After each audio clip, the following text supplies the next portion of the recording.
The Books Galaxy. The Case of Charles Dexter Ward. 1. A Result and a Prologue. From a private hospital for the insane near Providence, Rhode Island, there recently disappeared an exceedingly singular person. He bore the name of Charles Dexter Ward and was placed under restraint most reluctantly by his grieving father. The patient seemed oddly older than his 26 years would warrant. His face had taken on a subtle cast which only the very aged usually acquire, while his organic processes showed a certain queerness of proportion which nothing in medical experience can parallel. Respiration and heart action had a baffling lack of symmetry. The voice was lost, so that no sounds above a whisper were possible. Digestion was incredibly prolonged and minimized. The skin had a morbid chill and dryness, and the cellular structure of the tissue seemed exaggeratedly coarse and loosely knit. Even a large olive birthmark on his right hip had disappeared, whilst there had formed on his chest a very peculiar mole or blackish spot of which no trace existed before. Psychologically, too, Charles Ward was unique.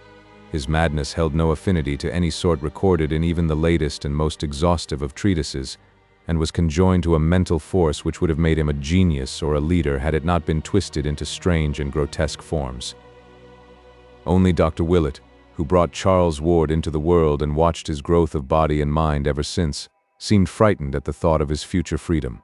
He had had a terrible experience and had made a terrible discovery which he dared not reveal to his skeptical colleagues. Willett, indeed, presents a minor mystery all his own in his connection with the case. He was the last to see the patient before his flight, and emerged from that final conversation in a state of mixed horror and relief, which several recalled when Ward's escape became known 3 hours later. That escape itself is one of the unsolved wonders of Dr. Waite's hospital. A window open above a sheer drop of 60 feet could hardly explain it, yet after that talk with Willett the youth was undeniably gone. He had found Ward in his room, but shortly after his departure the attendants knocked in vain. When they opened the door, the patient was not there, and all they found was the open window with a chill April breeze blowing in a cloud of fine bluish-gray dust that almost choked them. True, the dogs had howled some time before, but that was while Willett was still present, and they had caught nothing and shown no disturbance later on. Ward's father was told at once over the telephone, but he seemed more saddened than surprised. By the time Dr. Waite called in person, Dr. Willett had been talking with him, and both disavowed any knowledge or complicity in the escape. Only from certain closely confidential friends of Willett and the senior Ward have any clues been gained, and even these are too wildly fantastic for general credence. The one fact which remains is that up to the present time no trace of the missing madman has been unearthed. Charles Ward was an antiquarian from infancy, no doubt gaining his taste from the venerable town around him, and from the relics of the past which filled every corner of his parents' old mansion in Prospect Street on the crest of the hill. With the years his devotion to ancient things increased, so that history, genealogy, and the study of colonial architecture, furniture, and craftsmanship at length crowded everything else from his sphere of interests. These tastes are important to remember in considering his madness. One would have fancied the patient literally transferred to a former age through some obscure sort of auto-hypnosis. The odd thing was that Ward seemed no longer interested in the antiquities he knew so well. He had, it appears, lost his regard for them through sheer familiarity, and all his final efforts were obviously bent toward mastering those common facts of the modern world which had been so totally and unmistakably expunged from his brain. His whole program of reading and conversation was determined by a frantic wish to imbibe such knowledge of his own life and of the ordinary practical and cultural background of the 20th century as ought to have been his by virtue of his birth in 1902 and his education in the schools of our own time. Alienists are of the dominant opinion that the escaped patient is lying low in some humble and unexacting position till his stock of modern information can be brought up to the normal. The beginning of Ward's madness is a matter of dispute among alienists. Dr. Lyman, the eminent Boston authority, places it in 1919 or 1920, during the boy's last year at the Moses Brown School, when he suddenly turned from the study of the past to the study of the occult, and refused to qualify for college on the ground that he had individual researches of much greater importance to make. It is, broadly speaking, undeniable that the winter of 1919-20 saw a great change in Ward, whereby he abruptly dropped his general antiquarian pursuits and embarked on a desperate delving into occult subjects both at home and abroad, varied only by this strangely persistent search for his forefather's grave. From this opinion, however, Dr. Willett substantially dissents, basing his verdict on his close and continuous knowledge of the patient and on certain frightful investigations and discoveries which he made toward the last. Those investigations and discoveries have left their mark upon him, so that his voice trembles when he tells them, and his hand trembles when he tries to write of them. The true madness, he is certain, came with a later change, after the Curwen portrait and the ancient papers had been unearthed, after a trip to strange foreign places had been made, and some terrible invocations chanted under strange and secret circumstances, after certain answers to these invocations had been plainly indicated, and a frantic letter penned under agonizing and inexplicable conditions, after the wave of vampirism and the ominous Pawtuxet gossip, and after the patient's memory commenced to exclude contemporary images whilst his voice failed and his physical aspect underwent the subtle modifications so many subsequently noticed. It was only about this time, Willett points out with much acuteness, that the nightmare qualities became indubitably linked with Ward, and the doctor feels shudderingly sure that enough solid evidence exists to sustain the youth's claim regarding his crucial discovery. There were the mysteries and coincidences of the Orne and Hutchinson letters, and the problem of the Curwen penmanship and of what the detectives brought to light about Dr. Allen. These things, and the terrible message in medieval minuscules found in Willett's pocket when he gained consciousness after his shocking experience. And most conclusive of all, there are the two hideous results which the doctor obtained from a certain pair of formulae during his final investigations. Results which virtually prove the authenticity of the papers and of their monstrous implications at the same time, that those papers were born forever from human knowledge. One must look back at Charles Ward's earlier life as at something belonging as much to the past as the antiquities he loved so keenly. His home was a great Georgian mansion atop the well-nigh precipitous hill that rises just east of the river, and from the rear windows of its rambling wings he could look dizzily out over all the clustered spires, domes, roofs, and skyscraper summits of the lower town to the purple hills of the countryside beyond. Here he was born, and from the lovely classic porch of the double-bayed brick facade his nurse had first wheeled him in his carriage, past the little white farmhouse of 200 years before that the town had long ago overtaken, and on toward the stately colleges along the shady, sumptuous street, whose old square brick mansions and smaller wooden houses with narrow, heavy-columned Doric porches dreamed solid and exclusive amidst their generous yards and gardens. He had been wheeled, too, along sleepy Congdon Street, one tier lower down on the steep hill, and with all its eastern houses on high terraces. The small wooden houses averaged a greater age here, for it was up this hill that the growing town had climbed. One of the child's first memories is of the great westward sea of hazy roofs and domes and steeples and far hills, which he saw one winter afternoon from that great railed embankment, all violet and mystic against a fevered, apocalyptic sunset of reds and golds and purples and curious greens. The vast marble dome of the State House stood out in massive silhouette, its crowning statue haloed fantastically by a break in one of the tinted stratus clouds that barred the flaming sky. When he was larger, his famous walks began, first with his impatiently dragged nurse and then alone in dreamy meditation. One may picture him yet as he was in those days, tall, slim, and blond, with studious eyes and a slight stoop, dressed somewhat carelessly, and giving a dominant impression of harmless awkwardness rather than attractiveness.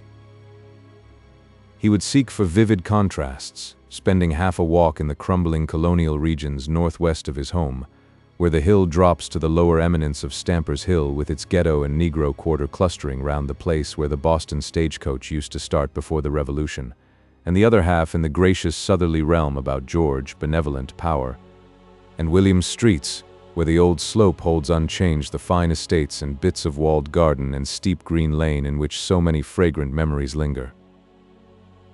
Dr. Willett is certain that up to this ill-omened winter of first change, Charles Ward's antiquarianism was free from every trace of the morbid. Graveyards held for him no particular attraction beyond their quaintness and historic value, and of anything like violence or savage instinct he was utterly devoid. Then, by insidious degrees, there appeared to develop a curious sequel to one of his genealogical triumphs of the year before, when he had discovered among his maternal ancestors a certain very long-lived man named Joseph Curwen, who had come from Salem in March of 1692, and about whom a whispered series of highly peculiar and disquieting stories clustered. Ward's great-great-grandfather Welcome Potter had in 1785 married a certain Anne Tillinghast, daughter to Mrs. Eliza, daughter to Captain James Tillinghast, of whose paternity the family had preserved no trace. Late in 1918, whilst examining a volume of original town records in manuscript, the young genealogist encountered an entry describing a legal change of name, by which in 1772 a Mrs. Eliza Kerwin, widow of Joseph Kerwin, resumed, along with her 7-year-old daughter Anne, her maiden name of Tillinghast, on the ground that her husband's name was become a public reproach by reason of what was known after his decease, the which confirming antient common rumor, the not to be credited by a loyal wife till so proven as to be wholly past doubting. This entry came to light upon the accidental separation of two leaves which had been carefully pasted together and treated as one by a labored revision of the page numbers. It was at once clear to Charles Ward that he had indeed discovered a hitherto unknown great-great-great-grandfather. Having discovered his own relationship to this apparently hushed-up character, he at once proceeded to hunt out as systematically as possible whatever he might find concerning him. In this excited quest, he eventually succeeded beyond his highest expectations, for old letters, diaries, and sheaves of unpublished memoirs in cobwebbed Providence garrets and elsewhere yielded many illuminating passages which their writers had not thought it worth their while to destroy. One important sidelight came from a point as remote as New York, where some Rhode Island colonial correspondence was stored in the museum at France's Tavern. The really crucial thing, though, and what in Dr. Willett's opinion formed the definite source of Ward's undoing, was the matter found in August 1919, behind the paneling of the crumbling house in Olney Court. It was that, beyond a doubt, which opened up those black vistas whose end was deeper than the pit. 2. An antecedent and a horror. Joseph Kerwin, as revealed by the rambling legends embodied in what Ward heard and unearthed, was a very astonishing, enigmatic, obscurely horrible individual. He had fled from Salem to Providence, that universal haven of the odd, the free, and the dissenting at the beginning of the great witchcraft panic, being in fear of accusation because of his solitary ways and queer chemical or alchemical experiments. He was a colorless-looking man of about 30, and was soon found qualified to become a freeman of Providence, thereafter buying a home lot just north of Gregory Dexter's at about the foot of Olney Street. His house was built on Stamper's Hill west of the town street, in what later became Olney Court, and in 1761 he replaced this with a larger one on the same site, which is still standing. Now the first odd thing about Joseph Kerwin was that he did not seem to grow much older than he had been on his arrival. He engaged in shipping enterprises, purchased wharfage near Mile End Cove, helped rebuild the Great Bridge in 1713, and in 1723 was one of the founders of the Congregational Church on the hill. But always did he retain the nondescript aspect of a man not greatly over 30 or 35. As the decades mounted up, this singular quality began to excite wide notice. But Kerwin always explained it by saying that he came of hardy forefathers, and practiced a simplicity of living which did not wear him out. How such simplicity could be reconciled with the inexplicable comings and goings of the secretive merchant, and with the queer gleamings of his windows at all hours of night, was not very clear to the townsfolk, and they were prone to assign other reasons for his continued youth and longevity. It was held, for the most part, that Kerwin's incessant mixings and boilings of chemicals had much to do with his condition. At length, when over 50 years had passed since the stranger's advent, and without producing more than 5 years' apparent change in his face and physique, the people began to whisper more darkly, and to meet more than halfway that desire for isolation which he had always shown.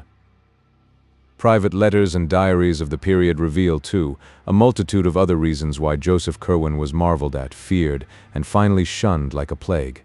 His passion for graveyards, in which he was glimpsed at all hours and under all conditions, was notorious, though no one had witnessed any deed on his part which could actually be termed ghoulish. On the Pawtuxet Road he had a farm, at which he generally lived during the summer, and to which he would frequently be seen riding at various odd times of the day or night.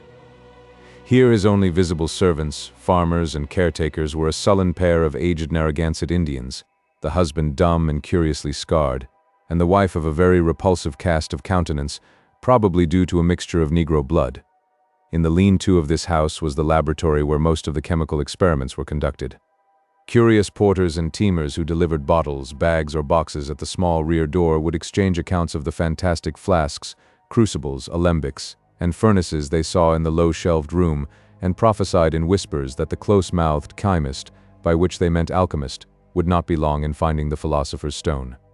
The nearest neighbors to this farm, the Fenners, a quarter of a mile away, had still queerer things to tell of certain sounds which they insisted came from the Kerwin place in the night.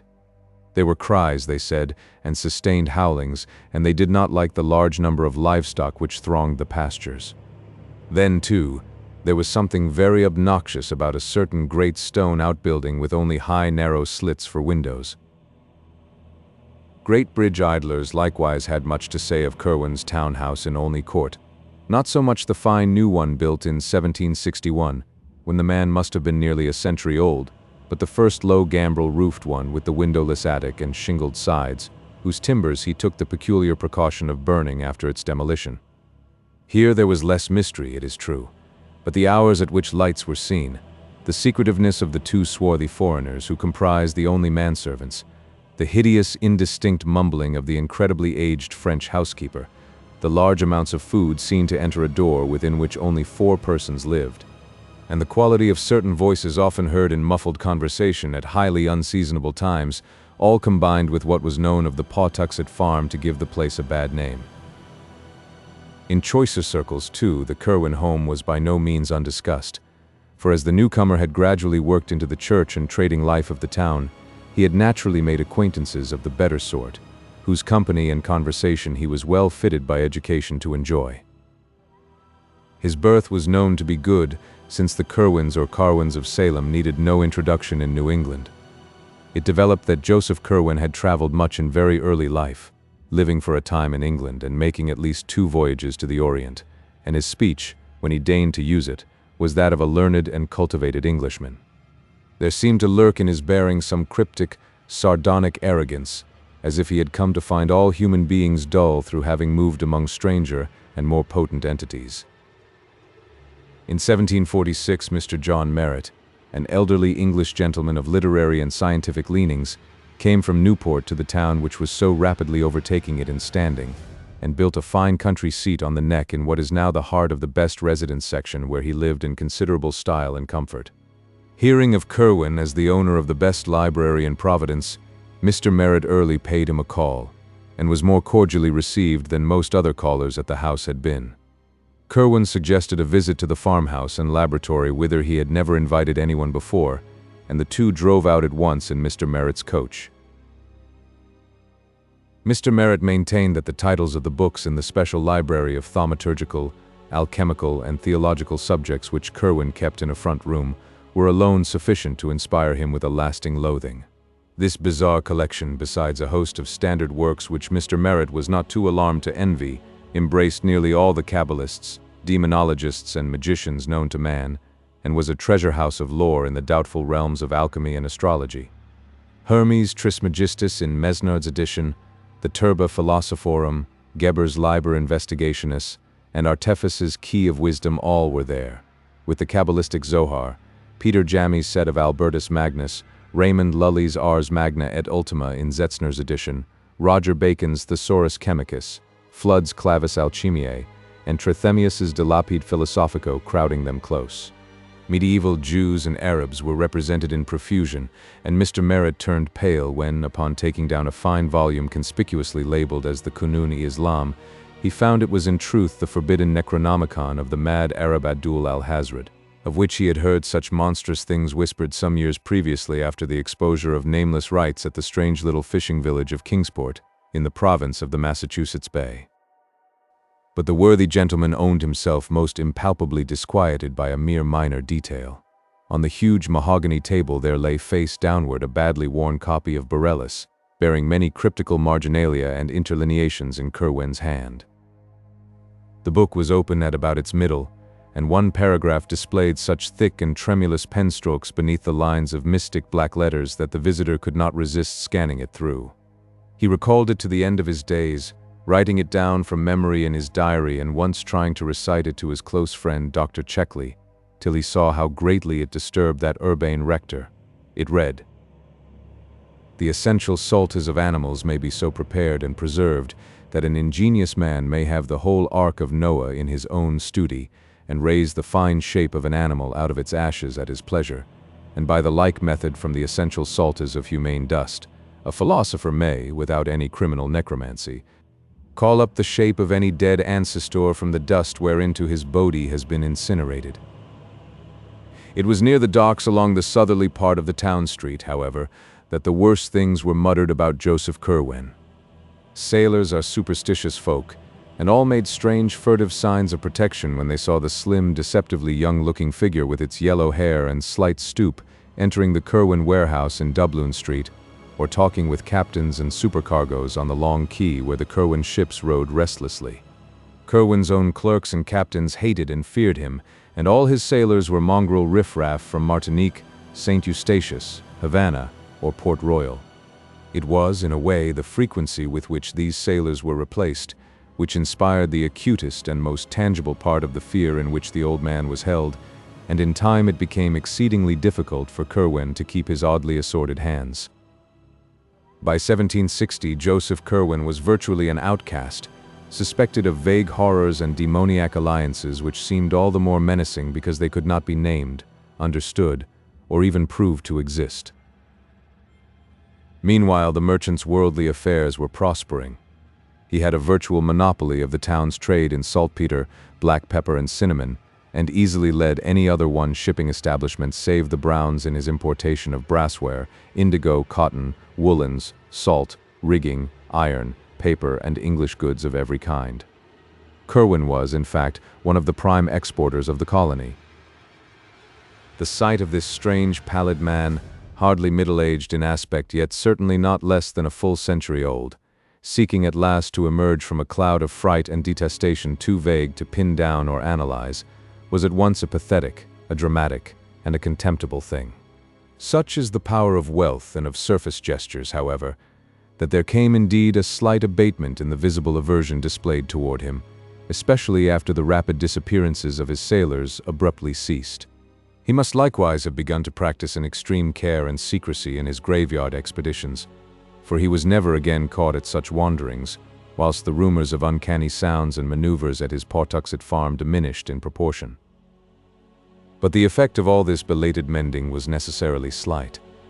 Curwen continued to be avoided and distrusted, as indeed the one fact of his continued air of youth at a great age would have been enough to warrant, and he could see that in the end his fortunes would be likely to suffer. So about this time the crafty scholar hit upon a last desperate expedient to regain his footing in the community. Hitherto a complete hermit, he now determined to contract an advantageous marriage, securing as a bride some lady whose unquestioned position would make all ostracism of his home impossible. It may be that he also had deeper reasons for wishing an alliance, reasons so far outside the known cosmic sphere that only papers found a century and a half after his death caused anyone to suspect them, but of this nothing certain can ever be learned. Naturally, he was aware of the horror and indignation with which any ordinary courtship of his would be received, hence looked about for some likely candidate upon whose parents he might exert a suitable pressure. Such candidates, he found, were not at all easy to discover, since he had very particular requirements in the way of beauty, accomplishments, and social security. At length his survey narrowed down to the household of one of his best and oldest ship captains, a widower of high birth and unblemished standing named Duty Tillinghast, whose only daughter Eliza seemed dowered with every conceivable advantage save prospects as an heiress. Captain Tillinghast was completely under the domination of Curwen, and consented, after a terrible interview in his cupolaed house on Powers Lane Hill, to sanction the blasphemous alliance. Eliza Tillinghast was at that time 18 years of age, and had been reared as gently as the reduced circumstances of her father permitted. Her arguments with her father concerning the proposed Curwen marriage must have been painful indeed, but of these we have no record. Certain it is that her engagement to young Ezra Whedon, second mate of the Crawford Packet Enterprise, was dutifully broken off, and that her union with Joseph Curwen took place on the 7th of March, 1763, in the Baptist Church, in the presence of one of the most distinguished assemblages which the town could boast, the ceremony being performed by the youngest Samuel Winson. The Gazette mentioned the event very briefly, and in most surviving copies the item in question seems to be cut or torn out. Ward found a single intact copy after much search in the archives of a private collector of note, observing with amusement the meaningless urbanity of the language. Monday evening last, Mr. Joseph Kerwin of this town, merchant, was married to Miss Eliza Tillinghast, daughter of Captain Duty Tillinghast, a young lady who has real merit, added to a beautiful person, to grace the connubial state and perpetuate its felicity. The social influence of the Tillinghasts, however, was not to be denied, and once more Joseph Kerwin found his house frequented by persons whom he could never otherwise have induced to cross his threshold. His acceptance was by no means complete, and his bride was socially the sufferer through her forced venture. But at all events the wall of utter ostracism was somewhat worn down. In his treatment of his wife, the strange bridegroom astonished both her and the community by displaying an extreme graciousness and consideration. The new house in Olney Court was now wholly free from disturbing manifestations, and although Kerwin was much absent at the Pawtuxet farm, which his wife never visited, he seemed more like a normal citizen than at any other time in his long years of residence. Only one person remained in open enmity with him, this being the youthful ship's officer whose engagement to Eliza Tillinghast had been so abruptly broken. Ezra Whedon had frankly vowed vengeance, and though of a quiet and originally mild disposition, was now gaining a hate-bred, dogged purpose which boded no good to the usurping husband. On the 7th of May, 1765, Kerwin's only child Anne was born, and was christened by the Reverend John Graves of King's Church, of which both husband and wife had become communicants shortly after their marriage, in order to compromise between their respective congregational and Baptist affiliations. The record of this birth, as well as that of the marriage 2 years before, was stricken from most copies of the church and town annals where it ought to appear, and Charles Ward located both with the greatest difficulty after his discovery of the widow's change of name had apprised him of his own relationship, and engendered the feverish interest which culminated in his madness. The birth entry, indeed, was found very curiously through correspondence with the heirs of the loyalist Dr. Graves, who had taken with him a duplicate set of records when he left his pastorate at the outbreak of the Revolution. Ward had tried this source because he knew that his great-great-grandmother, Anne Tillinghast Potter, had been an Episcopalian. Shortly after the birth of his daughter, an event he seemed to welcome with a fervor greatly out of keeping with his usual coldness, Kerwin resolved to sit for a portrait. This he had painted by a very gifted Scotsman named Cosmo Alexander, then a resident of Newport, and since famous as the early teacher of Gilbert Stuart. The likeness was said to have been executed on a wall panel of the library of the house in Olney Court, but neither of the two old diaries mentioning it gave any hint of its ultimate disposition. In 1766 came the final change in Joseph Kerwin. It was very sudden, and gained wide notice amongst the curious townsfolk, for the air of suspense and expectancy dropped like an old cloak, giving instant place to an ill-concealed exaltation of perfect triumph. It was after this transition, which appears to have come early in July, that the sinister scholar began to astonish people by his possession of information which only their long-dead ancestors would seem to be able to impart. But Kerwin's feverish secret activities by no means ceased with this change. On the contrary, they tended rather to increase, so that more and more of his shipping business was handled by the captains whom he now bound to him by ties of fear as potent as those of bankruptcy had been. He altogether abandoned the slave trade, alleging that its profits were constantly decreasing. Every possible moment was spent at the Pawtuxet farm, though there were rumors now and then of his presence in places which, though not actually near graveyards, were yet so situated in relation to graveyards that thoughtful people wondered just how thorough the old merchant's change of habits really was. Ezra Whedon, though his periods of espionage were necessarily brief and intermittent on account of his sea voyaging, had a vindictive persistence which the bulk of the practical townsfolk and farmers lacked, and subjected Kerwin's affairs to a scrutiny such as they had never had before. Smuggling and evasion were the rule in Narragansett Bay, and nocturnal landings of illicit cargoes were continuous commonplaces. But Whedon, night after night, following the lighters or small sloops which he saw steal off from the Kerwin warehouses at the town street docks, soon felt assured that it was not merely His Majesty's armed ships which the sinister skulker was anxious to avoid. The lighters were wont to put out from the black silent docks, and they would go down the bay some distance, perhaps as far as Namquit Point, where they would meet and receive cargo from strange ships of considerable size and widely varied appearance. Kerwin's sailors would then deposit this cargo at the usual point on the shore and transport it overland to the farm, locking it in the same cryptical stone building which had formerly received the Negroes. The cargo consisted almost wholly of boxes and cases, of which a large proportion were oblong and heavy and disturbingly suggestive of coffins. Weedon always watched the farm with unremitting assiduity, visiting it each night for long periods, and seldom letting a week go by without a sight except when the ground bore a footprint revealing snow.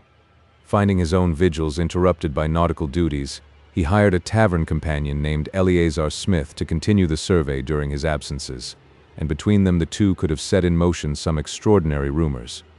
That they did not do so was only because they knew the effect of publicity would be to warn their quarry and make further progress impossible. It is gathered that Weedon and Smith became early convinced that a great series of tunnels and catacombs, inhabited by a very sizable staff of persons besides the old Indian and his wife, underlay the farm. The house was an old peaked relic of the middle 17th century with enormous stacked chimney and diamond-paned lattice windows, the laboratory being in a lean-to toward the north, where the roof came nearly to the ground. This building stood clear of any other, yet judging by the different voices heard at odd times within, it must have been accessible through secret passages beneath. These voices ran the gamut betwixt dronings of dull acquiescence and explosions of frantic pain or fury, rumblings of conversation and whines of entreaty, pantings of eagerness and shouts of protest. They appeared to be in different languages, all known to Kerwin, whose rasping accents were frequently distinguishable in reply, reproof, or threatening.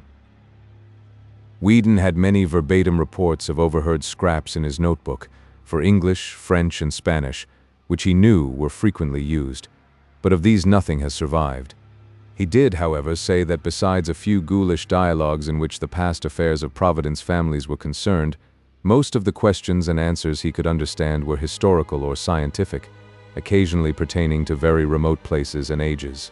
Once, for example, an alternately raging and sullen figure was questioned in French about the Black Prince's massacre at Limoges in 1370, as if there were some hidden reason which he ought to know. Kerwin asked the prisoner, if prisoner it were, whether the order to slay was given because of the sign of the goat found on the altar in the ancient Roman crypt beneath the cathedral, or whether the dark man of the Haute Vienne coven had spoken the three words. Failing to obtain replies, the inquisitor had seemingly resorted to extreme means, for there was a terrific shriek followed by silence and muttering and a bumping sound. None of these colloquies was ever ocularly witnessed, since the windows were always heavily draped. Later, no more conversations were ever heard in the house, and Weedon and Smith concluded that Kerwin had transferred his field of action to regions below. That such regions in truth existed seemed amply clear from many things. Faint cries and groans unmistakably came up now and then from what appeared to be the solid earth in places far from any structure, whilst hidden in the bushes along the riverbank in the rear, where the high ground sloped steeply down to the valley of the Patuxet. There was found an arched oaken door in a frame of heavy masonry, which was obviously an entrance to caverns within the hill. It was in January 1770, whilst Weedon and Smith were still debating vainly on what, if anything, to think or do about the whole bewildering business, that the incident of the Fortaleza occurred.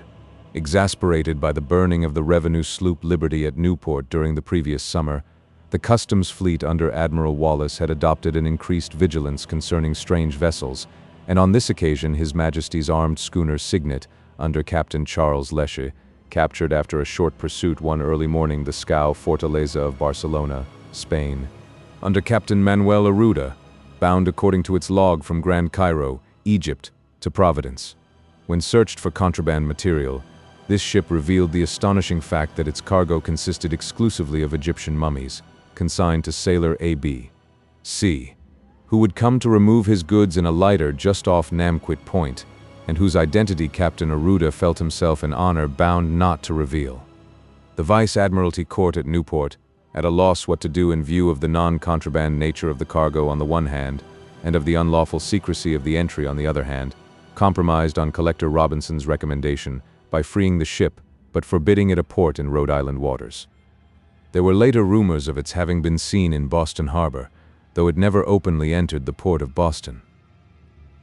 This extraordinary incident did not fail of wide remark in Providence, and there were not many who doubted the existence of some connection between the cargo of mummies and the sinister Joseph Curwen.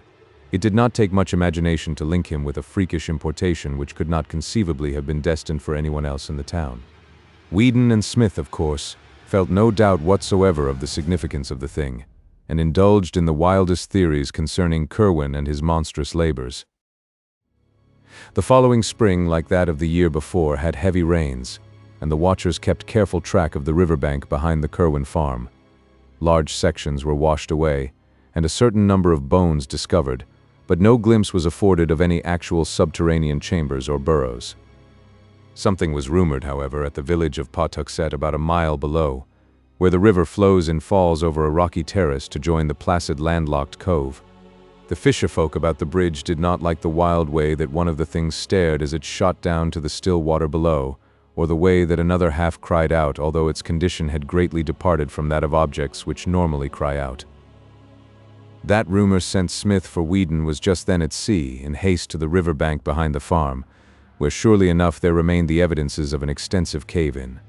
Smith went to the extent of some experimental digging, but was deterred by lack of success, or perhaps by fear of possible success.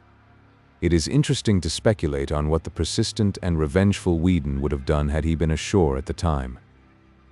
By the autumn of 1770, Whedon decided that the time was ripe to tell others of his discoveries, for he had a large number of facts to link together, and a second eyewitness to refute the possible charge that jealousy and vindictiveness had spurred his fancy.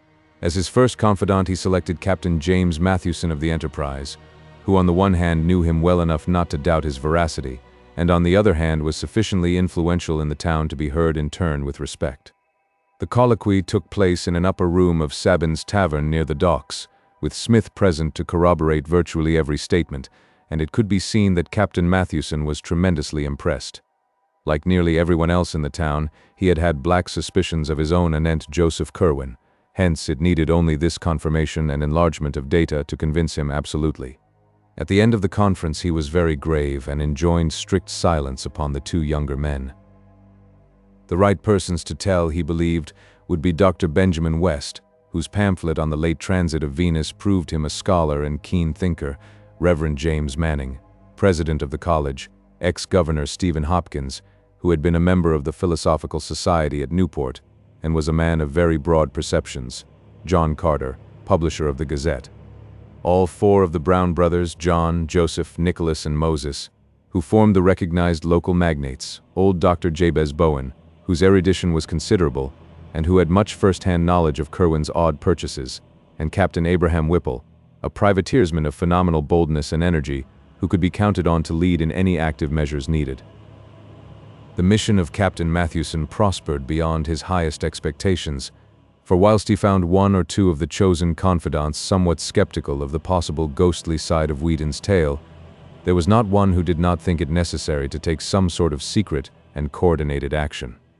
Curwen, it was clear, formed a vague potential menace to the welfare of the town and colony, and must be eliminated at any cost. Late in December 1770, a group of eminent townsmen met at the home of Stephen Hopkins and debated tentative measures.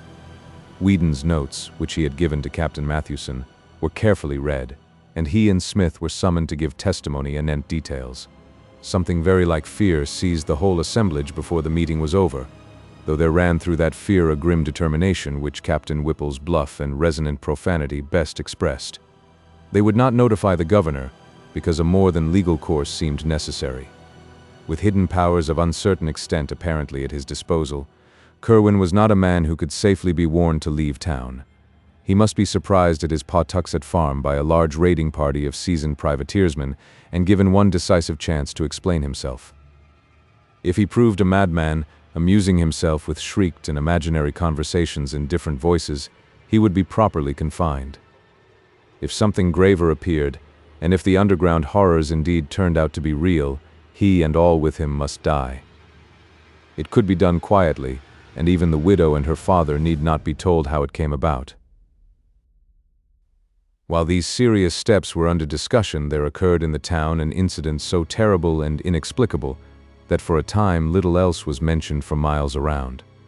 In the middle of a moonlit January night with heavy snow underfoot there resounded over the river and up the hill a shocking series of cries which brought sleepy heads to every window, and people around Weybosset Point saw a great white thing plunging frantically along the badly cleared space in front of the Turk's head.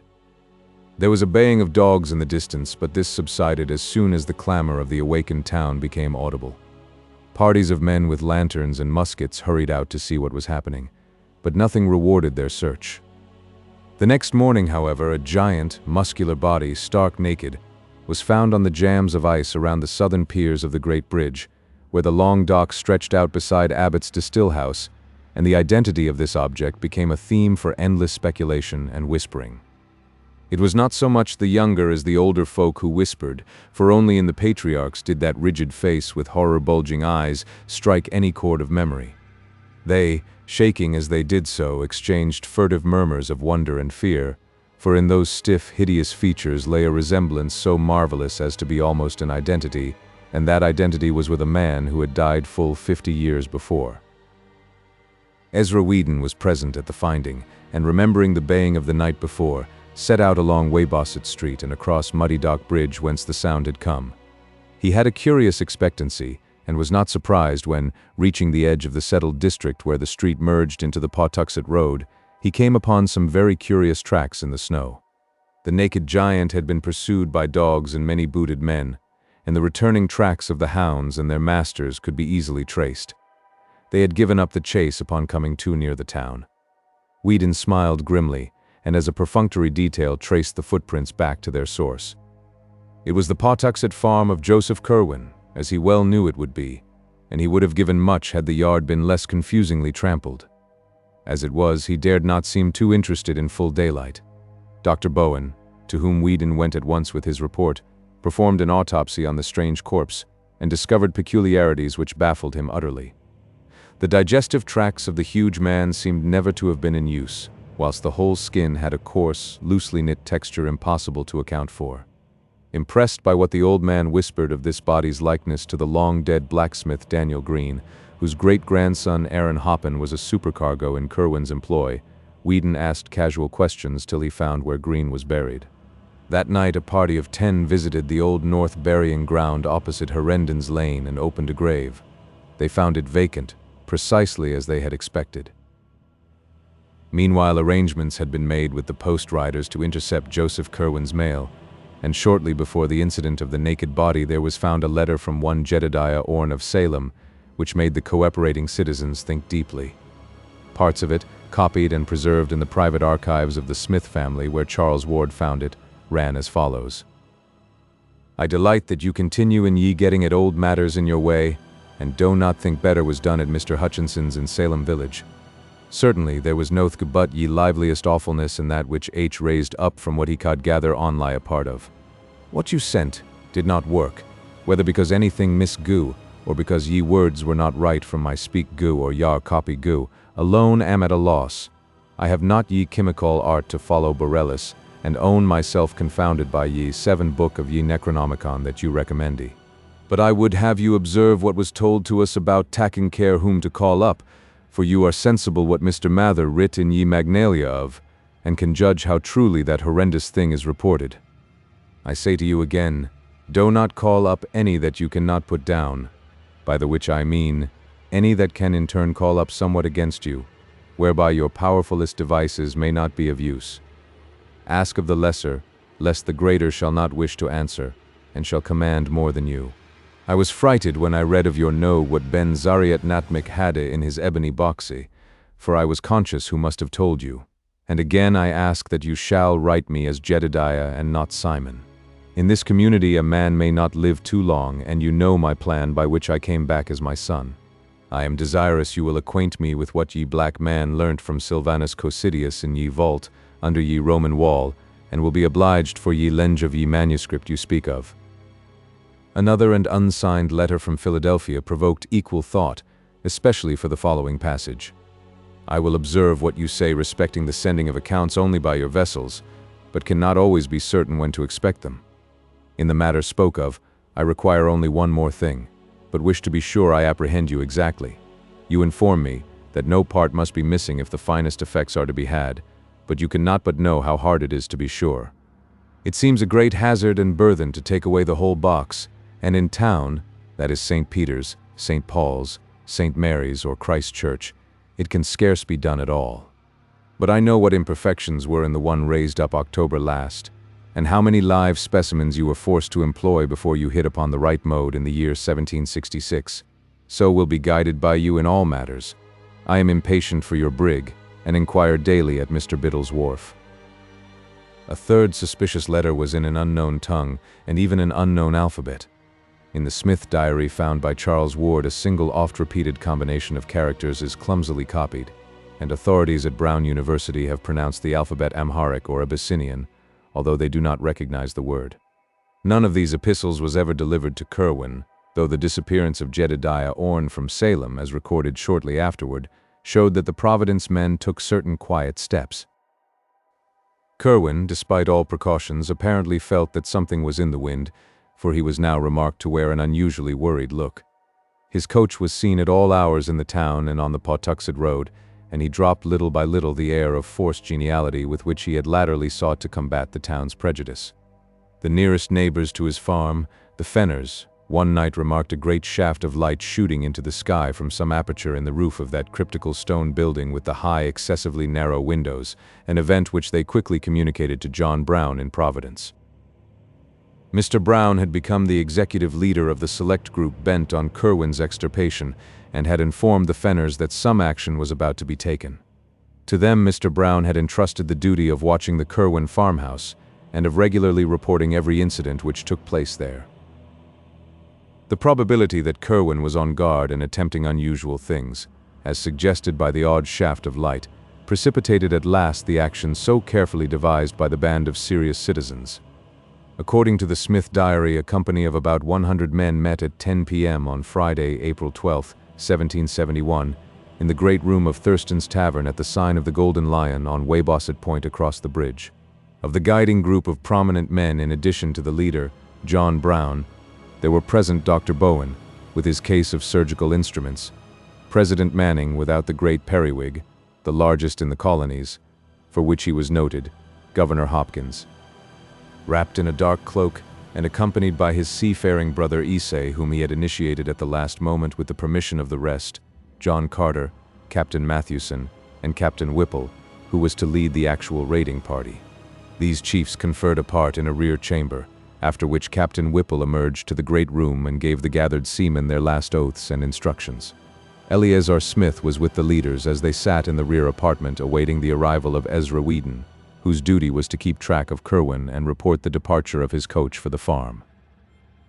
About 10:30 a heavy rumble was heard on the great bridge, followed by the sound of a coach in the street outside, and at that hour there was no need of waiting for Whedon in order to know that the doomed man had set out for his last night of unhallowed wizardry.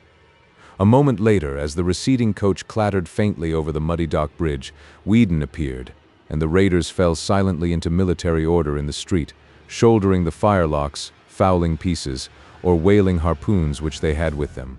Whedon and Smith were with the party, and of the deliberating citizens there were present for active service Captain Whipple, the leader, Captain Issei Hopkins, John Carter, President Manning, Captain Mathewson, and Dr. Bowen, together with Moses Brown, who had come up at the 11th hour, though absent from the preliminary session in the tavern.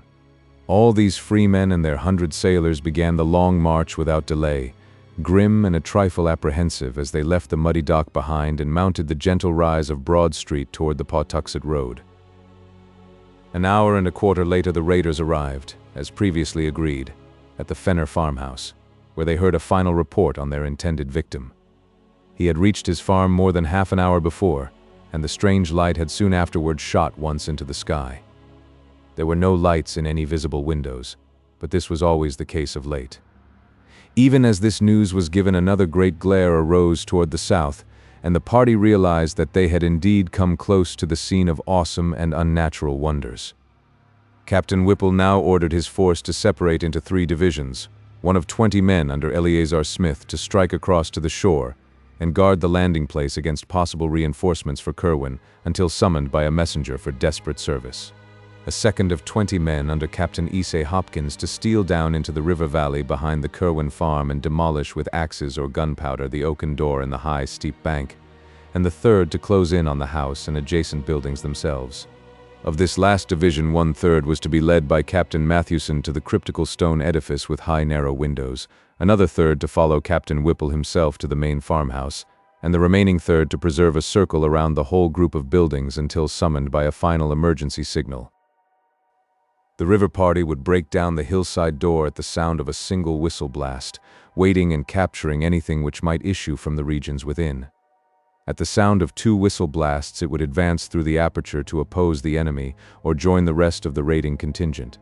The party at the stone building would accept these respective signals in an analogous manner, forcing an entrance at the first, and at the second descending whatever passage into the ground might be discovered, and joining the general or focal warfare expected to take place within the caverns. A third or emergency signal of 3 blasts would summon the immediate reserve from its general guard duty, its 20 men dividing equally and entering the unknown depths through both farmhouse and stone building. Captain Whipple's belief in the existence of catacombs was absolute, and he took no alternative into consideration when making his plans. He had with him a whistle of great power and shrillness and did not fear any mistaking or misunderstanding of signals. The final reserve at the landing, of course, was nearly out of the whistle's range, hence would require a special messenger if needed for help. Moses Brown and John Carter went with Captain Hopkins to the riverbank, while President Manning was detailed with Captain Mathewson to the stone building. Dr. Bowen, with Ezra Whedon, remained in Captain Whipple's party, which was to storm the farmhouse itself. The attack was to begin as soon as a messenger from Captain Hopkins had joined Captain Whipple to notify him of the river party's readiness. The leader would then deliver the loud single blast, and the various advance parties would commence their simultaneous attack on 3 points. Shortly before 1 in the morning, the 3 divisions left the Fenner farmhouse, one to guard the landing, another to seek the river valley and the hillside door, and the third to subdivide and attend to the actual buildings of the Kerwin farm. Eleazar Smith, who accompanied the shore-guarding party, records in his diary an uneventful march and a long wait on the bluff by the bay, broken once by what seemed to be the distant sound of the signal whistle and again by a peculiar muffled blend of roaring and crying and a powder blast which seemed to come from the same direction. Later on, one man thought he caught some distant gunshots, and still later Smith himself felt the throb of titanic thunderous words resounding in upper air. It was just before dawn that a single haggard messenger with wild eyes and a hideous unknown odor about his clothing appeared, and told the detachment to disperse quietly to their homes and never again think or speak of the night's doings or of him who had been Joseph Kerwin. Something about the bearing of the messenger carried a conviction which his mere words could never have conveyed, for though he was a seaman well known to many of them, there was something obscurely lost or gained in his soul which set him forevermore apart. It was the same later on when they met other old companions who had gone into that zone of horror. Most of them had lost or gained something imponderable and indescribable. They had seen or heard or felt something which was not for human creatures, and could not forget it.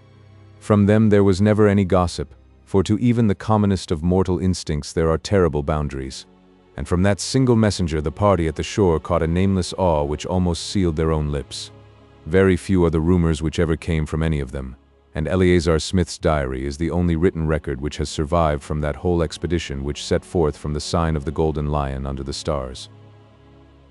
Charles Ward, however, discovered another vague sidelight in some Fenner correspondence which he found in New London, where he knew another branch of the family had lived. It seems that the Fenners, from whose house the doomed farm was distantly visible, had watched the departing columns of raiders, and had heard very clearly the angry barking of the Kerwin dogs, followed by the first shrill blast which precipitated the attack. This blast had been followed by a repetition of the great shaft of light from the stone building, and in another moment, after a quick sounding of the second signal ordering a general invasion, there had come a subdued rattle of musketry followed by a horrible roaring cry, which the correspondent Luke Fenner had represented in his epistle by the characters "Warar warar." This cry, however, had possessed a quality which no mere writing could convey, and the correspondent mentions that his mother fainted completely at the sound. It was later repeated less loudly, and further but more muffled evidences of gunfire ensued, together with a loud explosion of powder from the direction of the river. About an hour afterward, all the dogs began to bay frightfully, and there were vague ground rumblings so marked that the candlesticks tottered on the mantelpiece. A strong smell of sulfur was noted, and Luke Fenner's father declared that he heard the third or emergency whistle signal, though the others failed to detect it. Muffled musketry sounded again, followed by a deep scream less piercing but even more horrible than those which had preceded it, a kind of throaty, nastily plastic cough or gurgle whose quality as a scream must have come more from its continuity and psychological import than from its actual acoustic value. Then the flaming thing burst into sight at a point where the Kerwin farm ought to lie, and the human cries of desperate and frightened men were heard. Muskets flashed and cracked, and the flaming thing fell to the ground. A second flaming thing appeared, and a shriek of human origin was plainly distinguished. Fenner wrote that he could even gather a few words belched in frenzy. "Almighty, protect thy lamb." Then there were more shots, and the second flaming thing fell. After that came silence for about 3/4 of an hour, at the end of which time little Arthur Fenner, Luke's brother, exclaimed that he saw a red fog going up to the stars from the accursed farm in the distance. No one but the child can testify to this, but Luke admits the significant coincidence implied by the panic of almost convulsive fright, which at the same moment arched the backs and stiffened the fur of the 3 cats then within the room. 5 minutes later, a chill wind blew up and the air became suffused with such an intolerable stench that only the strong freshness of the sea could have prevented its being noticed by the shore party or by any wakeful souls in Pawtuxet village. This stench was nothing which any of the Fenners had ever encountered before, and produced a kind of clutching, amorphous fear beyond that of the tomb or the charnel house. Close upon it came the awful voice which no hapless hearer will ever be able to forget. It thundered out of the sky like a doom, and windows rattled as its echoes died away. It was deep and musical, powerful as a bass organ, but evil as the forbidden books of the Arabs. What it said no man can tell, for it spoke in an unknown tongue, but this is the writing Luke Fenner set down to portray the demoniac intonations. Diesmes, Jeshet, Bonist Vaduvama, Enitamos. Not till the year 1919 did any soul link this crude transcript with anything else in mortal knowledge, but Charles Ward paled as he recognized what Mirandola had denounced in Shudders as the ultimate horror among black magic's incantations. An unmistakably human shout or deep chorused scream seemed to answer this malign wonder from the Kerwin farm, after which the unknown stench grew complex with an added odor equally intolerable. A wailing distinctly different from the scream now burst out and was protracted ululantly in rising and falling paroxysms. At times it became almost articulate, though no auditor could trace any definite words, and at one point it seemed to verge toward the confines of diabolic and hysterical laughter. Then a yell of utter, ultimate fright and stark madness wrenched from scores of human throats, a yell which came strong and clear despite the depth from which it must have burst, after which darkness and silence ruled all things. Spirals of acrid smoke ascended to blot out the stars, though no flames appeared, and no buildings were observed to be gone or injured on the following day. Toward dawn, 2 frightened messengers with monstrous and unplaceable odor saturating their clothing knocked at the Fenner door and requested a keg of rum, for which they paid very well indeed. One of them told the family that the affair of Joseph Kerwin was over, and that the events of the night were not to be mentioned again. Arrogant as the order seemed, the aspect of him who gave it took away all resentment and lent it a fearsome authority, so that only these furtive letters of Luke Fenner, which he urged his Connecticut relative to destroy, remained to tell what was seen and heard. The non-compliance of that relative, whereby the letters were saved after all, has alone kept the matter from a merciful oblivion. Charles Ward had one detail to add as a result of a long canvass of Pawtuxet residents for ancestral traditions. Old Charles Slocum of that village said that there was known to his grandfather a queer rumor concerning a charred, distorted body found in the fields a week after the death of Joseph Kerwin was announced. What kept the talk alive was the notion that this body, so far as could be seen in its burnt and twisted condition, was neither thoroughly human nor wholly allied to any animal which Pawtuxet folk had ever seen or read about. Not one man who participated in that terrible raid could ever be induced to say a word concerning it, and every fragment of the vague data which survives comes from those outside the final fighting party. There is something frightful in the care with which these actual raiders destroyed each scrap which bore the least allusion to the matter. 8 sailors had been killed, but although their bodies were not produced, their families were satisfied with the statement that a clash with customs officers had occurred. The same statement also covered the numerous cases of wounds, all of which were extensively bandaged and treated only by Dr. Jabez Bowen, who had accompanied the party. Hardest to explain was the nameless odor clinging to all the raiders, a thing which was discussed for weeks. Of the citizen leaders, Captain Whipple and Moses Brown were most severely hurt, and letters of their wives testify the bewilderment which their reticence and close guarding of their bandages produced. Psychologically, every participant was aged, sobered, and shaken. It is fortunate that they were all strong men of action and simple, orthodox religionists, for with more subtle introspectiveness and mental complexity, they would have fared ill indeed. President Manning was the most disturbed, but even he outgrew the darkest shadow and smothered memories in prayers. Every man of those leaders had a stirring part to play in later years, and it is perhaps fortunate that this is so. Little more than a 12-month afterward, Captain Whipple led the mob who burnt the revenue ship Gaspee, and in this bold act we may trace one step in the blotting out of unwholesome images. There was delivered to the widow of Joseph Curwen a sealed leaden coffin of curious design, obviously found ready on the spot when needed, in which she was told her husband's body lay. He had, it was explained, been killed in a customs battle about which it was not politic to give details. More than this no tongue ever uttered of Joseph Curwen's end, and Charles Ward had only a single hint wherewith to construct a theory. This hint was the merest thread, a shaky underscoring of a passage in Jedediah Orne's confiscated letter to Curwen, partly copied in Ezra Whedon's handwriting. The copy was found in the possession of Smith's descendants, and we are left to decide whether Whedon gave it to his companion after the end, as a mute clue to the abnormality which had occurred, or whether, as is more probable, Smith had it before, and added the underscoring himself from what he had managed to extract from his friend by shrewd guessing and adroit cross-questioning. The underlined passage is merely this: I say to you again, do not call up any that you cannot put down, by the which I mean any that can in turn call up somewhat against you, whereby your powerfulest devices may not be of use. Ask of the lesser, lest the greater shall not wish to answer, and shall command more than you.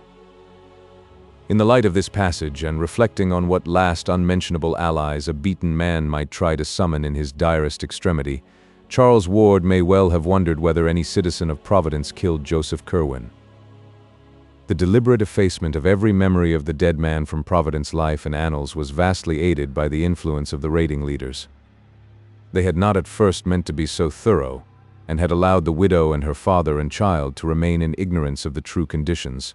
But Captain Tillinghast was an astute man, and soon uncovered enough rumors to whet his horror and cause him to demand that his daughter and granddaughter change their name, burn the library and all remaining papers, and chisel the inscription from the slate slab above Joseph Curwen's grave. He knew Captain Whipple well, and probably extracted more hints from that bluff mariner than anyone else ever gained respecting the end of the accursed sorcerer. From that time on, the obliteration of Curwen's memory became increasingly rigid, extending at last by common consent even to the town records and files of the Gazette.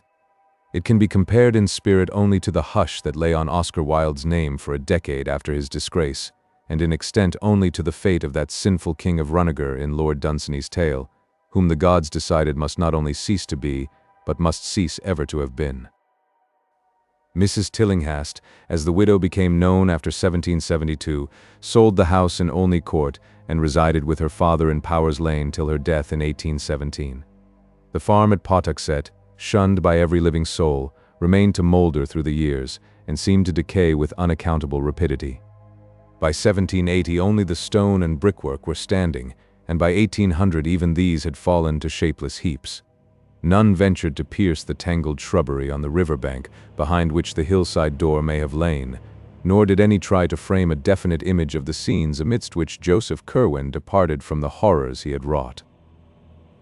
Only robust old Captain Whipple was heard by alert listeners to mutter once in a while to himself, "Pox on that." But he had no business to laugh while he screamed. 'Twas as though the damned had summoned up his sleeve. For half a crown I'd burn his house. 3. A Search and an Evocation. Charles Ward, as we have seen, first learned in 1918 of his descent from Joseph Curwen. That he at once took an intense interest in everything pertaining to the bygone mystery is not to be wondered at, for every vague rumor that he had heard of Curwen now became something vital to himself, in whom flowed Curwen's blood. In his first delvings there was not the slightest attempt at secrecy. He talked freely with his family, though his mother was not particularly pleased to own an ancestor like Curwen, and with the officials of the various museums and libraries he visited. In applying to private families for records thought to be in their possession, he made no concealment of his object, and shared the somewhat amused skepticism with which the accounts of the old diarists and letter writers were regarded. When he came across the Smith Diary and Archives and encountered the letter from Jedediah Orne, he decided to visit Salem and look up Curwen's early activities and connections there, which he did during the Easter vacation of 1919. At the Essex Institute, which was well known to him from former sojourns in the glamorous old town of crumbling Puritan gables and clustered gambrel roofs, he was very kindly received and unearthed there a considerable amount of Curwen data. He found that his ancestor was born in Salem Village, now Danvers, 7 miles from town, on the 18th of February, Old Style, 1662-63, and that he had run away to sea at the age of 15, not appearing again for 9 years when he returned with the speech, dress, and manners of a native Englishman and settled in Salem proper. At that time he had little to do with his family, but spent most of his hours with the curious books he had brought from Europe and the strange chemicals which came for him on ships from England, France, and Holland. Certain trips of his into the country were the objects of much local inquisitiveness, and were whisperingly associated with vague rumors of fires on the hills at night. Curwen's only close friends had been one Edward Hutchinson of Salem Village and one Simon Orne of Salem. Hutchinson had a house well out toward the woods, and it was not altogether liked by sensitive people because of the sounds heard there at night. He was said to entertain strange visitors, and the lights seen from his windows were not always of the same color. The knowledge he displayed concerning long-dead persons and long-forgotten events was considered distinctly unwholesome, and he disappeared about the time the witchcraft panic began, never to be heard from again. At that time Joseph Curwen also departed, but his settlement in Providence was soon learned of. Simon Orne lived in Salem until 1720, when his failure to grow visibly old began to excite attention. He thereafter disappeared, though 30 years later his precise counterpart and self-styled son turned up to claim his property.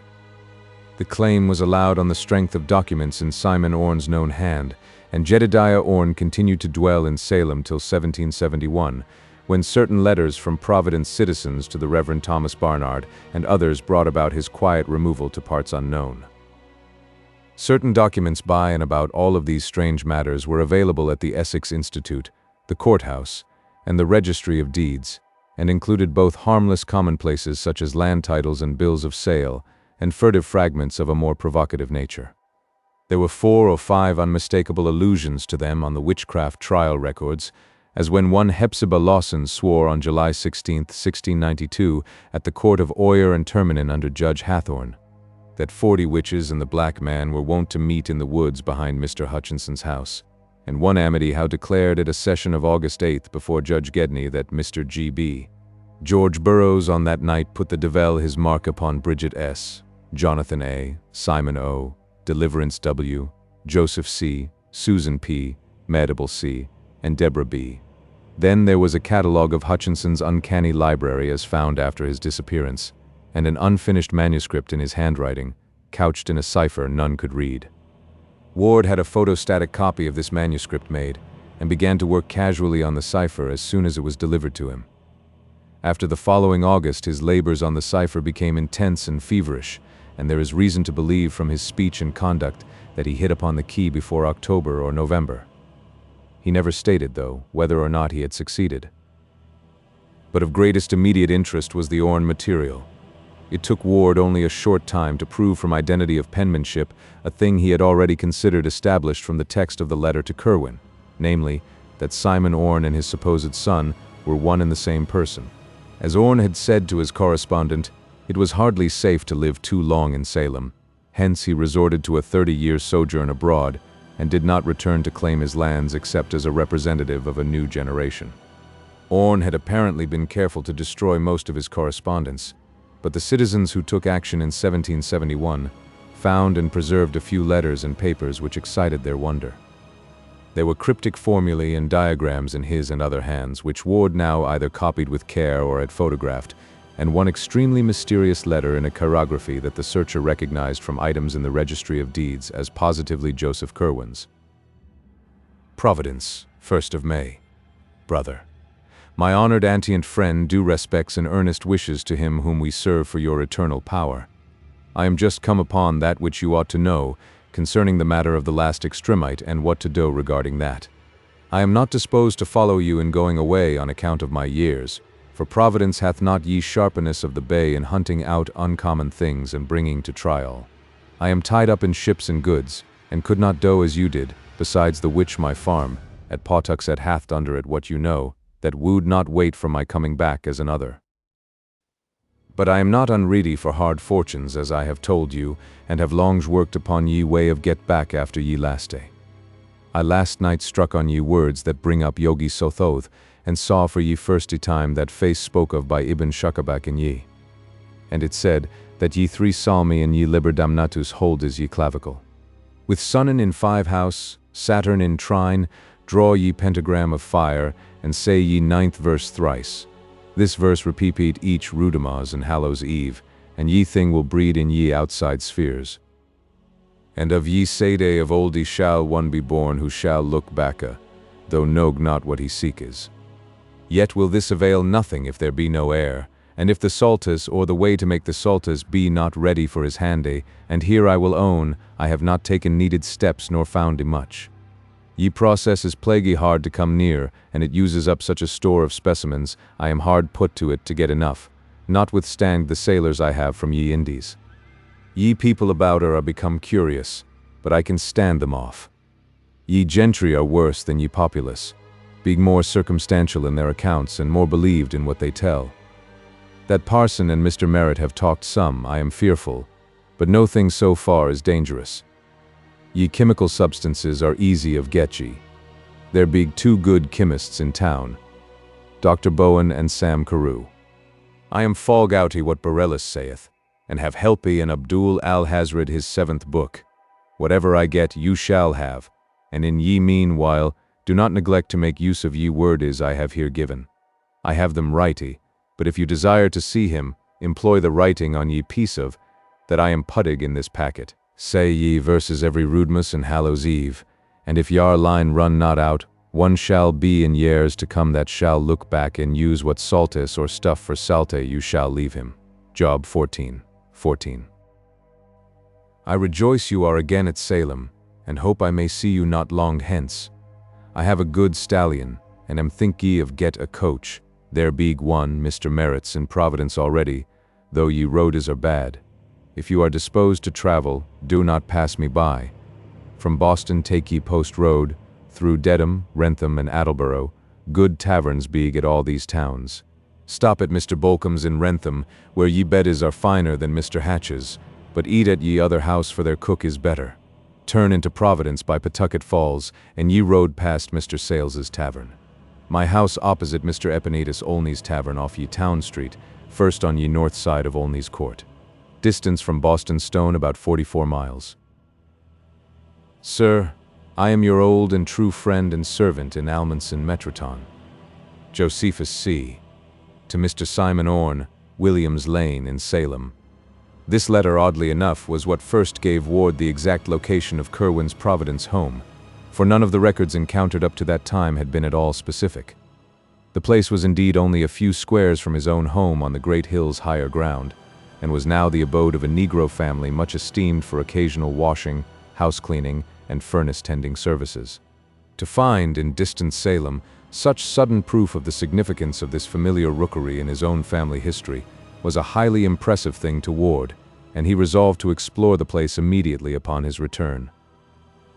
The more mystical phases of the letter, which he took to be some extravagant kind of symbolism, frankly baffled him, though he noted with a thrill of curiosity that the biblical passage referred to, Job 14:14, was the familiar verse, "If a man die, shall he live again? All the days of my appointed time will I wait, till my change come." Young Ward came home in a state of pleasant excitement, and spent the following Saturday in a long and exhaustive study of the house in Olney Court. The place, now crumbling with age, had never been a mansion but was a modest 2.5-story wooden townhouse of the familiar Providence colonial type, with plain peaked roof, large central chimney, and artistically carved doorway with rayed fanlight, triangular pediment, and trim Doric pilasters. It had suffered but little alteration externally, and Ward felt he was gazing on something very close to the sinister matters of his quest. The present Negro inhabitants were known to him, and he was very courteously shown about the interior by old Asa and his stout wife Hannah. Here there was more change than the outside indicated, and Ward saw with regret that fully half of the fine scroll and urn overmantels and shell-carved cupboard linings were gone, whilst much of the fine wainscoting and Belection molding was marked, hacked, and gouged, or covered up altogether with cheap wallpaper. It was exciting to stand within the ancestral walls which had housed such a man of horror as Joseph Curwen. He saw with a thrill that a monogram had been very carefully effaced from the ancient brass knocker. From then until after the close of school, Ward spent his time on the photostatic copy of the Hutchinson cipher and the accumulation of local Curwen data. The former still proved unyielding, but of the latter he obtained so much, and so many clues to similar data elsewhere, that he was ready by July to make a trip to New London and New York to consult old letters whose presence in those places was indicated. This trip was very fruitful, for it brought him the Fenner letters with their terrible description of the Pawtuxet farmhouse raid, and the Nightingale Talbot letters in which he learned of the portrait painted on a panel of the Curwen library. This matter of the portrait interested him particularly, since he would have given much to know just what Joseph Curwen looked like, and he decided to make a second search of the house in Olney Court to see if there might not be some trace of the ancient features beneath peeling coats of later paint or layers of moldy wallpaper. Early in August that search took place, and Ward went carefully over the walls of every room sizable enough to have been by any possibility the library of the evil builder. He paid especial attention to the large panels of such overmantels as still remained, and was keenly excited after about an hour, when on a broad area above the fireplace in a spacious ground-floor room he became certain that the surface brought out by the peeling of several coats of paint was sensibly darker than any ordinary interior paint, or the wood beneath it was likely to have been. A few more careful tests with a thin knife, and he knew that he had come upon an oil portrait of great extent. With truly scholarly restraint, the youth did not risk the damage which an immediate attempt to uncover the hidden picture with the knife might have done, but just retired from the scene of his discovery to enlist expert help. In 3 days he returned with an artist of long experience, Mr. Walter C. Dwight, whose studio is near the foot of College Hill, and that accomplished restorer of paintings set to work at once with proper methods and chemical substances. Old Asa and his wife were duly excited over their strange visitors, and were properly reimbursed for this invasion of their domestic hearth. As day by day the work of restoration progressed, Charles Ward looked on with growing interest at the lines and shades gradually unveiled after their long oblivion. Dwight had begun at the bottom, hence, since the picture was a 3/4 length one, the face did not come out for some time. It was meanwhile seen that the subject was a spare, well-shaped man with dark blue coat, embroidered waistcoat, black satin smallclothes, and white silk stockings, seated in a carved chair against the background of a window with wharves and ships beyond. When the head came out, it was observed to bear a neat Albemarle wig, and to possess a thin, calm, undistinguished face which seemed somehow familiar to both Ward and the artist. Only at the very last, though, did the restorer and his client begin to gasp with astonishment at the details of that lean, pallid visage, and to recognize with a touch of awe the dramatic trick which heredity had played. For it took the final bath of oil and the final stroke of the delicate scraper to bring out fully the expression which centuries had hidden, and to confront the bewildered Charles Dexter Ward, dweller in the past, with his own living features and the countenance of his horrible great-great-great-grandfather. Ward brought his parents to see the marvel he had uncovered, and his father at once determined to purchase the picture despite its execution on stationary paneling. The resemblance to the boy, despite an appearance of rather greater age, was marvelous, and it could be seen that through some trick of atavism the physical contours of Joseph Curwen had found precise duplication after a century and a half. Mrs. Ward's resemblance to her ancestor was not at all marked, though she could recall relatives who had some of the facial characteristics shared by her son and by the bygone Curwen. She did not relish the discovery, and told her husband that he had better burn the picture instead of bringing it home.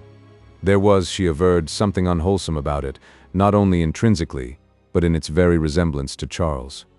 Mr. Ward, however, was a practical man of power and affairs, a cotton manufacturer with extensive mills at River Point in the Pawtuxet Valley, and not one to listen to feminine scruples. The picture impressed him mightily with its likeness to his son, and he believed the boy deserved it as a present.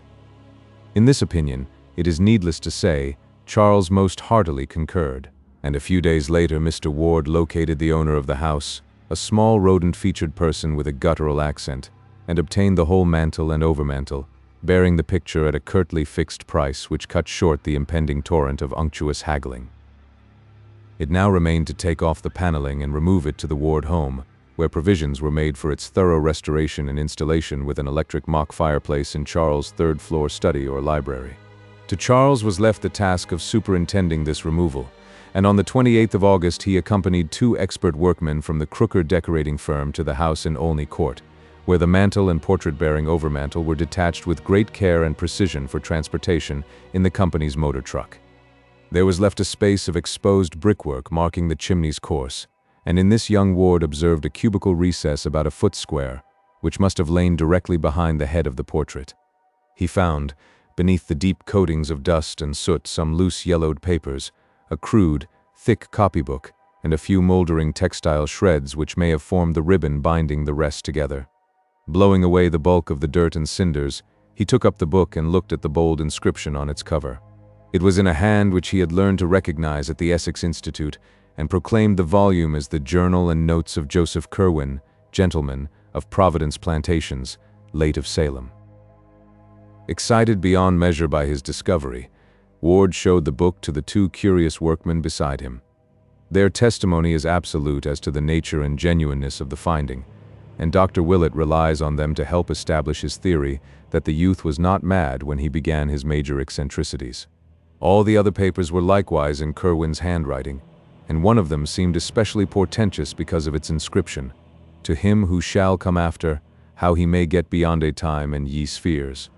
Another was in a cipher, the same, Ward hoped, as the Hutchinson cipher which had hitherto baffled him. A third, and here the searcher rejoiced, seemed to be a key to the cipher, whilst the 4th and 5th were addressed respectively to Edward Hutchinson, Armiger, and Jedediah Orne, Esquire, or their heir or heirs, or those represented them.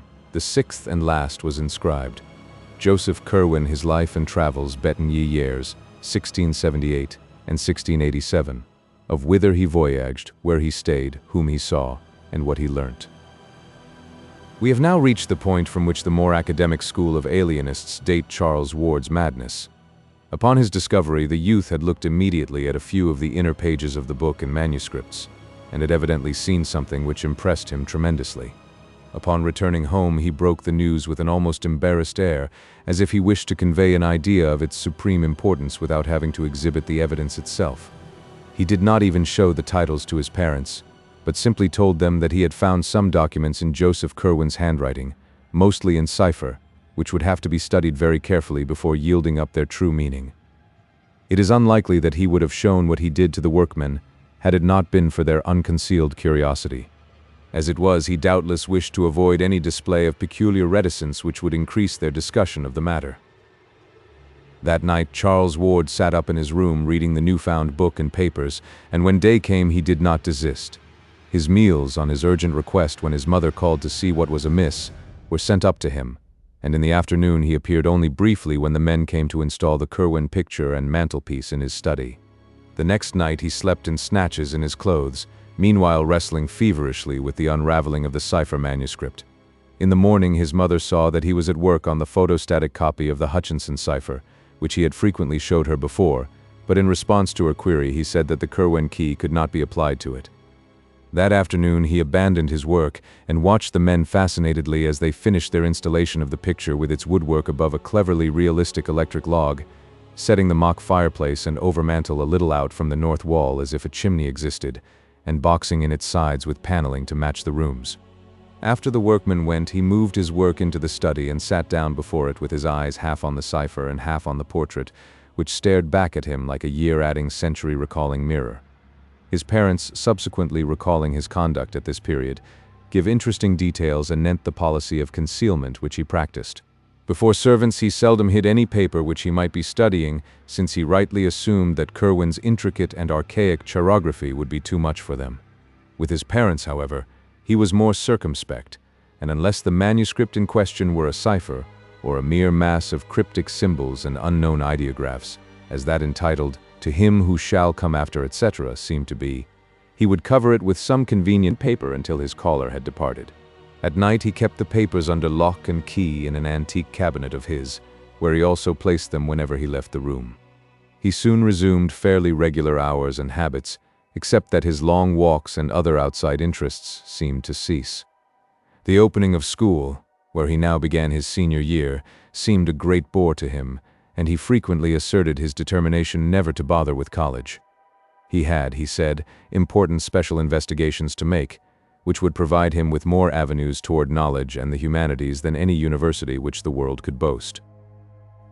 During October, Ward began visiting the libraries again, but no longer for the antiquarian matter of his former days. Witchcraft and magic, occultism and demonology were what he sought now, and when Providence sources proved unfruitful, he would take the train for Boston and tap the wealth of the great library in Copley Square, the Widener Library at Harvard, or the Zion Research Library in Brookline, where certain rare works on biblical subjects are available. He bought extensively, and fitted up a whole additional set of shelves in his study for newly acquired works on uncanny subjects, while during the Christmas holidays he made a round of out-of-town trips, including one to Salem to consult certain records at the Essex Institute.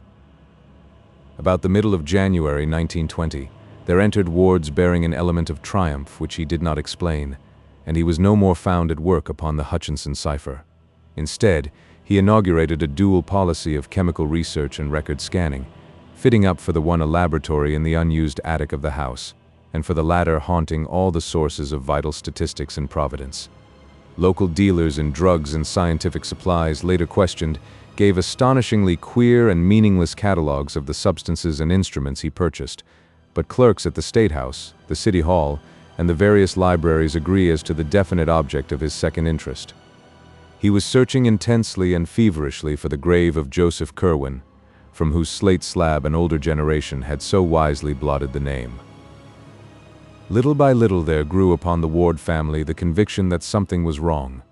His schoolwork was the merest pretense.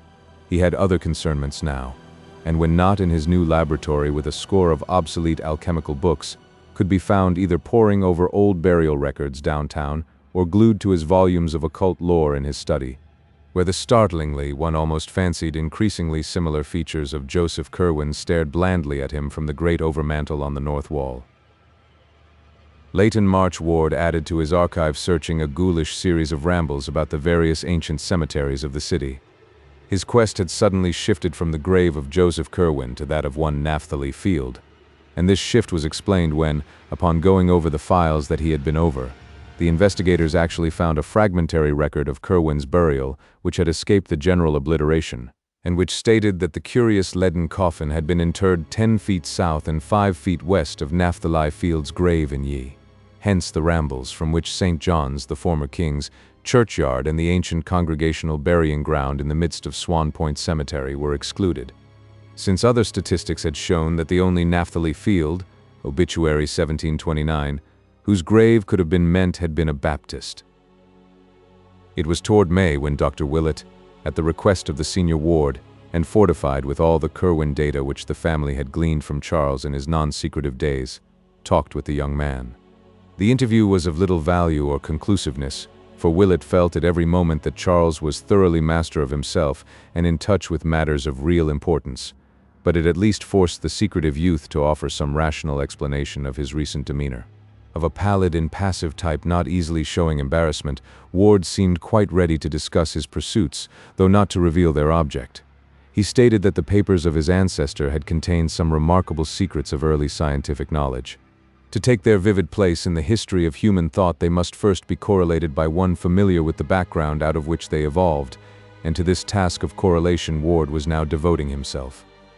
He was seeking to acquire as fast as possible those neglected arts of old which a true interpreter of the Curwen data must possess, and hoped in time to make a full announcement and presentation of the utmost interest to mankind and to the world of thought. As to his graveyard search, whose object he freely admitted, but the details of whose progress he did not relate, he said he had reason to think that Joseph Curwen's mutilated headstone bore certain mystic symbols carved from directions in his will and ignorantly spared by those who had effaced the name, which were absolutely essential to the final solution of his cryptic system. Curwen, he believed, had wished to guard his secret with care, and had consequently distributed the data in an exceedingly curious fashion. When Dr. Willett asked to see the mystic documents, Ward displayed much reluctance and tried to put him off with such things as the photostatic copies of the Hutchinson cipher and Orne formulae and diagrams, but finally showed him the exteriors of some of the real Curwen finds, the journal and notes, the cipher, title and cipher also, and the formula-filled message, "To him who shall come after," and let him glance inside such as were in obscure characters. He also opened the diary at a page carefully selected for its innocuousness and gave Willett a glimpse of Curwen's connected handwriting in English. The doctor noted very closely the crabbed and complicated letters, and the general aura of the 17th century which clung round both penmanship and style, despite the writer's survival into the 18th century, and became quickly certain that the document was genuine. The text itself was relatively trivial, and Willett recalled only a fragment. But when Dr. Willett turned the leaf, he was quickly checked by Ward, who almost snatched the book from his grasp. All that the doctor had a chance to see on the newly opened page was a brief pair of sentences, but these, strangely enough, lingered tenaciously in his memory. They ran, "Ye verse from Liber Damnatus Big spoke 5 rude masses and 4 Hallows Eves. I am hopeful ye thing is breach outside ye spheres. It will draw one who is to come if I can make sure he shall be, and he shall think on past things and look back through all ye years, against ye which I must have ready ye saltus or that to make 'em with." Willett saw no more, but somehow this small glimpse gave a new and vague terror to the painted features of Joseph Curwen, which stared blandly down from the overmantel. Ever after that he entertained the odd fancy, which his medical skill of course assured him was only a fancy, that the eyes of the portrait had a sort of tendency to follow young Charles Ward as he moved about the room. He stopped before leaving to study the picture closely, marveling at its resemblance to Charles and memorizing every minute detail of the cryptical, colorless face, even down to a slight scar or pit in the smooth brow above the right eye. Assured by the doctor that Charles' mental health was in no danger, but that on the other hand he was engaged in researches which might prove of real importance, the Wards were more lenient than they might otherwise have been when during the following June the youth made positive his refusal to attend college. He had, he declared, studies of much more vital importance to pursue, and intimated a wish to go abroad the following year in order to avail himself of certain sources of data not existing in America. The senior Ward, while denying this latter wish as absurd for a boy of only 18, acquiesced regarding the university, so that after a none too brilliant graduation from the Moses Brown School there ensued for Charles a 3-year period of intensive occult study and graveyard searching. Coming of age in April 1923, and having previously inherited a small competence from his maternal grandfather, Ward determined at last to take the European trip hitherto denied him. Of his proposed itinerary he would say nothing save that the needs of his studies would carry him to many places, but he promised to write his parents fully and faithfully. When they saw he could not be dissuaded, they ceased all opposition and helped as best they could, so that in June the young man sailed for Liverpool with the farewell blessings of his father and mother, who accompanied him to Boston and waved him out of sight from the White Star Pier in Charlestown. Letters soon told of his safe arrival, and of his securing good quarters in Great Russell Street, London, where he proposed to stay, shunning all family friends, till he had exhausted the resources of the British Museum in a certain direction. Of his daily life he wrote but little, for there was little to write. Study and experiment consumed all his time, and he mentioned a laboratory which he had established in one of his rooms. That he said nothing of antiquarian rambles in the glamorous old city with its luring skyline of ancient domes and steeples, and its tangles of roads and alleys whose mystic convolutions and sudden vistas alternately beckon and surprise, was taken by his parents as a good index of the degree to which his new interests had engrossed his mind. In June 1924, a brief note told of his departure for Paris, to which he had before made 1 or 2 flying trips for material in the Bibliothèque Nationale. For 3 months thereafter he sent only postal cards, giving an address in the Rue Saint-Jacques, and referring to a special search among rare manuscripts in the library of an unnamed private collector. He avoided acquaintances, and no tourists brought back reports of having seen him. Then came a silence, and in October the Wards received a picture card from Prague, Czechoslovakia, stating that Charles was in that ancient town for the purpose of conferring with a certain very aged man supposed to be the last living possessor of some very curious medieval information. He gave an address in the Neustadt and announced no move till the following January, when he dropped several cards from Vienna telling of his passage through that city on the way toward a more easterly region whither one of his correspondents and fellow delvers into the occult had invited him. The next card was from Klausenburg in Transylvania, and told of Ward's progress toward his destination. He was going to visit a Baron Ferenczi, whose estate lay in the mountains east of Racus, and was to be addressed at Racus in the care of that nobleman. Another card from Racus a week later, saying that his host's carriage had met him and that he was leaving the village for the mountains, was his last message for a considerable time. Indeed, he did not reply to his parents' frequent letters until May, when he wrote to discourage the plan of his mother for a meeting in London, Paris, or Rome during the summer, when the elder Wards were planning to travel in Europe. His researches, he said, were such that he could not leave his present quarters, while the situation of Baron Ferenczi's castle did not favor visits. It was on a crag in the dark wooded mountains, and the region was so shunned by the country folk that normal people could not help feeling ill at ease. Moreover, the Baron was not a person likely to appeal to correct and conservative New England gentlefolk. His aspect and manners had idiosyncrasies, and his age was so great as to be disquieting. It would be better, Charles said, if his parents would wait for his return to Providence, which could scarcely be far distant. That return did not, however, take place until May 1925, when after a few heralding cards the young wanderer quietly slipped into New York on the Homeric and traversed the long miles to Providence by motor coach, eagerly drinking in the green rolling hills, the fragrant, blossoming orchards, and the white-steepled towns of Connecticut in spring. His first taste of ancient New England in nearly 4 years. Old Providence. It was this place and the mysterious forces of its long, continuous history which had brought him into being, and which had drawn him back toward marvels and secrets whose boundaries no prophet might fix. Here lay the arcana, wondrous or dreadful as the case might be, for which all his years of travel and application had been preparing him. A taxicab whirled him through Post Office Square with its glimpse of the river, and up the steep curved slope of Waterman Street to Prospect. Then 8 squares past the fine old estates his childish eyes had known, and the quaint brick sidewalks so often trodden by his youthful feet. And at last the little white overtaken farmhouse on the right, and on the left the classic Adam porch and stately bayed facade of the great brick house where he was born. It was twilight, and Charles Dexter Ward had come home. Ward was now visibly aged and hardened, but was still normal in his general reactions, and in several talks with Willett displayed a balance which no madman, even an incipient one, could feign continuously for long. What elicited the notion of insanity at this period were the sounds heard at all hours from Ward's attic laboratory, in which he kept himself most of the time. There were chantings and repetitions and thunderous declamations in uncanny rhythms, and although these sounds were always in Ward's own voice, there was something in the quality of that voice and in the accents of the formulae it pronounced, which could not but chill the blood of every hearer.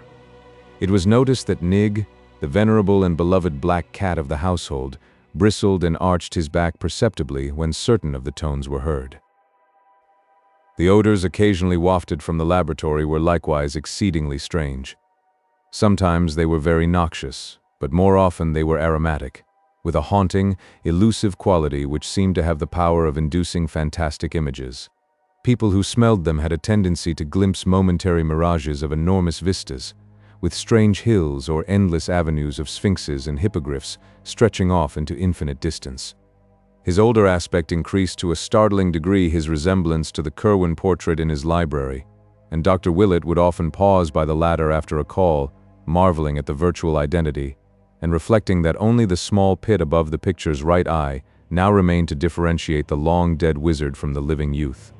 Frequently he noted peculiar things about little wax images of grotesque design on the shelves or tables, and the half-erased remnants of circles, triangles, and pentagrams in chalk or charcoal on the cleared central space of the large room.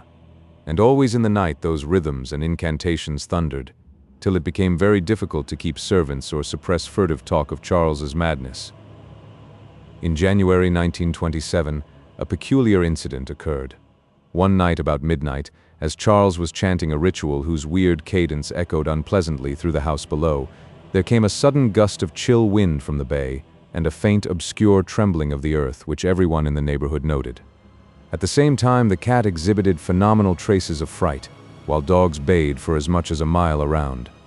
This was the prelude to a sharp thunderstorm, anomalous for the season, which brought with it such a crash that Mr. and Mrs. Ward believed the house had been struck. They rushed upstairs to see what damage had been done, but Charles met them at the door to the attic, pale, resolute, and portentous, with an almost fearsome combination of triumph and seriousness on his face. He assured them that the house had not really been struck, and that the storm would soon be over. The thunder sank to a sort of dull, mumbling chuckle and finally died away. Stars came out, and the stamp of triumph on Charles Ward's face crystallized into a very singular expression. For 2 months or more after this incident, Ward was less confined than usual to his laboratory. He exhibited a curious interest in the weather, and made odd inquiries about the date of the spring thawing of the ground. One night late in March he left the house after midnight, and did not return till almost morning, when his mother, being wakeful, heard a rumbling motor draw up the carriage entrance. Muffled oaths could be distinguished, and Mrs. Ward, rising and going to the window, saw 4 dark figures removing a long, heavy box from a truck at Charles' direction and carrying it within by the side door. She heard labored breathing and ponderous footfalls on the stairs, and finally a dull thumping in the attic, after which the footfalls descended again, and the 4 men reappeared outside and drove off in their truck. The next day, Charles resumed his strict attic seclusion, drawing down the dark shades of his laboratory windows and appearing to be working on some metal substance. He would open the door to no one, and steadfastly refused all proffered food. About noon, a wrenching sound followed by a terrible cry and a fall were heard, but when Mrs. Ward rapped at the door, her son at length answered faintly, and told her that nothing had gone amiss. The hideous and indescribable stench now welling out was absolutely harmless and unfortunately necessary. Solitude was the one prime essential, and he would appear later for dinner. That afternoon, after the conclusion of some odd hissing sounds which came from behind the locked portal, he did finally appear, wearing an extremely haggard aspect and forbidding anyone to enter the laboratory upon any pretext. This, indeed, proved the beginning of a new policy of secrecy, for never afterward was any other person permitted to visit either the mysterious garret workroom or the adjacent storeroom which he cleared out, furnished roughly and added to his inviolably private domain as a sleeping apartment. Here he lived, with books brought up from his library beneath, till the time he purchased the Pawtuxet bungalow and moved to it all his scientific effects. In the evening, Charles secured the paper before the rest of the family and damaged part of it through an apparent accident. Later on, Dr. Willett, having fixed the date from statements by various members of the household, looked up an intact copy at the journal office and found that in the destroyed section the following small item had occurred. Nocturnal diggers surprised in North Burial Ground. Robert Hart, night watchman at the North Burial Ground, this morning discovered a party of several men with a motor truck in the oldest part of the cemetery, but apparently frightened them off before they had accomplished whatever their object may have been. The discovery took place at about 4 o'clock, when Hart's attention was attracted by the sound of a motor outside his shelter. Investigating, he saw a large truck on the main drive several rods away, but could not reach it before the sound of his feet on the gravel had revealed his approach. The men hastily placed a large box in the truck and drove away toward the street before they could be overtaken, and since no known grave was disturbed, Hart believes that this box was an object which they wished to bury. The diggers must have been at work for a long while before detection, for Hart found an enormous hole dug at a considerable distance back from the roadway in the lot of Amosa Field, where most of the old stones have long ago disappeared. The hole, a place as large and deep as a grave, was empty, and did not coincide with any interment mentioned in the cemetery records. Sergeant Riley of the 2nd Station viewed the spot and gave the opinion that the hole was dug by bootleggers rather gruesomely and ingeniously seeking a safe cache for liquor in a place not likely to be disturbed. In reply to questions, Hart said he thought the escaping truck had headed up Rochambeau Avenue, though he could not be sure. During the next few days, Charles Ward was seldom seen by his family. Having added sleeping quarters to his attic realm, he kept closely to himself there, ordering food brought to the door and not taking it in until after the servant had gone away. The droning of monotonous formulae and the chanting of bizarre rhythms recurred at intervals, while at other times occasional listeners could detect the sound of tinkling glass, hissing chemicals, running water, or roaring gas flames. Odors of the most unplaceable quality, wholly unlike any before noted, hung at times around the door, and the air of tension observable in the young recluse whenever he did venture briefly forth was such as to excite the keenest speculation. Once he made a hasty trip to the Athenaeum for a book he required, and again he hired a messenger to fetch him a highly obscure volume from Boston. Suspense was written portentously over the whole situation, and both the family and Dr. Willett confessed themselves wholly at a loss what to do or think about it. Then on the 15th of April a strange development occurred. While nothing appeared to grow different in kind, there was certainly a very terrible difference in degree, and Dr. Willett somehow attaches great significance to the change. The day was Good Friday, a circumstance of which the servants made much, but which others quite naturally dismiss as an irrelevant coincidence. Late in the afternoon, young Ward began repeating a certain formula in a singularly loud voice, at the same time burning some substance so pungent that its fumes escaped over the entire house. The formula was so plainly audible in the hall outside the locked door that Mrs. Ward could not help memorizing it as she waited and listened anxiously, and later on she was able to write it down at Dr. Willett's request. It ran as follows, and experts have told Dr. Willett that its very close analogue can be found in the mystic writings of Eliphas Levi, that cryptic soul who crept through a crack in the forbidden door and glimpsed the frightful vistas of the void beyond. Per Adonai Elohim, Adonai Jehovah, Adonai Sabaoth, Metraton o Aglamethon, Verbum Pythonicum, Mysterium Salamandre, Conventus Silvorum, Antra, Nomorum, Demonia Coeli God, Almansin, Gibor, Jehoshua, Evam, Zariatnatmik, Veni, Veni, Veni. This had been going on for 2 hours without change or intermission when over all the neighborhood a pandemoniac howling of dogs set in. The extent of this howling can be judged from the space it received in the papers the next day, but to those in the Ward household it was overshadowed by the odor which instantly followed it, a hideous, all-pervasive odor which none of them had ever smelt before or have ever smelt since. In the midst of this mephitic flood there came a very perceptible flash like that of lightning, which would have been blinding and impressive but for the daylight around, and then was heard the voice that no listener can ever forget because of its thunderous remoteness, its incredible depth, and its eldritch dissimilarity to Charles Ward's voice. It shook the house, and was clearly heard by at least 2 neighbors above the howling of the dogs. Mrs. Ward, who had been listening in despair outside her son's locked laboratory, shivered as she recognized its hellish import, for Charles had told her of its evil fame in dark books, and of the manner in which it had thundered, according to the Fenner letters, above the doomed Pawtuxet farmhouse on the night of Joseph Kerwin's annihilation. There was no mistaking that nightmare phrase, for Charles had described it too vividly in the old days when he had talked frankly of his Kerwin investigations. And yet it was only this fragment of an archaic and forgotten language. Dies, mais jeshet bone dosif dovema enetemas. Close upon this thundering there came a momentary darkening of the daylight, though sunset was still an hour distant, and then a puff of added odor, different from the first but equally unknown and intolerable. Charles was chanting again now, and his mother could hear syllables that sounded like Yiga Yog Sothoth Hilag Phythrodag, ending in a Ya, whose maniacal force mounted in an ear-splitting crescendo. A second later, all previous memories were effaced by the wailing scream which burst out with frantic explosiveness and gradually changed form to a paroxysm of diabolic and hysterical laughter. Mrs. Ward, with the mingled fear and blind courage of maternity, advanced and knocked affrightedly at the concealing panels, but obtained no sign of recognition. She knocked again, but paused nervelessly as a second shriek arose, this one unmistakably in the familiar voice of her son, and sounding concurrently with the still bursting cachinnations of that other voice. Presently she fainted, although she is still unable to recall the precise and immediate cause. Memory sometimes makes merciful deletions. Mr. Ward returned from the business section at about 6:15, and not finding his wife downstairs, was told by the frightened servants that she was probably watching at Charles' door, from which the sounds had been far stranger than ever before. Mounting the stairs at once, he saw Mrs. Ward stretched at full length on the floor of the corridor outside the laboratory, and realizing that she had fainted, hastened to fetch a glass of water from a set bowl in a neighboring alcove. Dashing the cold fluid in her face, he was heartened to observe an immediate response on her part, and was watching the bewildered opening of her eyes when a chill shot through him and threatened to reduce him to the very state from which she was emerging.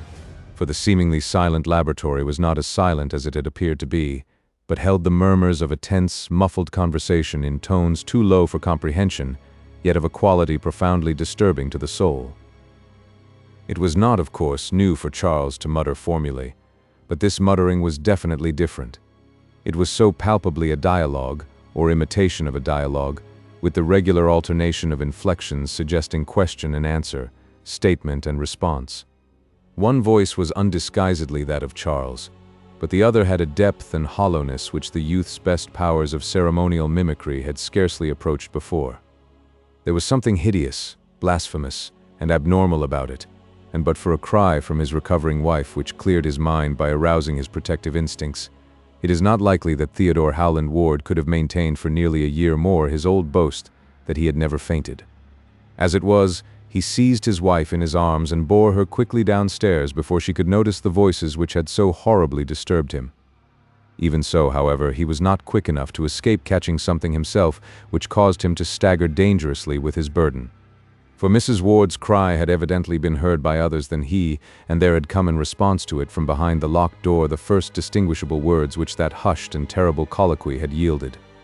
They were merely an excited caution in Charles' own voice, but somehow their implications held a nameless fright for the father who overheard them.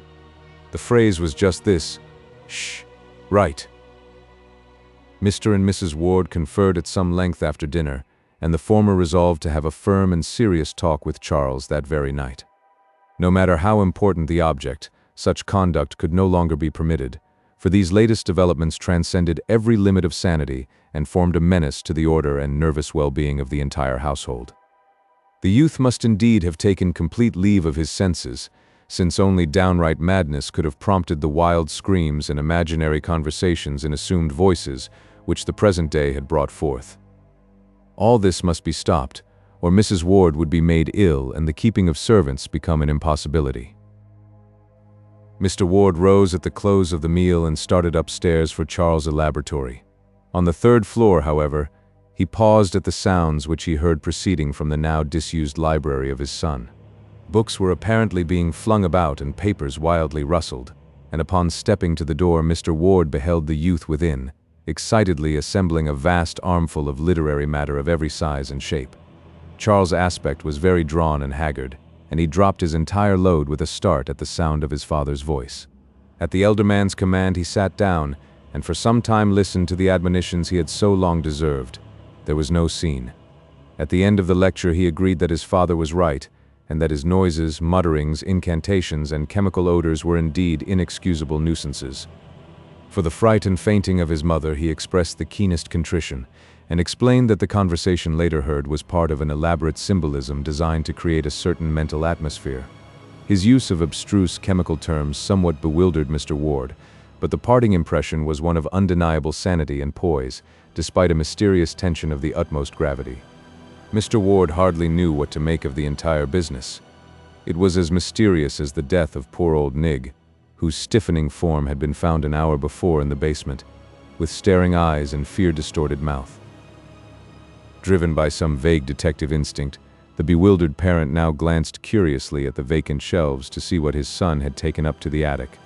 The youth's library was plainly and rigidly classified, so that one might tell at a glance the books, or at least the kind of books, which had been withdrawn. On this occasion Mr. Ward was astonished to find that nothing of the occult or the antiquarian, beyond what had been previously removed, was missing. These new withdrawals were all modern items: histories, scientific treatises, geographies, manuals of literature, philosophic works, and certain contemporary newspapers and magazines. It was a very curious shift from Charles Ward's recent run of reading, and the father paused in a growing vortex of perplexity and an engulfing sense of strangeness. The strangeness was a very poignant sensation, and almost clawed at his chest as he strove to see just what was wrong around him. Something was indeed wrong, and tangibly as well as spiritually so. On the north wall rose still the ancient carved-over mantel from the house in Olney Court, but to the cracked and precariously restored oils of the large Curwen portrait disaster had come. Time and unequal heating had done their work at last, and at some time since the room's last cleaning the worst had happened. Peeling clear of the wood, curling tighter and tighter, and finally crumbling into small bits with what must have been malignly silent suddenness, the portrait of Joseph Curwen had resigned forever its staring surveillance of the youth it so strangely resembled, and now lay scattered on the floor as a thin coating of fine bluish-gray dust. 4. A mutation and a madness. In the week following that memorable Good Friday, Charles Ward was seen more often than usual and was continually carrying books between his library and the attic laboratory. His actions were quiet and rational, but he had a furtive, hunted look which his mother did not like, and developed an incredibly ravenous appetite as gauged by his demands upon the cook.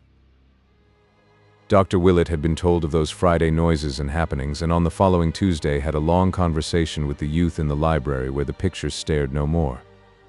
The interview was, as always, inconclusive, but Willett is still ready to swear that the youth was sane and himself at the time. He held out promises of an early revelation and spoke of the need of securing a laboratory elsewhere. At the loss of the portrait, he grieved singularly little considering his first enthusiasm over it, but seemed to find something of positive humor in its sudden crumbling. About the second week, Charles began to be absent from the house for long periods, and one day when good old Black Hannah came to help with the spring cleaning, she mentioned his frequent visits to the old house in Olney Court, where he would come with a large valise and perform curious delvings in the cellar. He was always very liberal to her and to old Asa, but seemed more worried than he used to be, which grieved her very much, since she had watched him grow up from birth. Another report of his doings came from Pawtuxet, where some friends of the family saw him at a distance a surprising number of times. He seemed to haunt the resort and canoe house of Rhodes on the Pawtuxet, and subsequent inquiries by Dr. Willett at that place brought out the fact that his purpose was always to secure access to the rather hedged-in riverbank, along which he would walk toward the north, usually not reappearing for a very long while. Later in May came a momentary revival of ritualistic sounds in the attic laboratory, which brought a stern reproof from Mr. Ward and a somewhat distracted promise of amendment from Charles. It occurred one morning and seemed to form a resumption of the imaginary conversation noted on that turbulent Good Friday.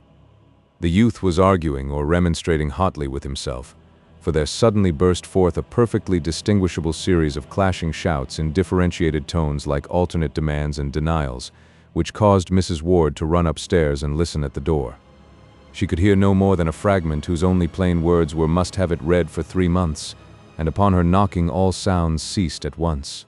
When Charles was later questioned by his father, he said that there were certain conflicts of spheres of consciousness which only great skill could avoid, but which he would try to transfer to other realms. About the middle of June, a queer nocturnal incident occurred. In the early evening there had been some noise and thumping in the laboratory upstairs, and Mr. Ward was on the point of investigating when it suddenly quieted down.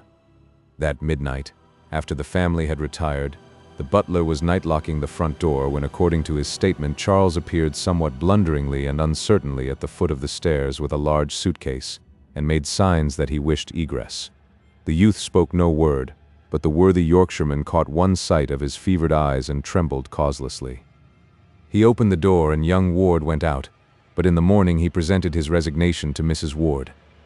There was, he said, something unholy in the glance Charles had fixed on him. It was no way for a young gentleman to look at an honest person, and he could not possibly stay another night. Mrs. Ward allowed the man to depart, but she did not value his statement highly. To fancy Charles in a savage state that night was quite ridiculous, for as long as she had remained awake she had heard faint sounds from the laboratory above, sounds as if of sobbing and pacing, and of a sighing which told only of despair's profoundest depths. Mrs. Ward had grown used to listening for sounds in the night, for the mystery of her son was fast driving all else from her mind.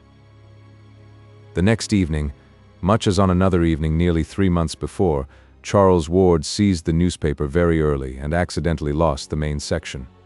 This matter was not recalled till later, when Dr. Willett began checking up loose ends and searching out missing links here and there.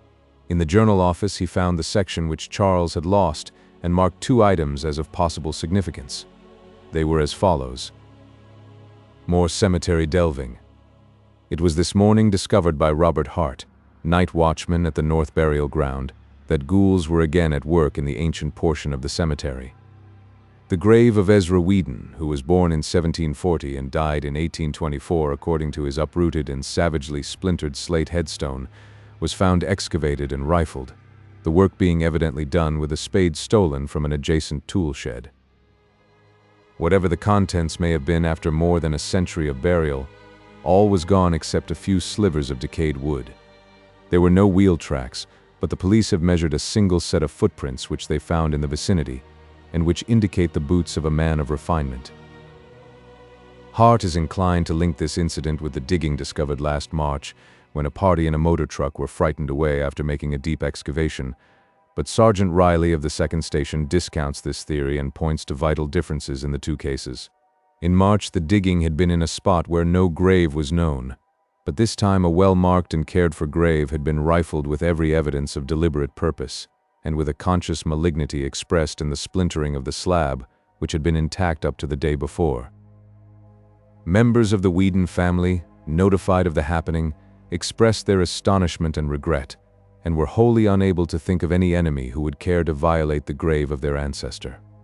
Hazard Whedon of 598 Angel Street recalls a family legend according to which Ezra Whedon was involved in some very peculiar circumstances, not dishonorable to himself, shortly before the Revolution, but of any modern feud or mystery he is frankly ignorant. Inspector Cunningham has been assigned to the case and hopes to uncover some valuable clues in the near future. Dogs noisy in Pawtuxet. Residents of Pawtuxet were aroused about 3 in the morning today by a phenomenal baying of dogs which seemed to center near the river just north of Rhodes on the Pawtuxet. The volume and quality of the howling were unusually odd according to most who heard it, and Fred Lemden, night watchman at Rhodes, declares it was mixed with something very like the shrieks of a man in mortal terror and agony. A sharp and very brief thunderstorm, which seemed to strike somewhere near the bank of the river, put an end to the disturbance. Strange and unpleasant odors, probably from the oil tanks along the bay, are popularly linked with this incident and may have had their share in exciting the dogs. The aspect of Charles now became very haggard and hunted, and all agree in retrospect that he may have wished at this period to make some statement or confession from which sheer terror withheld him. The morbid listening of his mother in the night brought out the fact that he made frequent sallies abroad under cover of darkness, and most of the more academic alienists unite at present in charging him with the revolting cases of vampirism which the press so sensationally reported about this time, but which have not yet been definitely traced to any known perpetrator. These cases, too recent and celebrated to need detailed mention, involved victims of every age and type and seemed to cluster around 2 distinct localities, the residential hill and the North End, near the Ward home, and the suburban districts across the Cranston line near Pawtuxet. Both late wayfarers and sleepers with open windows were attacked, and those who lived to tell the tale spoke unanimously of a lean, lithe, leaping monster with burning eyes which fastened its teeth in the throat or upper arm and feasted ravenously. Dr. Willett, who refuses to date the madness of Charles Ward as far back as even this, is cautious in attempting to explain these horrors. He has, he declares, certain theories of his own, and limits his positive statements to a peculiar kind of negation. I will not, he says, state who or what I believe perpetrated these attacks and murders, but I will declare that Charles Ward was innocent of them. I have reason to be sure he was ignorant of the taste of blood, as indeed his continued anemic decline and increasing pallor prove better than any verbal argument. Ward meddled with terrible things, but he has paid for it, and he was never a monster or a villain. As for now, I don't like to think. A change came, and I'm content to believe that the old Charles Ward died with it. His soul did, anyhow, for that mad flesh that vanished from Waite's Hospital had another. Willett speaks with authority, for he was often at the Ward home attending Mrs. Ward, whose nerves had begun to snap under the strain. Her nocturnal listening had bred some morbid hallucinations which she confided to the doctor with hesitancy, and which he ridiculed in talking to her, although they made him ponder deeply when alone. These delusions always concerned the faint sounds which she fancied she heard in the attic laboratory and bedroom, and emphasized the occurrence of muffled sighs and sobbings at the most impossible times. Early in July, Willett ordered Mrs. Ward to Atlantic City for an indefinite recuperative sojourn, and cautioned both Mr. Ward and the haggard and elusive Charles to write her only cheering letters. It is probably to this enforced and reluctant escape that she owes her life and continued sanity. Not long after his mother's departure, Charles Ward began negotiating for the Pawtuxet bungalow. It was a squalid little wooden edifice with a concrete garage, perched high on the sparsely settled bank of the river slightly above Rhodes, but for some odd reason the youth would have nothing else. He gave the real estate agencies no peace till one of them secured it for him at an exorbitant price from a somewhat reluctant owner, and as soon as it was vacant he took possession under cover of darkness, transporting in a great closed van the entire contents of his attic laboratory, including the books both weird and modern which he had borrowed from his study. He had this van loaded in the black small hours, and his father recalls only a drowsy realization of stifled oaths and stamping feet on the night the goods were taken away. After that, Charles moved back to his own old quarters on the 3rd floor and never haunted the attic again.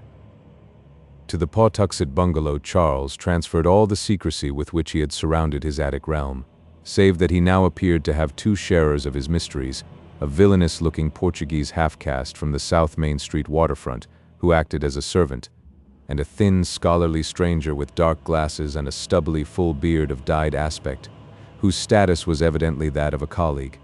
Neighbors vainly tried to engage these odd persons in conversation. The mulatto Gomes spoke very little English, and the bearded man who gave his name as Dr. Allen voluntarily followed his example. Ward himself tried to be more affable, but succeeded only in provoking curiosity with his rambling accounts of chemical research. Before long, queer tales began to circulate regarding the all-night burning of lights, and somewhat later, after this burning had suddenly ceased, there rose still queerer tales of disproportionate orders of meat from the butchers and of the muffled shouting, declamation, rhythmic chanting, and screaming supposed to come from some very deep cellar below the place. Most distinctly, the new and strange household was bitterly disliked by the honest bourgeoisie of the vicinity, and it is not remarkable that dark hints were advanced connecting the hated establishment with the current epidemic of vampiristic attacks and murders, especially since the radius of that plague seemed now confined wholly to Pawtuxet and the adjacent streets of Edgewood. Ward spent most of his time at the bungalow, but slept occasionally at home and was still reckoned a dweller beneath his father's roof. Twice he was absent from the city on week-long trips, whose destinations have not yet been discovered. He grew steadily paler and more emaciated even than before, and lacked some of his former assurance when repeating to Dr. Willett his old story of vital research and future revelations.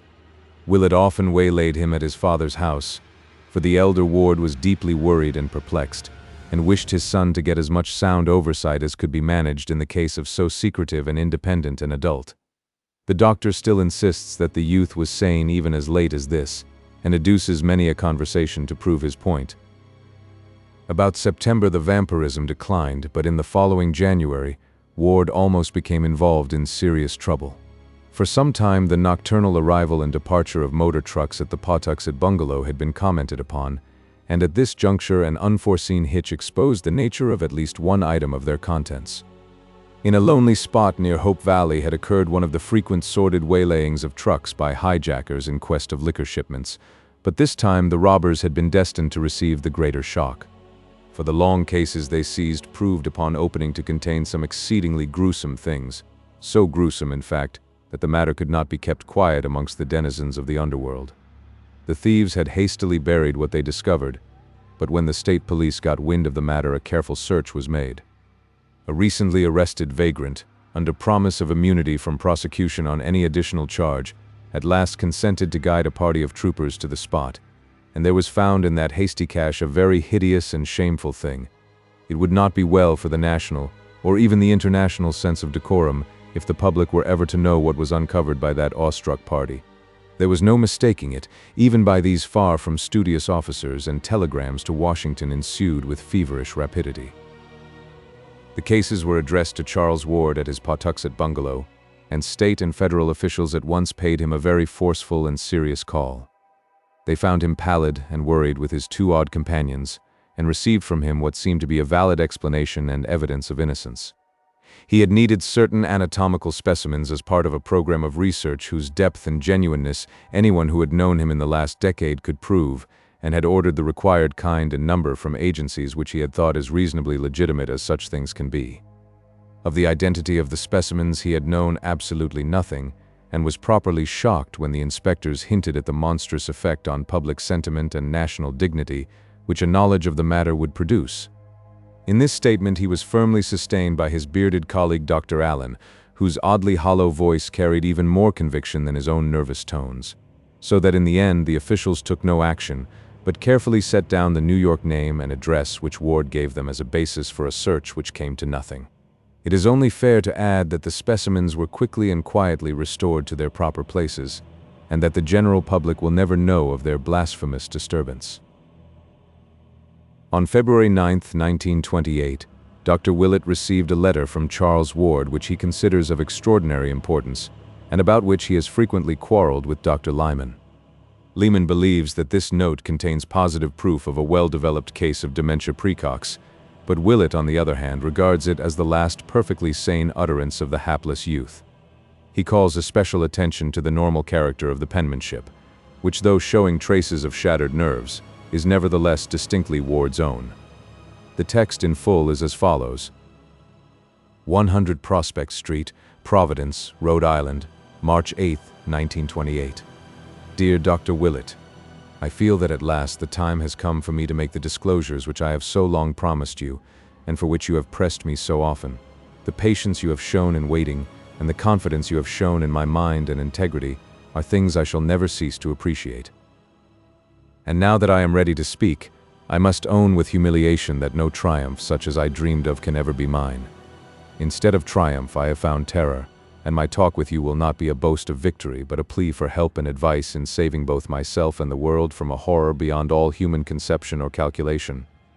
You recall what those Fenner letters said of the old raiding party at Pawtuxet. That must all be done again, and quickly. Upon us depends more than can be put into words, all civilization, all natural law, perhaps even the fate of the solar system and the universe. I have brought to light a monstrous abnormality, but I did it for the sake of knowledge. Now for the sake of all life and nature you must help me thrust it back into the dark again. I have left that Pawtuxet place forever, and we must extirpate everything existing there, alive or dead. I shall not go there again, and you must not believe it if you ever hear that I am there. I will tell you why I say this when I see you. I have come home for good, and wish you would call on me at the very first moment that you can spare 5 or 6 hours continuously to hear what I have to say. It will take that long, and believe me when I tell you that you never had a more genuine professional duty than this. My life and reason are the very least things which hang in the balance. I dare not tell my father, for he could not grasp the whole thing.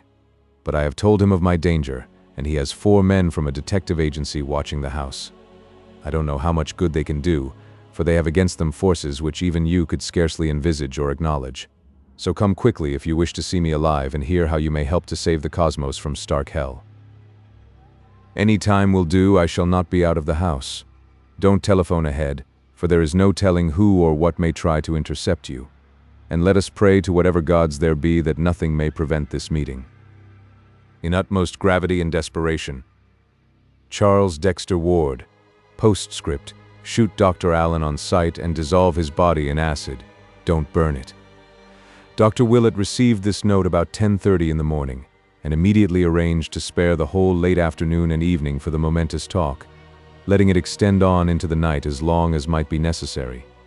He planned to arrive about 4 o'clock, and through all the intervening hours was so engulfed in every sort of wild speculation that most of his tasks were very mechanically performed. Maniacal as the letter would have sounded to a stranger, Willett had seen too much of Charles Ward's oddities to dismiss it as sheer raving. That something very subtle, ancient, and horrible was hovering about he felt quite sure, and the reference to Dr. Allen could almost be comprehended in view of what Pawtuxet gossip said of Ward's enigmatical colleague. Willett had never seen the man, but had heard much of his aspect and bearing, and could not but wonder what sort of eyes those much-discussed dark glasses might conceal. Promptly at 4 Dr. Willett presented himself at the Ward residence, but found to his annoyance that Charles had not adhered to his determination to remain indoors. The guards were there, but said that the young man seemed to have lost part of his timidity. He had that morning done much apparently frightened arguing and protesting over the telephone. One of the detectives said, replying to some unknown voice with phrases such as, "I am very tired and must rest a while. I can't receive anyone for some time. You'll have to excuse me. Please postpone decisive action till we can arrange some sort of compromise, or I am very sorry. But I must take a complete vacation from everything. I'll talk with you later."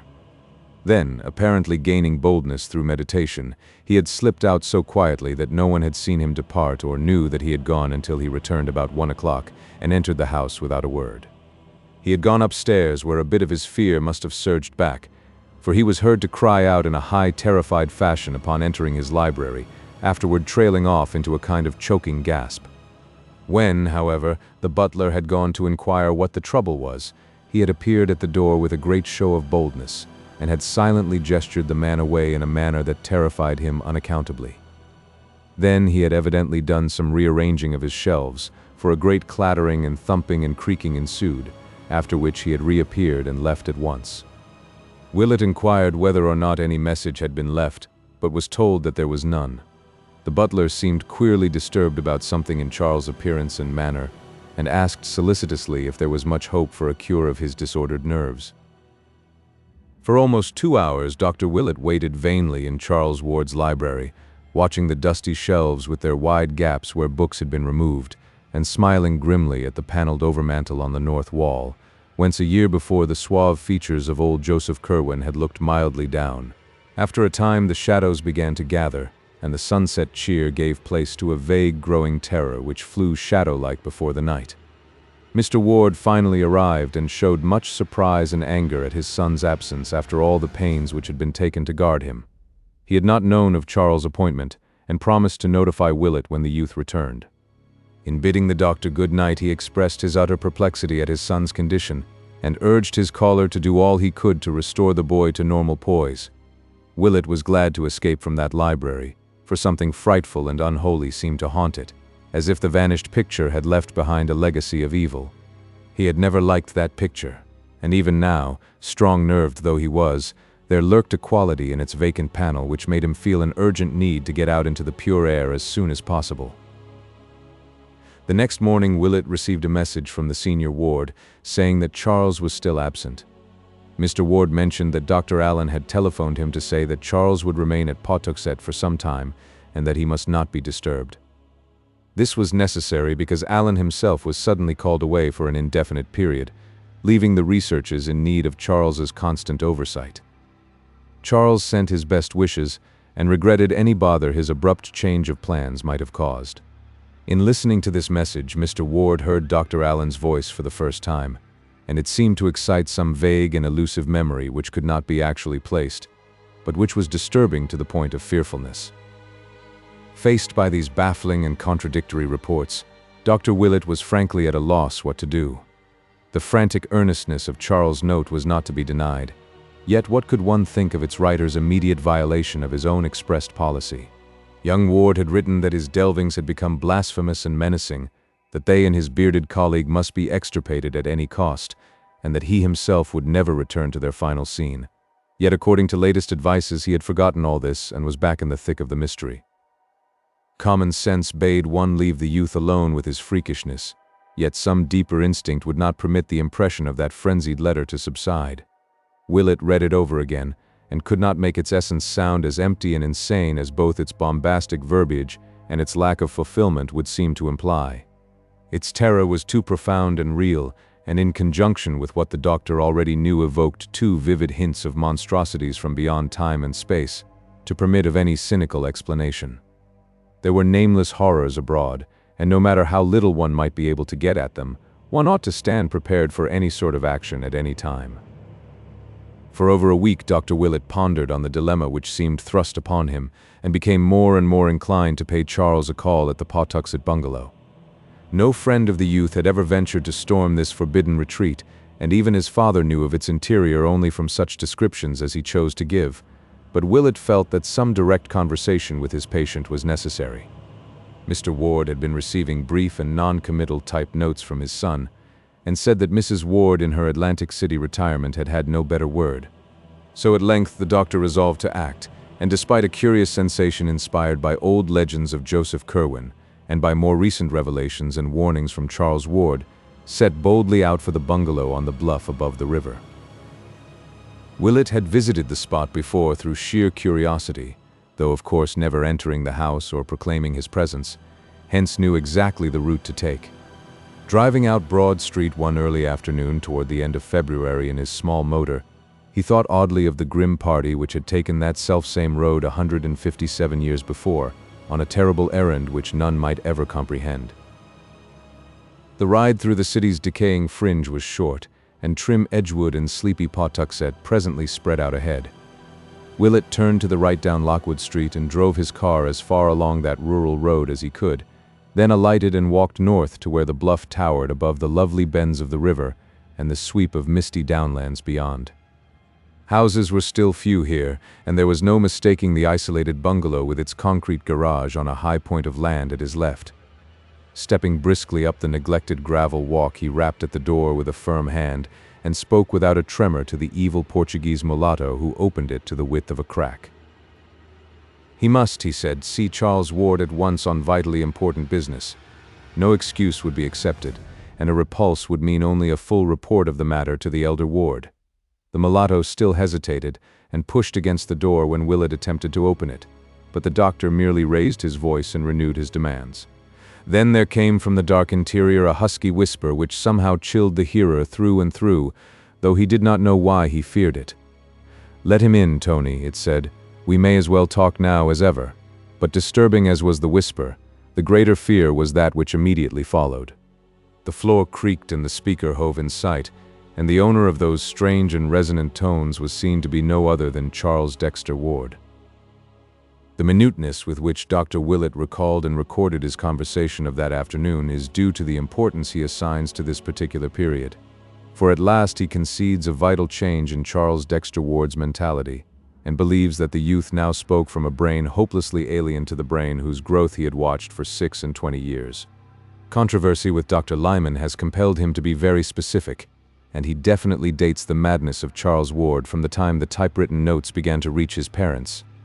Those notes are not in Ward's normal style, not even in the style of that last frantic letter to Willett.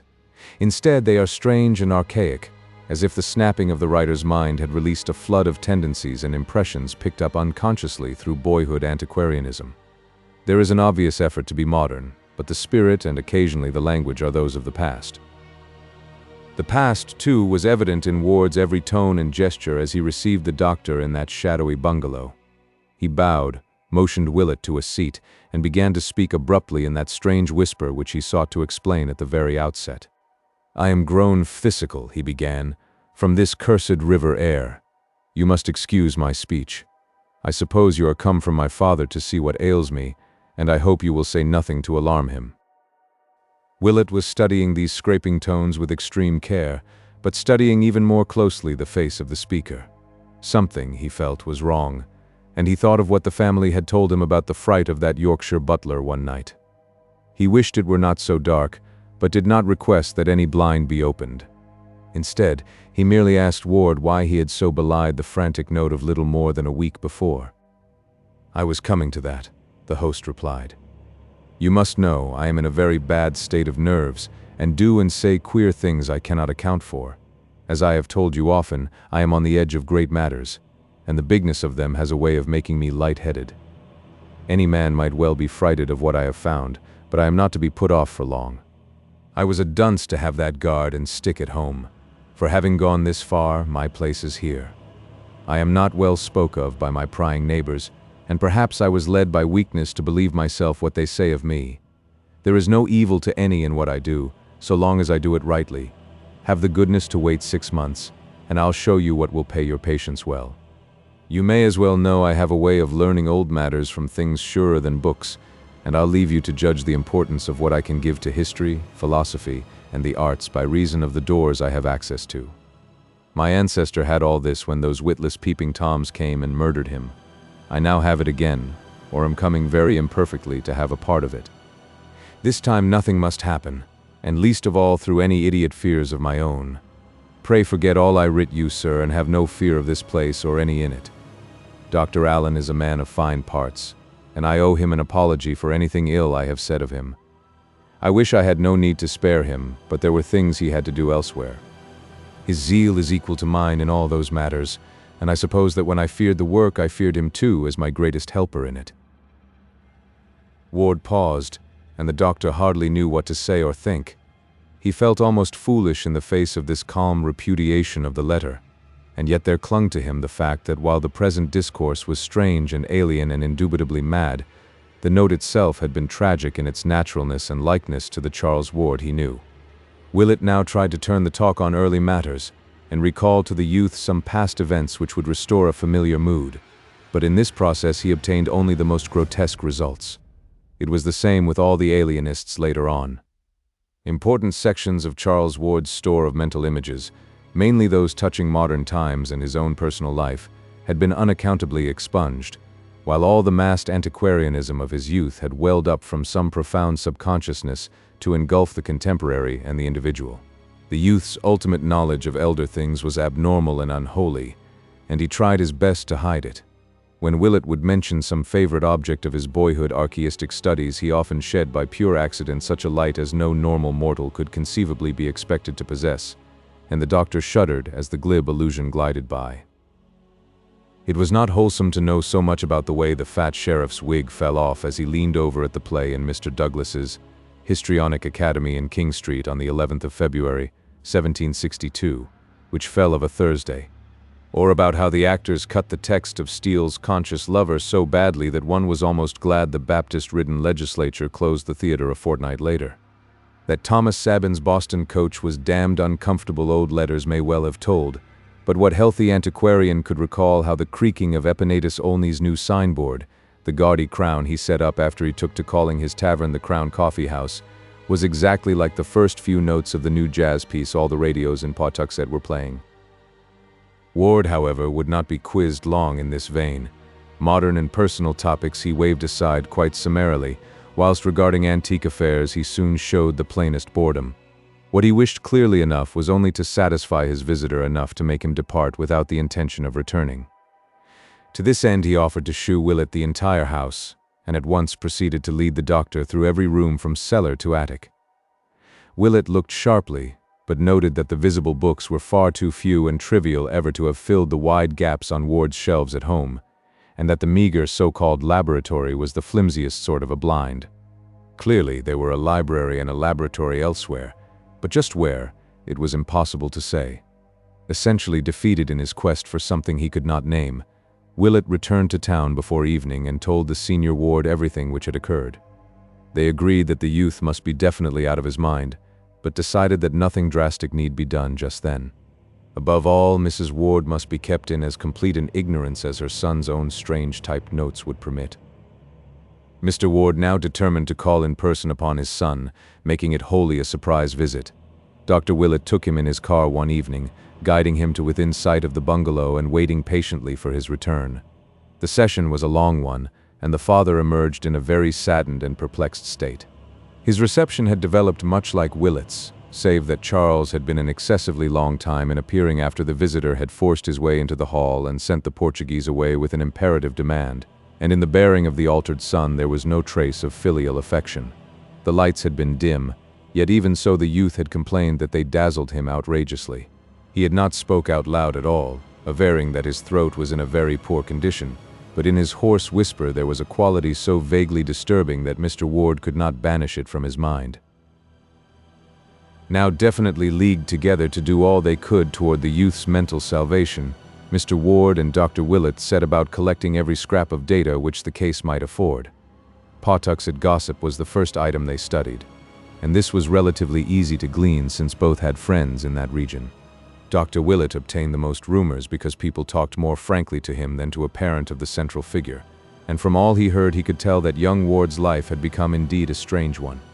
Common tongues would not dissociate his household from the vampirism of the previous summer, while the nocturnal comings and goings of the motor trucks provided their share of dark speculation.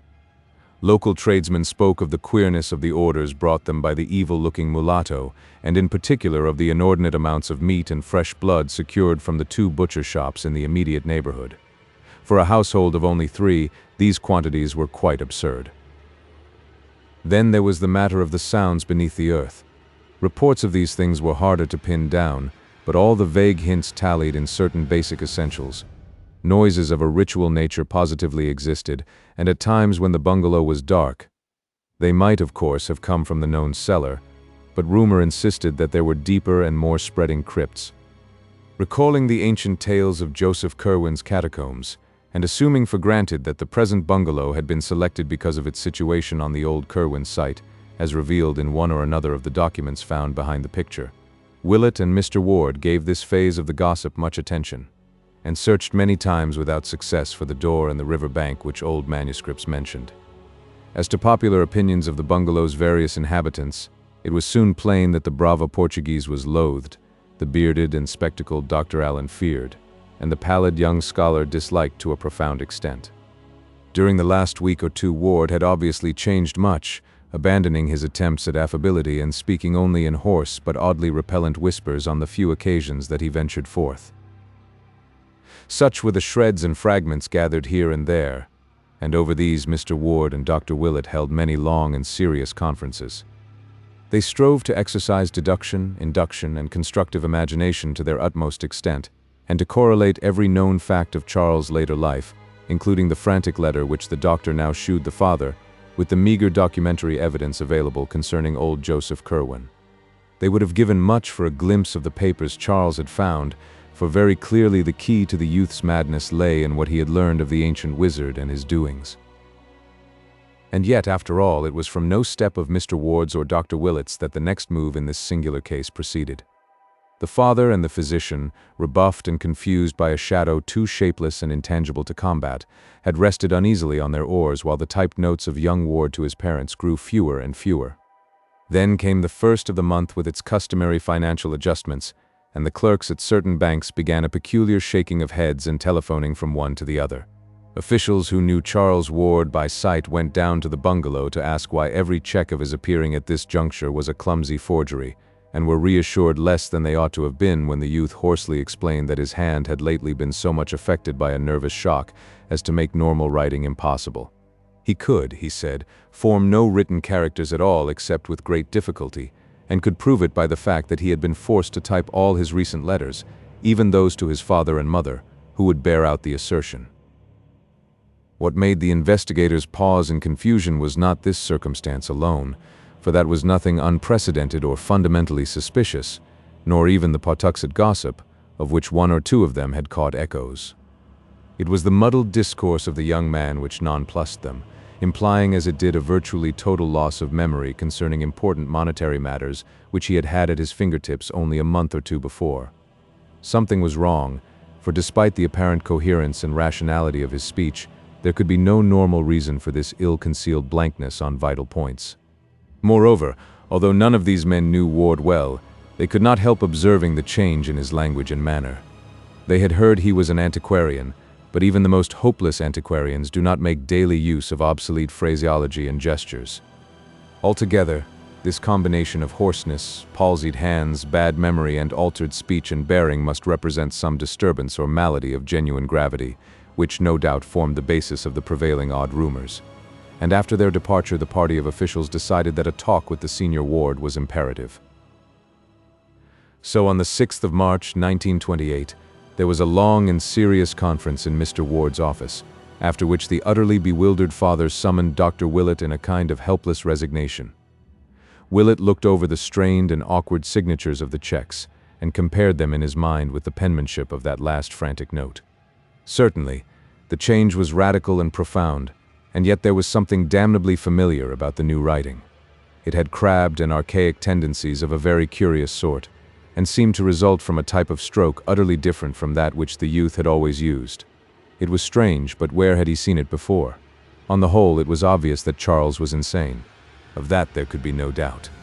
And since it appeared unlikely that he could handle his property or continue to deal with the outside world much longer, something must quickly be done toward his oversight and possible cure. It was then that the alienists were called in, Drs. Peck and Wade of Providence and Dr. Lyman of Boston, to whom Mr. Ward and Dr. Willett gave the most exhaustive possible history of the case, and who conferred at length in the now unused library of their young patient, examining what books and papers of his were left in order to gain some further notion of his habitual mental cast. After scanning this material and examining the meaningless note to Willett, they all agreed that Charles Ward's studies had been enough to unseat or at least to warp any ordinary intellect, and wished most heartily that they could see his more intimate volumes and documents, but this latter they knew they could do, if at all, only after a scene at the bungalow itself. Willett now reviewed the whole case with febrile energy, it being at this time that he obtained the statements of the workmen who had seen Charles find the Kerwin documents, and that he collated the incidents of the destroyed newspaper items, looking up the latter at the journal office. On Thursday, the 8th of March, Doctors Willett, Peck, Lyman, and Waite, accompanied by Mr. Ward, paid the youth their momentous call, making no concealment of their object, and questioning the now acknowledged patient with extreme minuteness. Charles, though he was ordinately long in answering the summons and was still redolent of strange and noxious laboratory odors when he did finally make his agitated appearance, proved a far from recalcitrant subject, and admitted freely that his memory and balance had suffered somewhat from close application to abstruse studies. He offered no resistance when his removal to other quarters was insisted upon, and seemed indeed to display a high degree of intelligence as apart from mere memory. His conduct would have sent his interviewers away in bafflement had not the persistently archaic trend of his speech, and the unmistakable replacement of modern by ancient ideas in his consciousness, marked him out as one definitely removed from the normal. Of his work he would say no more to the group of doctors than he had formerly said to his family and to Dr. Willett, and his frantic note of the previous month he dismissed as mere nerves and hysteria. He insisted that the shadowy bungalow possessed no library or laboratory beyond the visible ones, and waxed abstruse in explaining the absence from the house of such odors as now saturated all his clothing. Neighborhood gossip he attributed to nothing more than the cheap inventiveness of baffled curiosity. Of the whereabouts of Dr. Allen he said he did not feel at liberty to speak definitely, but assured his inquisitors that the bearded and spectacled man would return when needed. In paying off the stolid brava who resisted all questioning by the visitors, and in closing the bungalow which still seemed to hold such nighted secrets, Ward showed no sign of nervousness save a barely noticed tendency to pause as though listening for something very faint. He was apparently animated by a calmly philosophic resignation, as if his removal were the merest transient incident which would cause the least trouble if facilitated and disposed of once and for all. It was clear that he trusted to his obviously unimpaired keenness of absolute mentality to overcome all the embarrassments into which his twisted memory, his lost voice and handwriting, and his secretive and eccentric behavior had led him. His mother, it was agreed, was not to be told of the change, his father supplying typed notes in his name. Ward was taken to the restfully and picturesquely situated private hospital maintained by Dr. Waite on Conanicut Island in the Bay, and subjected to the closest scrutiny and questioning by all the physicians connected with the case. It was then that the physical oddities were noticed, the slackened metabolism, the altered skin, and the disproportionate neural reactions. Dr. Willett was the most perturbed of the various examiners, for he had attended Ward all his life and could appreciate with terrible keenness the extent of his physical disorganization. Even the familiar olive mark on his hip was gone, while on his chest was a great black mole or cicatrice which had never been there before, and which made Willett wonder whether the youth had ever submitted to any of the witch markings reputed to be inflicted at certain unwholesome nocturnal meetings in wild and lonely places. The doctor could not keep his mind off a certain transcribed witch trial record from Salem, which Charles had shown him in the old non-secretive days, and which read, Mr. G.B.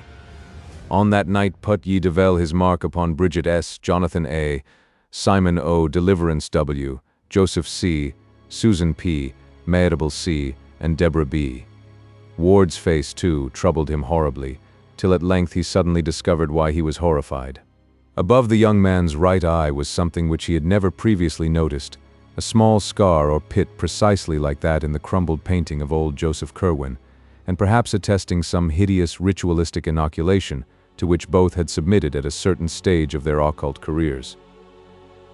While Ward himself was puzzling all the doctors at the hospital, a very strict watch was kept on all mail addressed either to him or to Dr. Allen, which Mr. Ward had ordered delivered at the family home. Willett had predicted that very little would be found, since any communications of a vital nature would probably have been exchanged by messenger.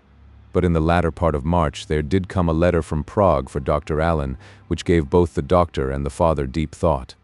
It was in a very crabbed and archaic hand, and though clearly not the effort of a foreigner, shewed almost as singular a departure from modern English as the speech of young Ward himself. It read, Kleinstrasse 11, Altstadt, Prague, 11th February, 1928. Brother in our Musen Metroton, I this day received your mention of what came up from the salts I sent you. It was wrong, and means clearly that the headstones had been changed when Barnabas got me the specimen. It is often so, as you must be sensible of from the thing you got from the King's Chapel ground in 1769, and what H got from Old Burying Point in 1690, that was like to end him. I got such a thing in Egypt 75 years gone, from the which came that scar the boys saw on me here in 1924. As I told you long ago, do not call up that which you cannot put down, either from dead Saltus or out of the spheres beyond. Have the words for laying at all times ready, and stop not to be sure when there is any doubt of whom you have. Stones are all changed now in 9 groundies out of 10. You are never sure till you question. I this day heard from H, who has had trouble with the soldiers. He is like to be sorry Transylvania is passed from Hungary to Romania, and would change his seat if the Castell weren't so full of what we know. But of this he hath doubtless writ you. In my next sending there will be somewhat from a hill tomb from the east that will delight you greatly. Meanwhile forget not I am desirous of BF if you can possibly get him for me. You know G in Philadelphia better than I. Have him up first if you will, but do not use him so hard he will be difficult, for I must speak to him in the enda. Yog Sototh Niblod Zin Simon O. To Mr. J.C. in Providence. Mr. Ward and Dr. Willett paused in utter chaos before this apparent bit of unrelieved insanity. Only by degrees did they absorb what it seemed to imply. So the absent Dr. Allen, and not Charles Ward, had come to be the leading spirit at Pawtuxet. That must explain the wild reference and denunciation in the youth's last frantic letter. And what of this addressing of the bearded and spectacled stranger as Mr. J.C.? There was no escaping the inference, but there are limits to possible monstrosity. Who was Simon O? The old man Ward had visited in Prague 4 years previously. Perhaps, but in the centuries behind there had been another Simon O. Simon Orne, alias Jedediah, of Salem, who vanished in 1771, and whose peculiar handwriting Dr. Willett now unmistakably recognized from the photostatic copies of the Orne formulae which Charles had once shown him. What horrors and mysteries, what contradictions and contraventions of nature, had come back after a century and a half to harass old Providence with her clustered spires and domes. The father and the old physician, virtually at a loss what to do or think, went to see Charles at the hospital and questioned him as delicately as they could about Dr. Allen and the Prague visit, and about what he had learned of Simon or Jedediah Orne of Salem. To all these inquiries the youth was politely non-committal, merely barking in his hoarse whisper that he had found Dr. Allen to have a remarkable spiritual rapport with certain souls from the past, and that any correspondent that the bearded man might have in Prague would probably be similarly gifted. When they left, Mr. Ward and Dr. Willett realized to their chagrin that they had really been the ones under Catechism, and that without imparting anything vital himself, the confined youth had adroitly pumped them of everything the Prague letter had contained. Doctors Peck, Waite, and Lyman were not inclined to attach much importance to the strange correspondence of young Ward's companion, for they knew the tendency of kindred eccentrics and monomaniacs to band together, and believed that Charles or Allen had merely unearthed an expatriated counterpart, perhaps one who had seen Orne's handwriting and copied it in an attempt to pose as the bygone character's reincarnation. Allen himself was perhaps a similar case, and may have persuaded the youth into accepting him as an avatar of the long-dead Curwen. Such things had been known before, and on the same basis the hard-headed doctors disposed of Willett's growing disquiet about Charles Ward's present handwriting, as studied from unpremeditated specimens obtained by various ruses. Willett thought he had placed its odd familiarity at last, and that what it vaguely resembled was the bygone penmanship of old Joseph Curwen himself. But this the other physicians regarded as a phase of imitativeness only to be expected in a mania of this sort, and refused to grant it any importance either favorable or unfavorable. Recognizing this prosaic attitude in his colleagues, Willett advised Mr. Ward to keep to himself the letter which arrived for Dr. Allen on the 2nd of April from Rackus, Transylvania, in a handwriting so intensely and fundamentally like that of the Hutchinson cipher that both father and physician paused in awe before breaking the seal. This read as follows: Castle Ferenczi, 7th of March, 1928. Dear C. Had a squad of 20 militia up to talk about what the country folk say. Must dig deeper and have less heard. These Romanians plague one damnably, being officious and particular where you could buy a Magyar off with a drinky and food. Last month a M got me ye sarcophagus of ye 5 sphinxes from ye Acropolis where he whom I called up said it would be, and I have had 3 talkers with what was therein inhumed. It will go to S.O. in Prague directly and thence to you. It is stubborn, but you know ye way with such. You show wisdom in having less about than before, for there was no needed to keep the guards in shape and eating off their Hades, and it made much to be found in case of trouble, as you too well know. You can now move and work elsewhere with no kill-G trouble if needful, though I hope no thing will soon force you to so bothersome a course. I rejoice that you traffic not so much with those outside, for there was ever a mortal peril in it, and you are sensible what it did when you ask protection of one not disposed to give it. You excel me in get ye formulae so another may say them with success, but Borellus fancied it would be so if just ye right words were had. Does ye boy use 'em often? I regret that he grows squeamish, as I feared he would when I had him here nigh 15 months, but am sensible you know how to deal with him.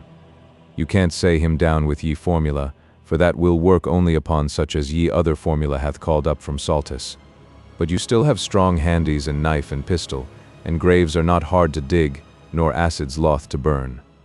O says you have promised him BFI must have him after. B goes to you soon, and may he give you what you wish of that dark thing below Memphis. Employ care in what you call up, and beware of ye boy. It will be ripe in a year's time to have up ye legions from underneath, and then there are no bounds to what shall be ours. Have confidence in what I say, for you know O and I have had these 150 years more than you to consult these matters in. Nefru kanai hado eduo H. For J. Kerwin, Esquire Providence. But if Willett and Mr. Ward refrained from showing this letter to the alienists, they did not refrain from acting upon it themselves. No amount of learned sophistry could controvert the fact that the strangely bearded and spectacled Dr. Allen, of whom Charles' frantic letter had spoken as such a monstrous menace, was in close and sinister correspondence with 2 inexplicable creatures whom Ward had visited in his travels, and who plainly claimed to be survivals or avatars of Kerwin's old Salem colleagues. That he was regarding himself as the reincarnation of Joseph Kerwin, and that he entertained, or was at least advised to entertain, murderous designs against a boy who could scarcely be other than Charles Ward. There was organized horror afoot, and no matter who had started it, the missing Allen was by this time at the bottom of it. Therefore, thanking heaven that Charles was now safe in the hospital, Mr. Ward lost no time in engaging detectives to learn all they could of the cryptic bearded doctor, finding whence he had come and what Pawtuxet knew of him, and if possible discovering his current whereabouts. Supplying the men with one of the bungalow keys which Charles had yielded up, he urged them to explore Allen's vacant room which had been identified when the patient's belongings had been packed, obtaining what clues they could from any effects he might have left about. Mr. Ward talked with the detectives in his son's old library, and they felt a marked relief when they left it at last, for there seemed to hover about the place a vague aura of evil. Perhaps it was what they had heard of the infamous old wizard whose picture had once stared from the paneled overmantel, and perhaps it was something different and irrelevant, but in any case they all half-sensed an intangible miasma which centered in that carven vestige of an older dwelling, and which at times almost rose to the intensity of a material emanation. 5. A nightmare and a cataclysm. And now swiftly followed that hideous experience which has left its indelible mark of fear on the soul of Marinus Bicknell Willett, and has added a decade to the visible age of one whose youth was even then far behind. Dr. Willett had conferred at length with Mr. Ward, and had come to an agreement with him on several points which both felt the alienists would ridicule. There was, they conceded, a terrible movement alive in the world, whose direct connection with a necromancy even older than the Salem witchcraft could not be doubted. That at least 2 living men, and one other of whom they dared not think, were in absolute possession of minds or personalities which had functioned as early as 1690 or before, was likewise almost unassailably proved even in the face of all known natural laws. What these horrible creatures, and Charles Ward as well, were doing or trying to do seemed fairly clear from their letters and from every bit of light, both old and new, which had filtered in upon the case. They were robbing the tombs of all the ages, including those of the world's wisest and greatest men, in the hope of recovering from bygone ashes some vestige of the consciousness and lore which had once animated and informed them. A hideous traffic was going on among these nightmare ghouls, whereby illustrious bones were bartered with the calm calculativeness of schoolboys swapping books, and from what was extorted from this centuried dust there was anticipated a power and a wisdom beyond anything which the cosmos had ever seen concentrated in one man or group. They had found unholy ways to keep their brains alive, either in the same body or different bodies, and had evidently achieved a way of tapping the consciousness of the dead whom they gathered together.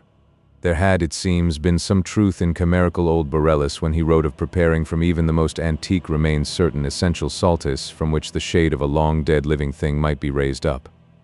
There was a formula for evoking such a shade, and another for putting it down, and it had now been so perfected that it could be taught successfully. One must be careful about evocations, for the markers of old graves are not always accurate. Willett and Mr. Ward shivered as they passed from conclusion to conclusion. Things, presences or voices of some sort could be drawn down from unknown places as well as from the grave, and in this process also one must be careful. Joseph Curwen had indubitably evoked many forbidden things, and as for Charles, what might one think of him? What forces outside the spheres had reached him from Joseph Curwen's day and turned his mind on forgotten things? He had been led to find certain directions, and he had used them. He had talked with the man of horror in Prague and stayed long with the creature in the mountains of Transylvania, and he must have found the grave of Joseph Curwen at last. That newspaper item and what his mother had heard in the night were too significant to overlook. Then he had summoned something, and it must have come. That mighty voice aloft on Good Friday and those different tones in the locked attic laboratory. What were they like, with their depth and hollowness? Was there not here some awful foreshadowing of the dreaded stranger Dr. Allen with his spectral bass? Yes, that was what Mr. Ward had felt, with vague horror in his single talk with the man, if man it were, over the telephone. What hellish consciousness or voice, what morbid shade or presence had come to answer Charles Ward's secret rites behind that locked door? Those voices heard in argument must have it read for 3 months. Good God! Was not that just before the vampirism broke out? The rifling of Ezra Whedon's ancient grave, and the cries later at Pawtuxet, whose mind had planned the vengeance and rediscovered the shunned seat of elder blasphemies, and then the bungalow and the bearded stranger, and the gossip, and the fear. The final madness of Charles neither father nor doctor could attempt to explain, but they did feel sure that the mind of Joseph Curwen had come to earth again and was following its ancient morbidities. Was demoniac possession in truth a possibility? Allen had something to do with it, and the detectives must find out more about one whose existence menaced the young man's life. In the meantime, since the existence of some vast crypt beneath the bungalow seemed virtually beyond dispute, some effort must be made to find it. Willett and Mr. Ward, conscious of the skeptical attitude of the alienists, resolved during their final conference to undertake a joint secret exploration of unparalleled thoroughness, and agreed to meet at the bungalow on the following morning with valises and with certain tools and accessories suited to architectural search and underground exploration. The morning of April 6th dawned clear, and both explorers were at the bungalow by 10 o'clock. Mr. Ward had the key, and an entry and cursory survey were made. From the disordered condition of Dr. Allen's room, it was obvious that the detectives had been there before, and the later searchers hoped that they had found some clue which might prove of value. Of course, the main business lay in the cellar, so thither they descended without much delay, again making the circuit which each had vainly made before in the presence of the mad young owner. For a time everything seemed baffling, each inch of the earthen floor and stone walls having so solid and innocuous an aspect that the thought of a yawning aperture was scarcely to be entertained.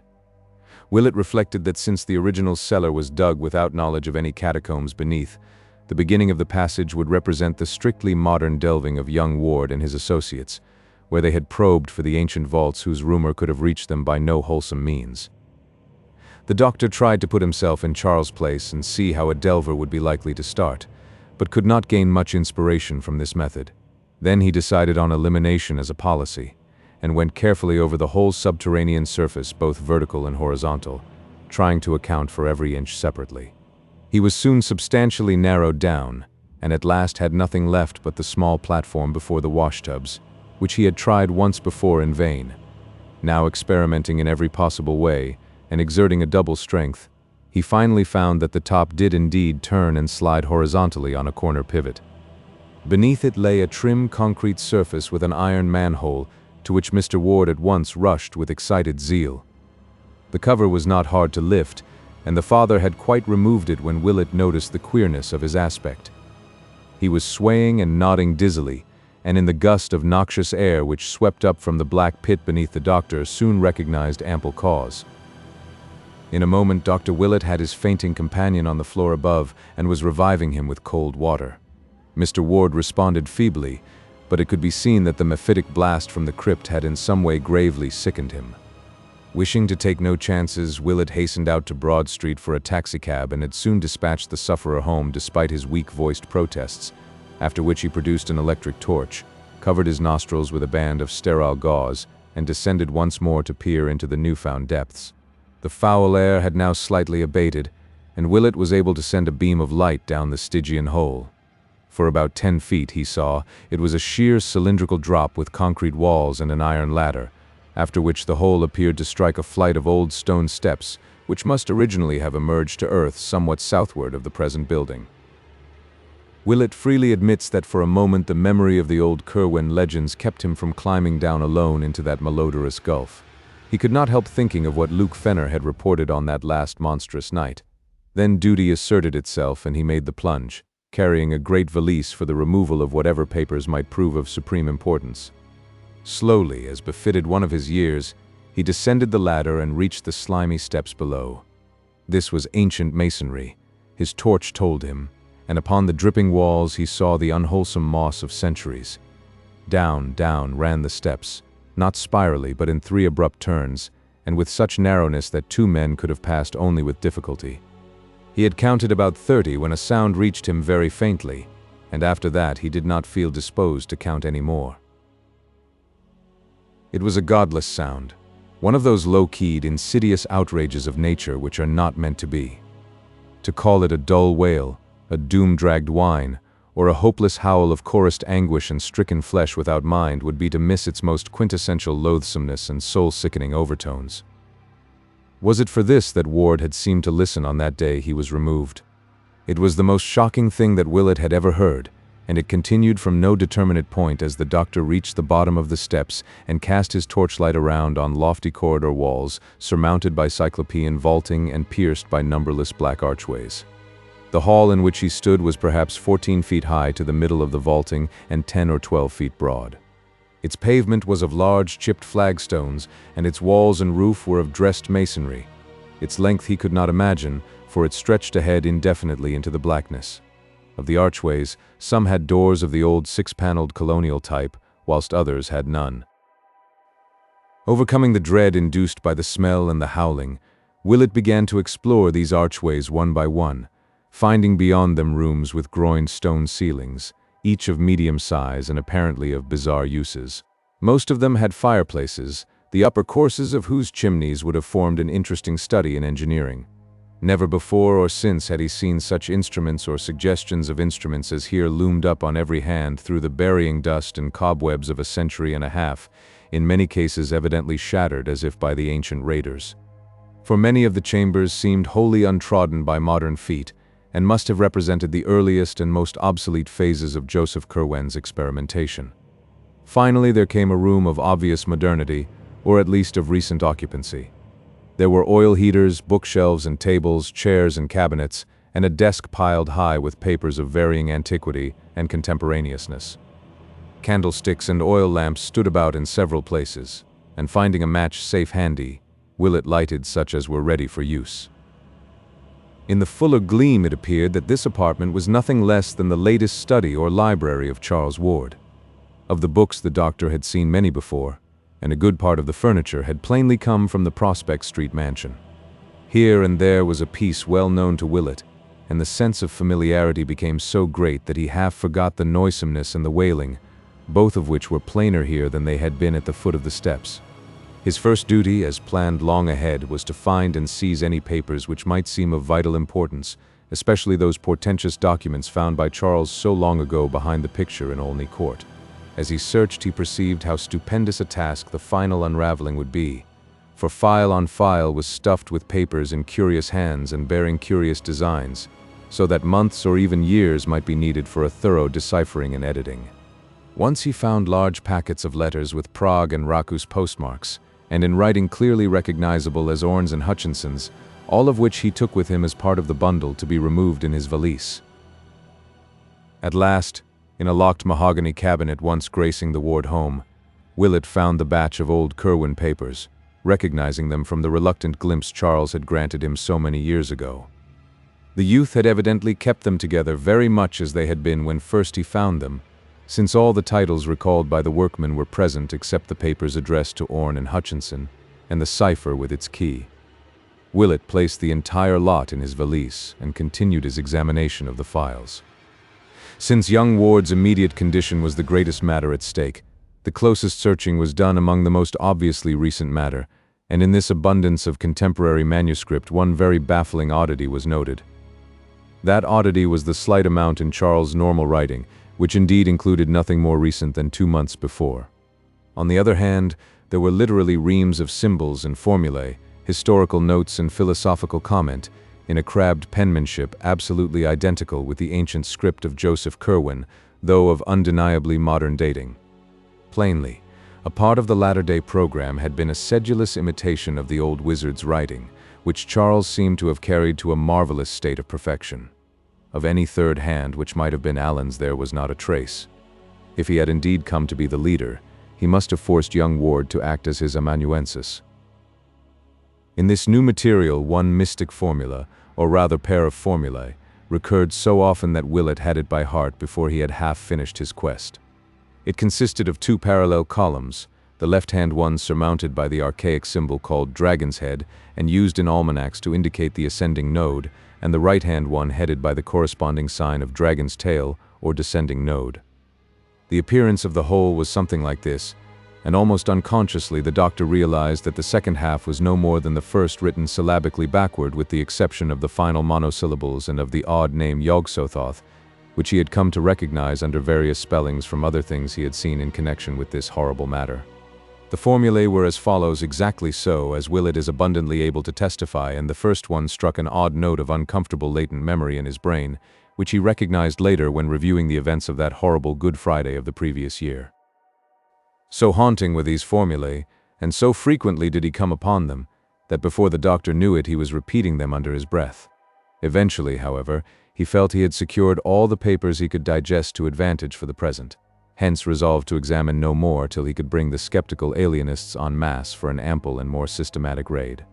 He had still to find the hidden laboratory, so leaving his valise in the lighted room he emerged again into the black noisome corridor whose vaulting echoed ceaselessly with that dull and hideous whine. The next few rooms he tried were all abandoned or filled only with crumbling boxes and ominous-looking leaden coffins, but impressed him deeply with the magnitude of Joseph Kerwin's original operations. He thought of the slaves and seamen who had disappeared, of the graves which had been violated in every part of the world, and of what that final raiding party must have seen, and then he decided it was better not to think any more. Once a great stone staircase mounted at his right, and he deduced that this must have reached to one of the Kerwin outbuildings, perhaps the famous stone edifice with the high slit-like windows, provided the steps he had descended had led from the steep-roofed farmhouse. Suddenly the walls seemed to fall away ahead, and the stench and the wailing grew stronger. Willett saw that he had come upon a vast open space, so great that his torchlight would not carry across it, and as he advanced he encountered occasional stout pillars supporting the arches of the roof. After a time he reached a circle of pillars grouped like the monoliths of Stonehenge, with a large carved altar on a base of 3 steps in the center, and so curious were the carvings on that altar that he approached to study them with his electric light. But when he saw what they were he shrank away shuddering, and did not stop to investigate the dark stains which discolored the upper surface and had spread down the sides in occasional thin lines. Instead, He found the distant wall and traced it as it swept around in a gigantic circle perforated by occasional black doorways and indented by a myriad of shallow cells with iron gratings and wrist and ankle bonds on chains fastened to the stone of the concave rear masonry.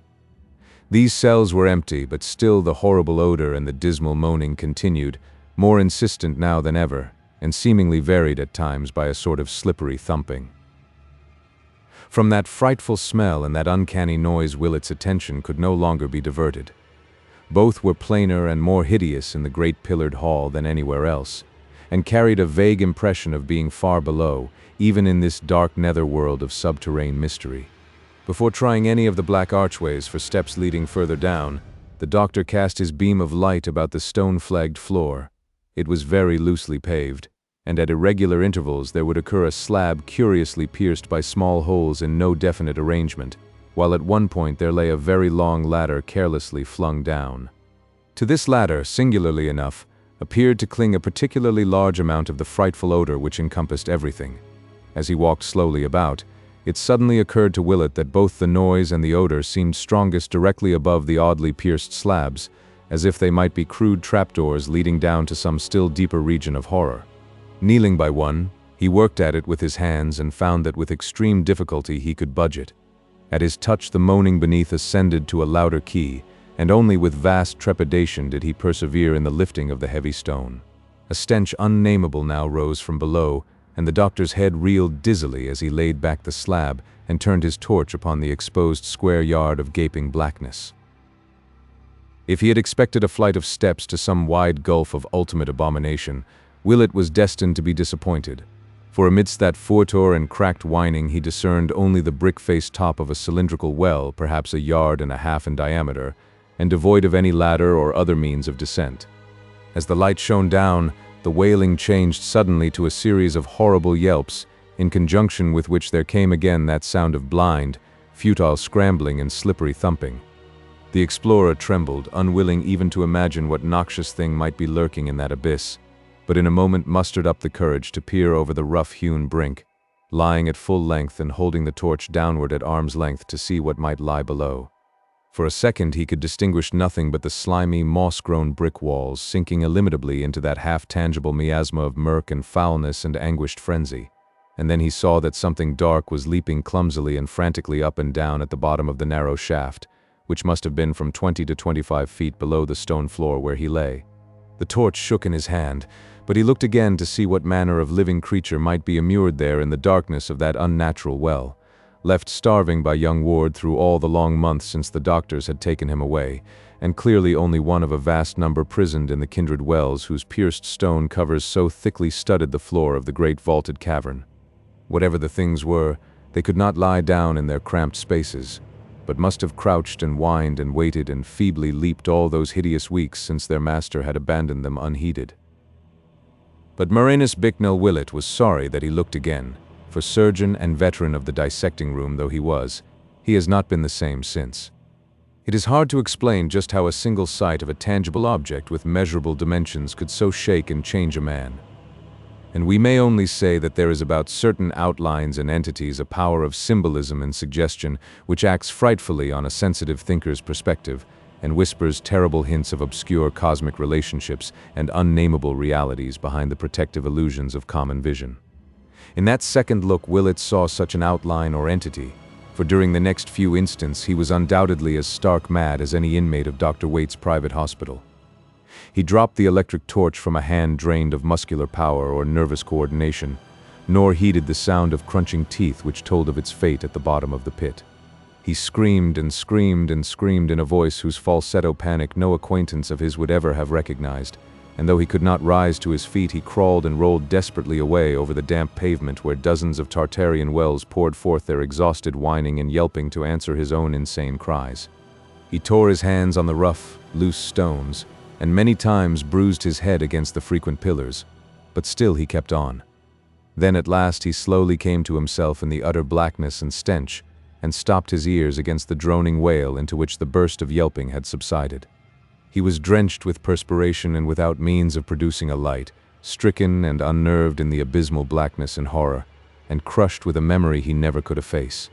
Beneath him dozens of those things still lived, and from one of the shafts the cover was removed. He knew that what he had seen could never climb up the slippery walls, yet shuddered at the thought that some obscure foothold might exist. What the thing was, he would never tell. It was like some of the carvings on the hellish altar, but it was alive. Nature had never made it in this form, for it was too palpably unfinished. The deficiencies were of the most surprising sort, and the abnormalities of proportion could not be described. Willett consents only to say that this type of thing must have represented entities which Ward called up from imperfect salts, and which he kept for servile or ritualistic purposes. If it had not had a certain significance, its image would not have been carved on that damnable stone. It was not the worst thing depicted on that stone, but Willett never opened the other pits. At the time, the first connected idea in his mind was an idle paragraph from some of the old Kerwin data he had digested long before, a phrase used by Simon or Jedediah Orne in that portentous confiscated letter to the bygone sorcerer. Certainly there was naught but ye liveliest awfulness in that which H raised up from what he could gather on lie a part of. Then, horribly supplementing rather than displacing this image, there came a recollection of those ancient lingering rumors anent the burned and twisted thing found in the fields a week after the Kerwin raid. Charles Ward had once told the doctor what old Slocum said of that object, that it was neither thoroughly human nor wholly allied to any animal which Pawtuxet folk had ever seen or read about. These words hummed in the doctor's mind as he rocked to and fro, squatting on the nitrous stone floor. He tried to drive them out, and repeated the Lord's Prayer to himself, eventually trailing off into a mnemonic hodgepodge like the modernistic wasteland of Mr. T.S. Eliot, and finally reverting to the oft-repeated dual formula he had lately found in Ward's underground library, Yae Enga Yog Sothoth, and so on till the final underlined Zro. It seemed to soothe him, and he staggered to his feet after a time, lamenting bitterly his fright-lost torch and looking wildly about for any gleam of light in the clutching inkiness of the chilly air. Think he would not, but he strained his eyes in every direction for some faint glint or reflection of the bright illumination he had left in the library. After a while he thought he detected a suspicion of a glow infinitely far away, and toward this he crawled in agonized caution on hands and knees amidst the stench and howling, always feeling ahead lest he collide with the numerous great pillars or stumble into the abominable pit he had uncovered. Once his shaking fingers touched something which he knew must be the steps leading to the hellish altar, and from this spot he recoiled in loathing. At another time he encountered the pierced slab he had removed, and here his caution became almost pitiful. But he did not come upon the dread aperture after all, nor did anything issue from that aperture to detain him. What had been down there made no sound nor stir. Evidently its crunching of the fallen electric torch had not been good for it. Each time Willett's fingers felt a perforated slab he trembled. His passage over it would sometimes increase the groaning below, but generally it would produce no effect at all, since he moved very noiselessly. Several times during his progress the glow ahead diminished perceptibly, and he realized that the various candles and lamps he had left must be expiring one by one. The thought of being lost in utter darkness without matches amidst this underground world of nightmare labyrinths impelled him to rise to his feet and run, which he could safely do now that he had passed the open pit, for he knew that once the light failed his only hope of rescue and survival would lie in whatever relief party Mr. Ward might send after missing him for a sufficient period. Presently, however, he emerged from the open space into the narrower corridor and definitely located the glow as coming from a door on his right. In a moment he had reached it and was standing once more in young Ward's secret library, trembling with relief and watching the sputterings of that last lamp which had brought him to safety. In another moment he was hastily filling the burned-out lamps from an oil supply he had previously noticed, and when the room was bright again he looked about to see if he might find a lantern for further exploration. For racked though he was with horror, his sense of grim purpose was still uppermost, and he was firmly determined to leave no stone unturned in his search for the hideous facts behind Charles Ward's bizarre madness.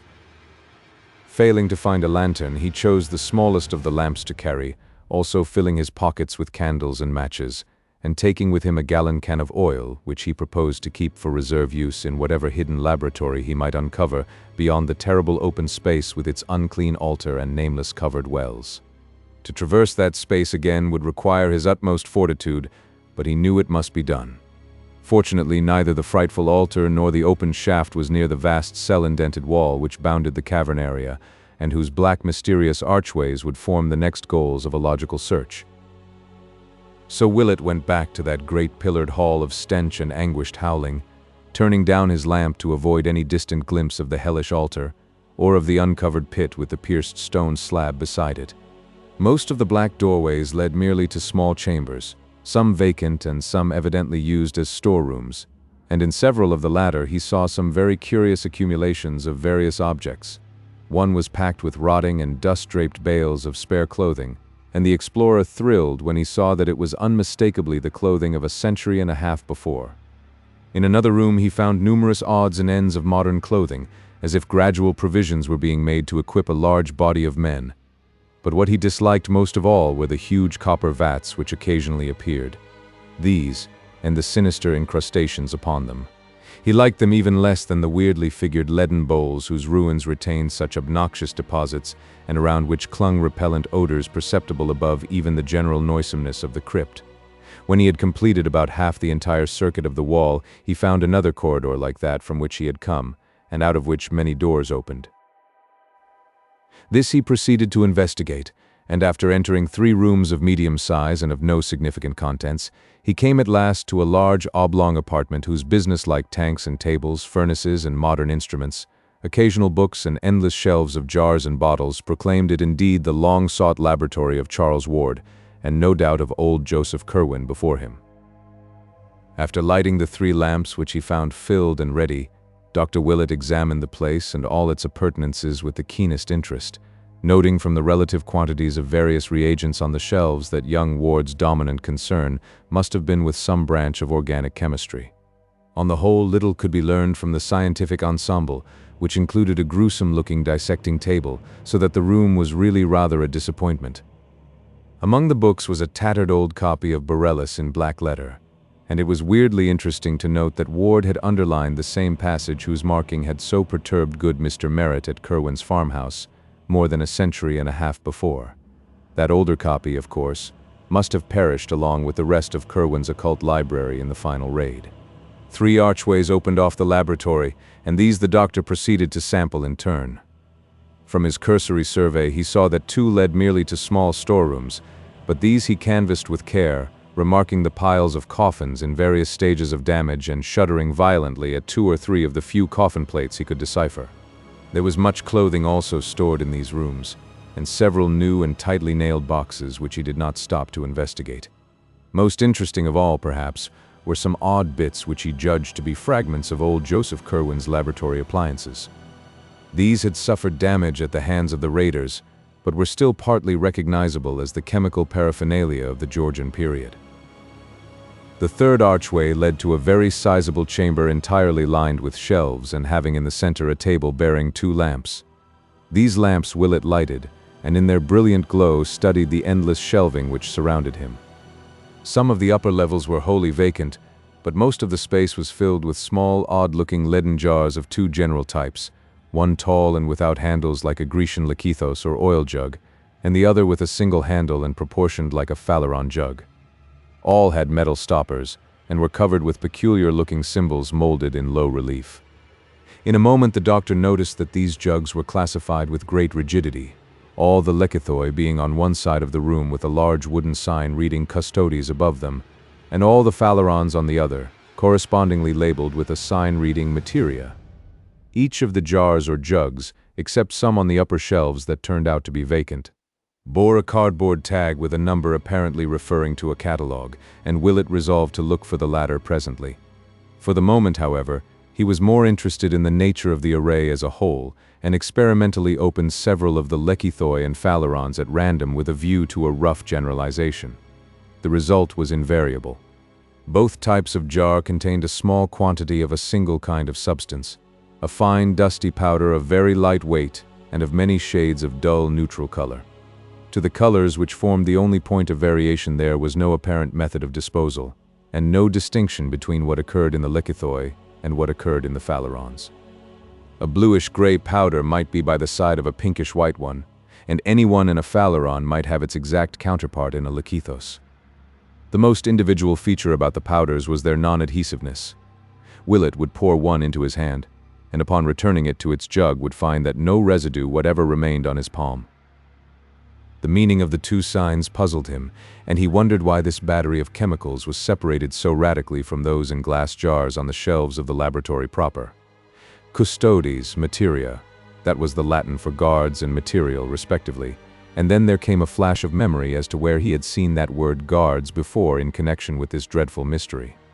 It was, of course, in the recent letter to Dr. Allen purporting to be from old Edward Hutchinson, and the phrase had read, "There was no needed to keep the guards in shape and eating off their headies, and it made much to be found in case of trouble, as you too well know." What did this signify? But wait, was there not still another reference to guards in this matter which he had failed wholly to recall when reading the Hutchinson letter? Back in the old non-secretive days, Ward had told him of the Eleazar Smith diary recording the spying of Smith and Whedon on the Kerwin farm, and in that dreadful chronicle there had been a mention of conversations overheard before the old wizard betook himself wholly beneath the earth. There had been, Smith and Whedon insisted, terrible colloquies wherein figured Kerwin, certain captives of his, and the guards of those captives. Those guards, according to Hutchinson or his avatar, had eaten their heads off, so that now Dr. Allen did not keep them in shape. And if not in shape, how save as the salts to which it appears this wizard band was engaged in reducing as many human bodies or skeletons as they could? So that was what these lekythoi contained, the monstrous fruit of unhallowed rites and deeds, presumably won or cowed to such submission as to help when called up by some hellish incantation, in the defense of their blasphemous master, or the questioning of those who were not so willing. Willett shuddered at the thought of what he had been pouring in and out of his hands, and for a moment felt an impulse to flee in panic from that cavern of hideous shelves with their silent and perhaps watching sentinels. Then he thought of the materia, in the myriad phaleron jugs on the other side of the room. Salts too, and if not the salts of guards, then the salts of what? God. Could it be possible that here lay the mortal relics of half the Titan thinkers of all the ages, snatched by supreme ghouls from crypts where the world thought them safe, and subject to the beck and call of madmen who sought to drain their knowledge for some still wilder end whose ultimate effect would concern, as poor Charles had hinted in his frantic note, all civilization, all natural law, perhaps even the fate of the solar system and the universe? And Marinus Bicknell Willett had sifted their dust through his hands. Then he noticed a small door at the farther end of the room and calmed himself enough to approach it and examine the crude sign chiseled above. It was only a symbol, but it filled him with vague spiritual dread, for a morbid, dreaming friend of his had once drawn it on paper and told him a few of the things it means in the dark abyss of sleep. It was the sign of Koth, that dreamers see fixed above the archway of a certain black tower standing alone in twilight, and Willett did not like what his friend Randolph Carter had said of its powers. But a moment later he forgot the sign as he recognized a new acrid odor in the stench-filled air. This was a chemical rather than animal smell, and came clearly from the room beyond the door. And it was, unmistakably, the same odor which had saturated Charles Ward's clothing on the day the doctors had taken him away. So it was here that the youth had been interrupted by the final summons. He was wiser than old Joseph Kerwin, for he had not resisted. Willett, boldly determined to penetrate every wonder and nightmare this nether realm might contain, seized the small lamp and crossed the threshold. A wave of nameless fright rolled out to meet him, but he yielded to no whim and deferred to no intuition. There was nothing alive here to harm him, and he would not be stayed in his piercing of the eldritch cloud which engulfed his patient. The room beyond the door was of medium size and had no furniture save a table, a single chair, and two groups of curious machines with clamps and wheels which Willett recognized after a moment as medieval instruments of torture. On one side of the door stood a rack of savage whips, above which were some shelves bearing empty rows of shallow pedestaled cups of lead shaped like Grecian kylikes. On the other side was the table, with a powerful argand lamp, a pad and pencil, and two of the stoppered lekythoi from the shelves outside, set down at irregular places as if temporarily or in haste. Willett lighted the lamp and looked carefully at the pad to see what notes young Ward might have been jotting down when interrupted, but found nothing more intelligible than the following disjointed fragments in that crabbed Kerwin chirography, which shed no light on the case as a whole. B. died not, escaped into walls and found a place below. Saw old V say ye Sabaoth and learnt ye way. Raised Yog Sothoth thrice and was ye nexty day delivered. F sought to wipe out all Nog how to raise those from outside. As the strong argon blaze lit up the entire chamber, the doctor saw that the wall opposite the door, between the two groups of torturing appliances in the corners, was covered with pegs from which hung a set of shapeless-looking robes of a rather dismal yellowish white. But far more interesting were the two vacant walls, both of which were thickly covered with mystic symbols and formulae roughly chiseled in the smooth-dressed stone. The damp floor also bore marks of carving, and with but little difficulty Willett deciphered a huge pentagram in the center, with a plain circle about 3 feet wide halfway between this and each corner. In one of these 4 circles, near where a yellowish robe had been flung carelessly down, there stood a shallow kylix of the sort found on the shelves above the whip rack, and just outside the periphery was one of the Phaleron jugs from the shelves in the other room, its tag numbered 118. This was unstoppered and proved upon inspection to be empty, but the explorer saw with a shiver that the kylix was not, within its shallow area, and saved from scattering only by the absence of wind in this sequestered cavern, lay a small amount of a dry, dull greenish efflorescent powder which must have belonged in the jug, and Willett almost reeled at the implications that came sweeping over him as he correlated little by little the several elements and antecedents of the scene. The whips and the instruments of torture, the dust or salts from the jug of materia, the 2 lekithoi from the custodes shelf, the robes, the formulae on the walls, the notes on the pad, the hints from letters and legends, and the 1,000 glimpses, doubts, and suppositions which had come to torment the friends and parents of Charles Ward, all these engulfed the doctor in a tidal wave of horror as he looked at that dry greenish powder outspread in the pedestaled leaden kylix on the floor. With an effort, however, Willett pulled himself together and began studying the formulae chiseled on the walls. From the stained and encrusted letters it was obvious that they were carved in Joseph Curwen's time, and their text was such as to be vaguely familiar to one who had read much Curwen material or delved extensively into the history of magic. One the doctor clearly recognized as what Mrs. Ward heard her son chanting on that ominous Good Friday a year before, and what an authority had told him was a very terrible invocation addressed to secret gods outside the normal spheres. It was not spelled here exactly as Mrs. Ward had set it down from memory, nor yet as the authority had shown it to him in the forbidden pages of Eliphas Levi, but its identity was unmistakable, and such words as Sabaoth, Metraton, Almonsin, and Zariat Natmik sent a shudder of fright through the searcher who had seen and felt so much of cosmic abomination just around the corner. This was on the left-hand wall as one entered the room. The right-hand wall was no less thickly inscribed, and Willett felt a start of recognition as he came upon the pair of formulae so frequently occurring in the recent notes in the library. They were, roughly speaking, the same, with the ancient symbols of dragon's head and dragon's tail heading them as in Ward's scribblings. But the spelling differed quite widely from that of the modern versions, as if old Curwen had had a different way of recording sound, or as if later study had evolved more powerful and perfected variants of the invocations in question. The doctor tried to reconcile the chiseled version with the one which still ran persistently in his head, and found it hard to do. Where the script he had memorized began, Yainga, Yog Sothoth, this epigraph started out as I, Sengenga, Yog Sothotha, which to his mind would seriously interfere with the syllabification of the second word. Ground as the later text was into his consciousness, the discrepancy disturbed him, and he found himself chanting the first of the formulae aloud in an effort to square the sound he conceived with the letters he found carved. Weird and menacing in that abyss of antique blasphemy rang his voice, its accents keyed to a droning sing-song either through the spell of the past and the unknown, or through the hellish example of that dull, godless wail from the pits whose inhuman cadences rose and fell rhythmically in the distance through the stench and darkness. Yainga Yog Sototh He Elgeb Fe Throdog Ua. But what was this cold wind which had sprung into life at the very outset of the chant? The lamps were sputtering woefully, and the gloom grew so dense that the letters on the wall nearly faded from sight. There was smoke, too, and an acrid odor which quite drowned out the stench from the faraway wells, an odor like that he had smelt before, yet infinitely stronger and more pungent. He turned from the inscriptions to face the room with its bizarre contents, and saw that the kylix on the floor, in which the ominous efflorescent powder had lain, was giving forth a cloud of thick, greenish-black vapor of surprising volume and opacity. That powder, great God! It had come from the shelf of materia. What was it doing now, and what had started it?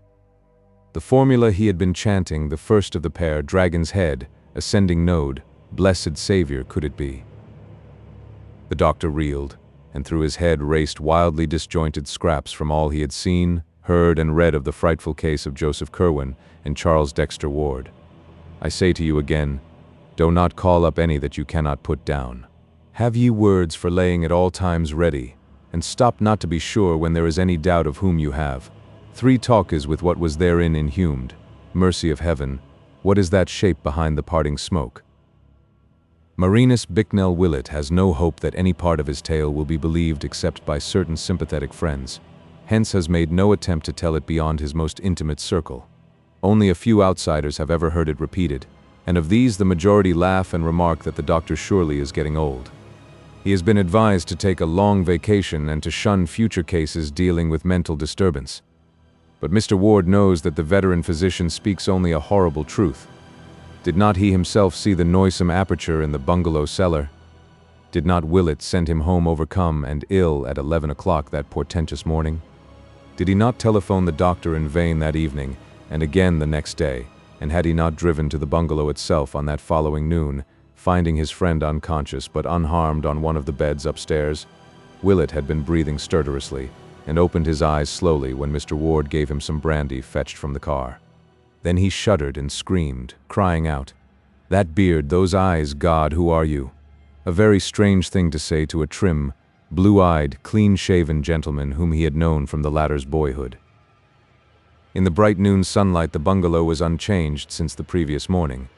Willett's clothing bore no disarrangement beyond certain smudges and worn places at the knees, and only a faint acrid odor reminded Mr. Ward of what he had smelt on his son that day he was taken to the hospital. The doctor's flashlight was missing, but his valise was safely there, as empty as when he had brought it.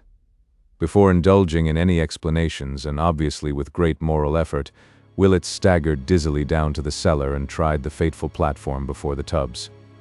It was unyielding.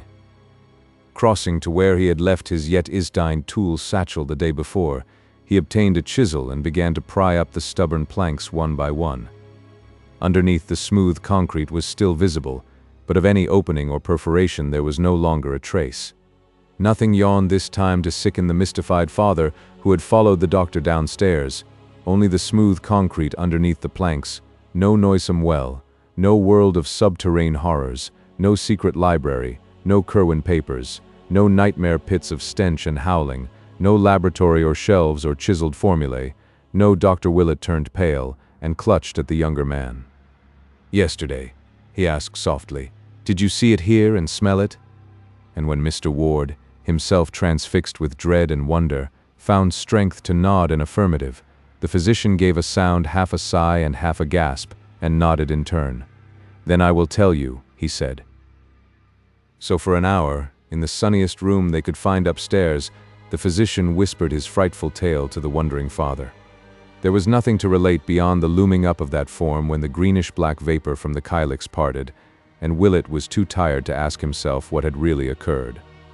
There were futile, bewildered head-shakings from both men, and once Mr. Ward ventured a hushed suggestion, "Do you suppose it would be of any use to dig?"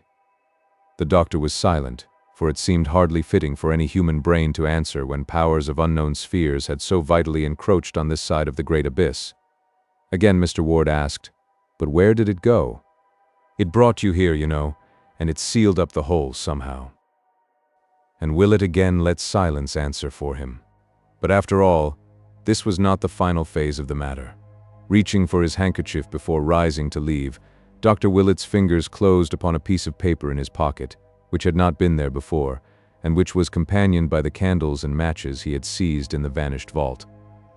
It was a common sheet, torn obviously from the cheap pad in that fabulous room of horror somewhere underground, and the writing upon it was that of an ordinary lead pencil, doubtless the one which had lain beside the pad. It was folded very carelessly, and beyond the faint acrid scent of the cryptic chamber bore no print or mark of any world but this. But in the text itself it did indeed reek with wonder, for here was no script of any wholesome age. but the labored strokes of medieval darkness, scarcely legible to the laymen who now strained over it, yet having combinations of symbols which seemed vaguely familiar. The briefly scrawled message was this, and its mystery lent purpose to the shaken pair, who forthwith walked steadily out to the Ward car and gave orders to be driven first to a quiet dining place and then to the John Hay Library on the hill. At the library it was easy to find good manuals of paleography, and over these the two men puzzled till the lights of evening shone out from the great chandelier. In the end they found what was needed. The letters were indeed no fantastic invention, but the normal script of a very dark period. They were the pointed Saxon minuscules of the 8th or 9th century AD, and brought with them memories of an uncouth time when under a fresh Christian veneer ancient faiths and ancient rites stirred stealthily, and the pale moon of Britain looked sometimes on strange deeds in the Roman ruins at Caerleon and Hexhouse, and by the towers along Hadrian's crumbling wall. The words were in such Latin as a barbarous age might remember: Corvinus, necandis est, cadaver aqua forti dissolvendum, nec a liquid retinendum, te sut potes, which may roughly be translated, Curwen must be killed. The body must be dissolved in aqua fortis, nor must anything be retained. Keep silence as best you are able. Willett and Mr. Ward were mute and baffled. They had met the unknown, and found that they lacked emotions to respond to it as they vaguely believed they ought. With Willett, especially, the capacity for receiving fresh impressions of awe was well nigh exhausted, and both men sat still and helpless till the closing of the library forced them to leave. Then they drove listlessly to the Ward mansion in Prospect Street and talked to no purpose into the night. The doctor rested toward morning but did not go home, and he was still there Sunday noon when a telephone message came from the detectives who had been assigned to look up Dr. Allen. Mr. Ward, who was pacing nervously about in a dressing gown, answered the call in person, and told the men to come up early the next day when he heard their report was almost ready. Both Willett and he were glad that this phase of the matter was taking form, for whatever the origin of the strange minuscule message, it seemed certain that the Curwen who must be destroyed could be no other than the bearded and spectacled stranger. Charles had feared this man, and had said in the frantic note that he must be killed and dissolved in acid. Allen, moreover, had been receiving letters from the strange wizards in Europe under the name of Curwen, and palpably regarded himself as an avatar of the bygone necromancer. And now from a fresh and unknown source had come a message saying that Curwen must be killed and dissolved in acid. The linkage was too unmistakable to be factitious, and besides, was not Allen planning to murder young Ward upon the advice of the creature called Hutchinson? Of course, the letter they had seen had never reached the bearded stranger, but from its text they could see that Allen had already formed plans for dealing with the youth if he grew too squeamish. Without doubt, Allen must be apprehended, and even if the most drastic directions were not carried out, he must be placed where he could inflict no harm upon Charles Ward. That afternoon, hoping against hope to extract some gleam of information anent the inmost mysteries from the only available one capable of giving it, the father and the doctor went down the bay and called on young Charles at the hospital. Simply and gravely Willett told him all he had found, and noticed how pale he turned as each description made certain the truth of the discovery. The physician employed as much dramatic effect as he could, and watched for a wincing on Charles's part when he approached the matter of the covered pits and the nameless hybrids within. But Ward did not wince. Willett paused, and his voice grew indignant as he spoke of how the things were starving.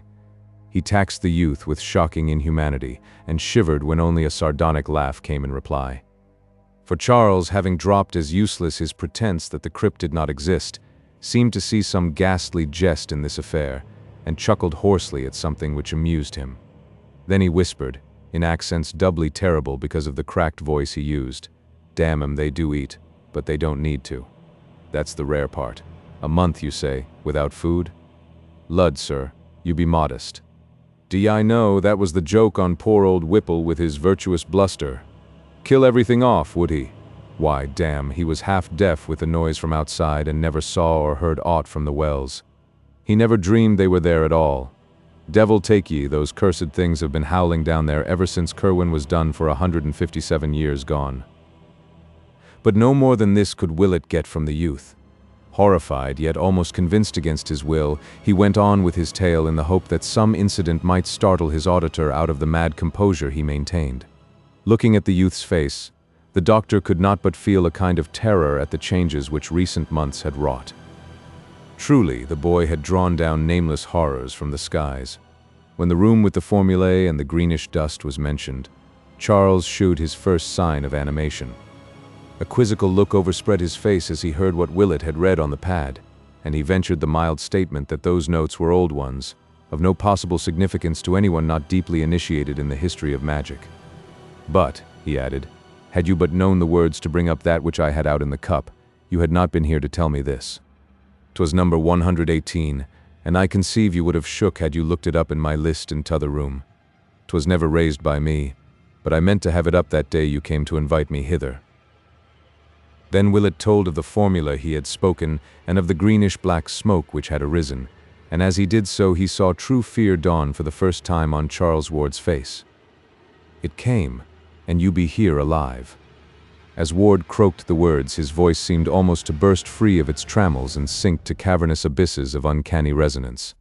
Willett, gifted with a flash of inspiration, believed he saw the situation and wove into his reply a caution from a letter he remembered. "Number 118, you say? But don't forget that stones are all changed now in 9 grounds out of 10. You are never sure till you question." And then, without warning, he drew forth the minuscule message and flashed it before the patient's eyes. He could have wished no stronger result, for Charles Ward fainted forthwith. All this conversation, of course, had been conducted with the greatest secrecy, lest the resident alienists accuse the father and the physician of encouraging a madman in his delusions. Unaided, too, Dr. Willett and Mr. Ward picked up the stricken youth and placed him on the couch. In reviving, the patient mumbled many times of some word which he must get to Orne and Hutchinson at once, so when his consciousness seemed fully back the doctor told him that of those strange creatures at least one was his bitter enemy, and had given Dr. Allen advice for his assassination. This revelation produced no visible effect, and before it was made the visitors could see that their host had already the look of a hunted man. After that he would converse no more, so Willett and the father departed presently, leaving behind a caution against the bearded Allen, to which the youth only replied that this individual was very safely taken care of, and could do no one any harm even if he wishes. This was said with an almost evil chuckle very painful to hear. They did not worry about any communications Charles might write to that monstrous pair in Europe, since they knew that the hospital authorities seized all outgoing mail for censorship and would pass no wild or outre-looking missive. There is, however, a curious sequel to the matter of Orne and Hutchinson, if such indeed the exiled wizards were. Moved by some vague presentiment amidst the horrors of that period, Willett arranged with an international press-cutting bureau for accounts of notable current crimes and accidents in Prague and in eastern Transylvania, and after 6 months believed that he had found 2 very significant things amongst the multifarious items he received and had translated. One was the total wrecking of a house by night in the oldest quarter of Prague, and the disappearance of the evil old man called Joseph Nade, who had dwelt in it alone ever since anyone could remember. The other was a Titan explosion in the Transylvania mountains east of Rakus, and the utter extirpation with all its inmates of the ill-regarded Castle Ferenci, whose master was so badly spoken of by peasants and soldiery alike that he would shortly have been summoned to Bucharest for serious questioning had not this incident cut off a career already so long as to antedate all common memory. Willett maintains that the hand which wrote those minuscules was able to wield stronger weapons as well, and that while Kerwin was left to him to dispose of, the writer felt able to find and deal with Orne and Hutchinson itself. Of what their fate may have been the doctor strives sedulously not to think. The following morning Dr. Willett hastened to the Ward home to be present when the detectives arrived. Allen's destruction or imprisonment, or Kerwin's, if one might regard the tacit claim to reincarnation as valid, he felt must be accomplished at any cost, and he communicated this conviction to Mr. Ward as they sat waiting for the men to come. They were downstairs this time, for the upper parts of the house were beginning to be shunned because of a peculiar nauseousness which hung indefinitely about, a nauseousness which the older servants connected with some curse left by the vanished Kerwin portrait. At 9 o'clock, the 3 detectives presented themselves and immediately delivered all that they had to say. They had not, regrettably enough, located the brava Tony Gomes as they had wished, nor had they found the least trace of Dr. Allen's source or present whereabouts, but they had managed to unearth a considerable number of local impressions and facts concerning the reticent stranger. Alan had struck Pawtuxet people as a vaguely unnatural being, and there was an universal belief that his thick Van Dyke beard was either dyed or false, a belief conclusively upheld by the finding of such a false beard, together with a heavy pair of dark glasses, in his room at the fateful bungalow. His voice, Mr. Ward could well testify from his one telephone conversation, had a depth and hollowness that could not be forgotten, and his glance seemed malign even through his smoked and horn-rimmed glasses. One shopkeeper, in the course of negotiations, had seen a specimen of his handwriting and declared it was very queer and crabbed, this being confirmed by penciled notes of no clear meaning found in his room and identified by the merchant.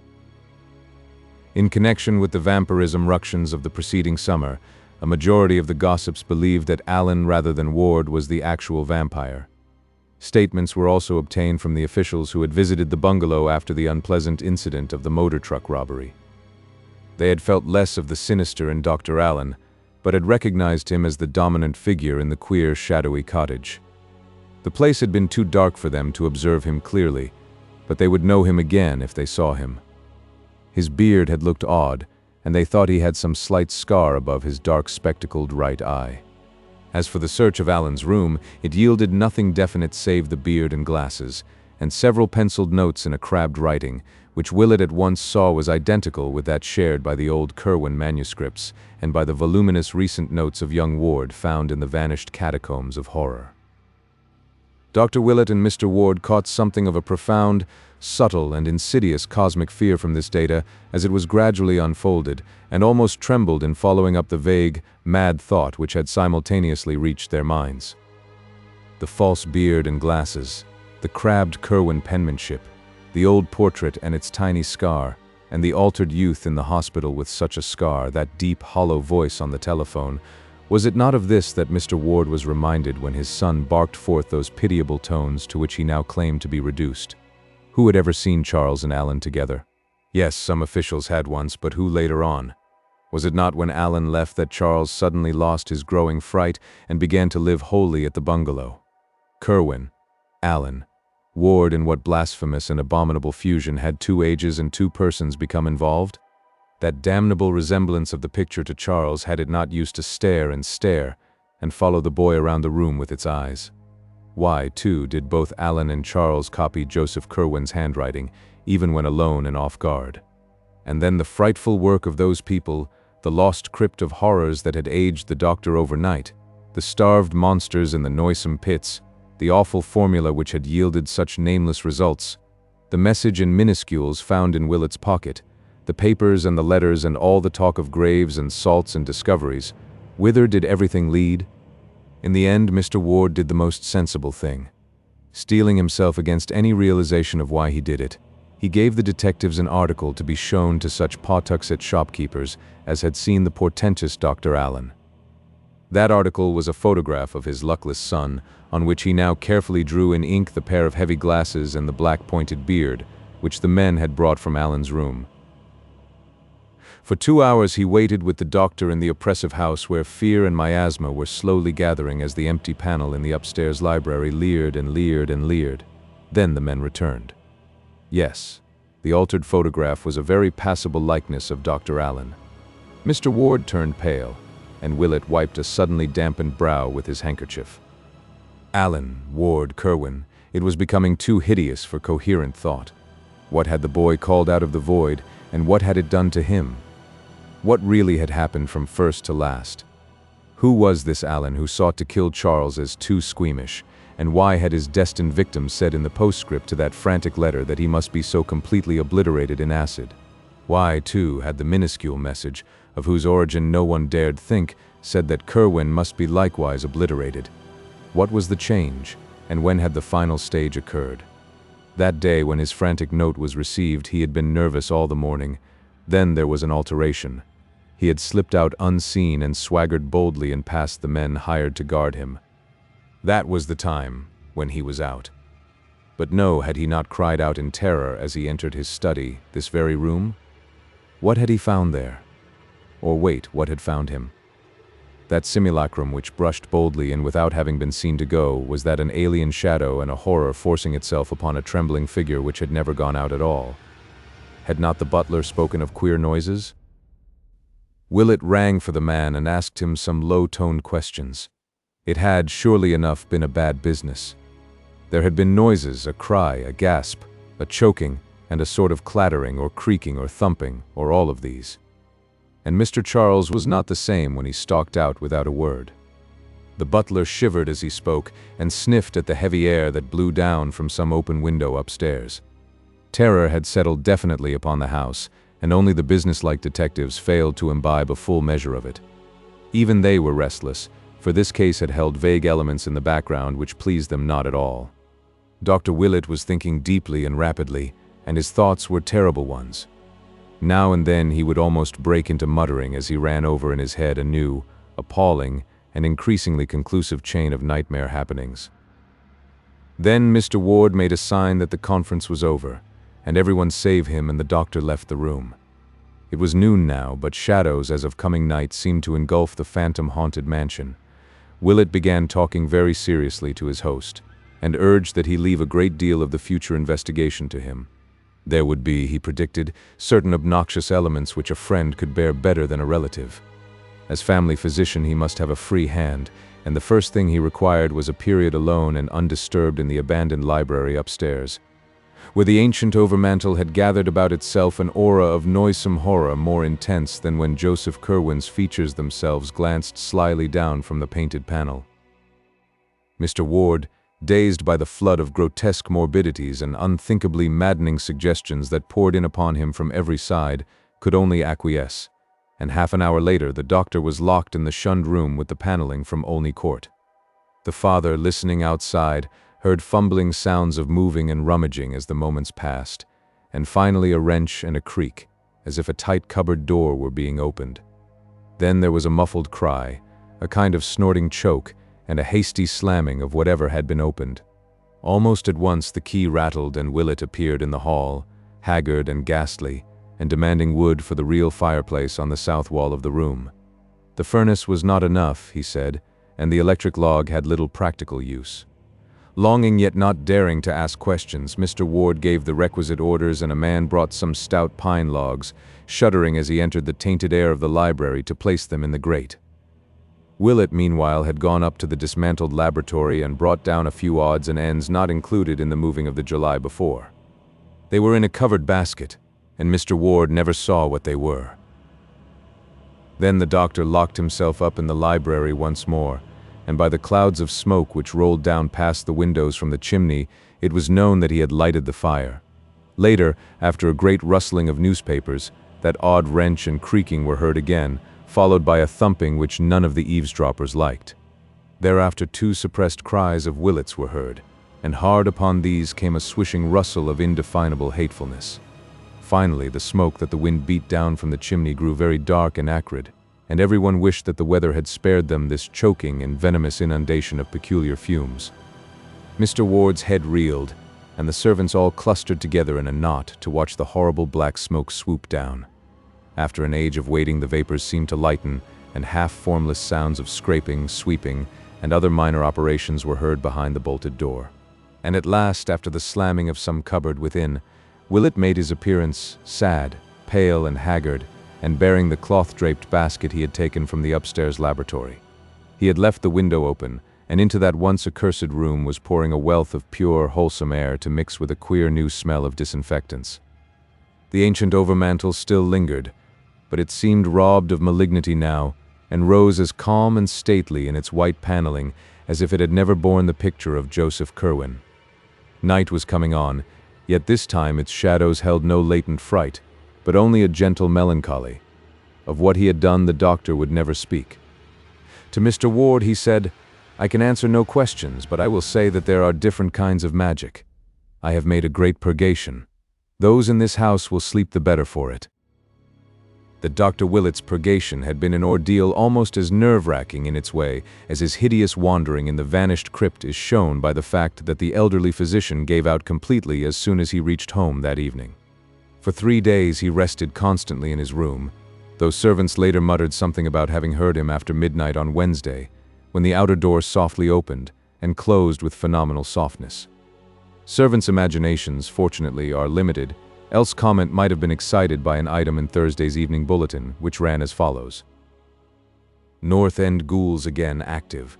After a lull of 10 months since the dastardly vandalism in the Whedon lot at the North Burial Ground, a nocturnal prowler was glimpsed early this morning in the same cemetery by Robert Hart, the night watchman.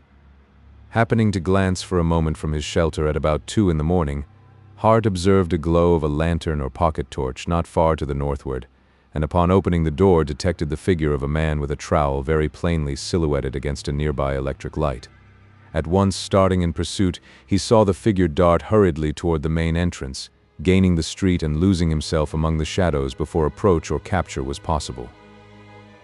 Like the first of the ghouls active during the past year, this intruder had done no real damage before detection.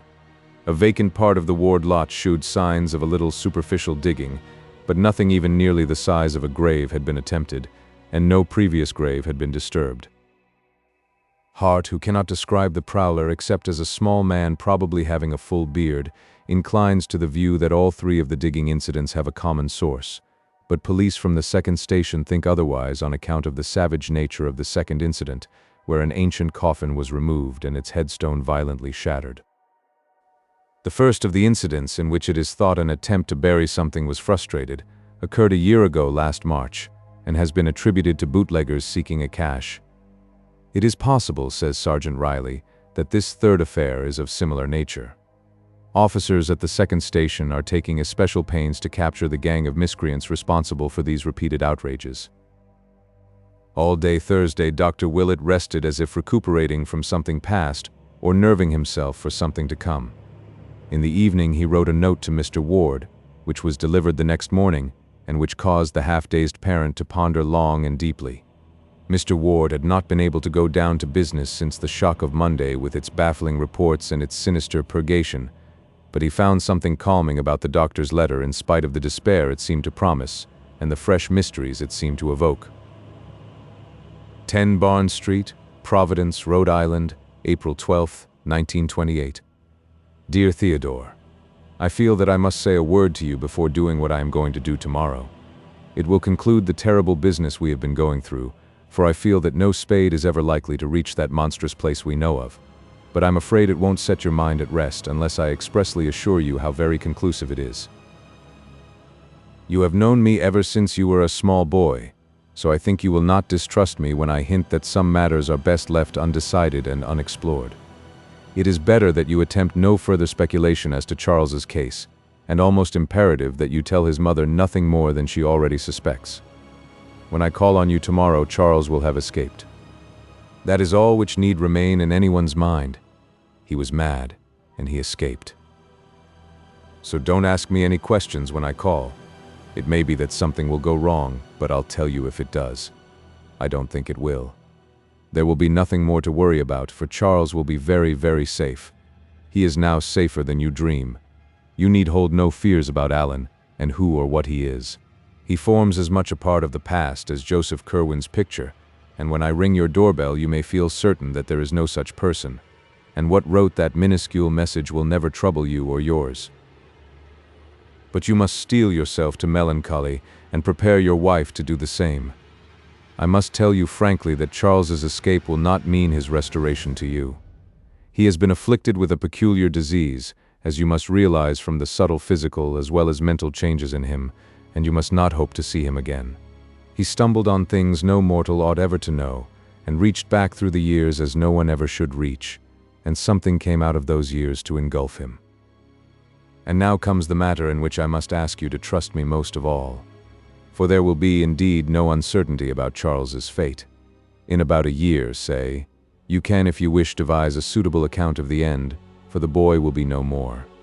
You can put up a stone in your lot at the North Burial Ground exactly 10 feet west of your father's and facing the same way, and that will mark the true resting place of your son, nor need you fear that it will mark any abnormality or changeling.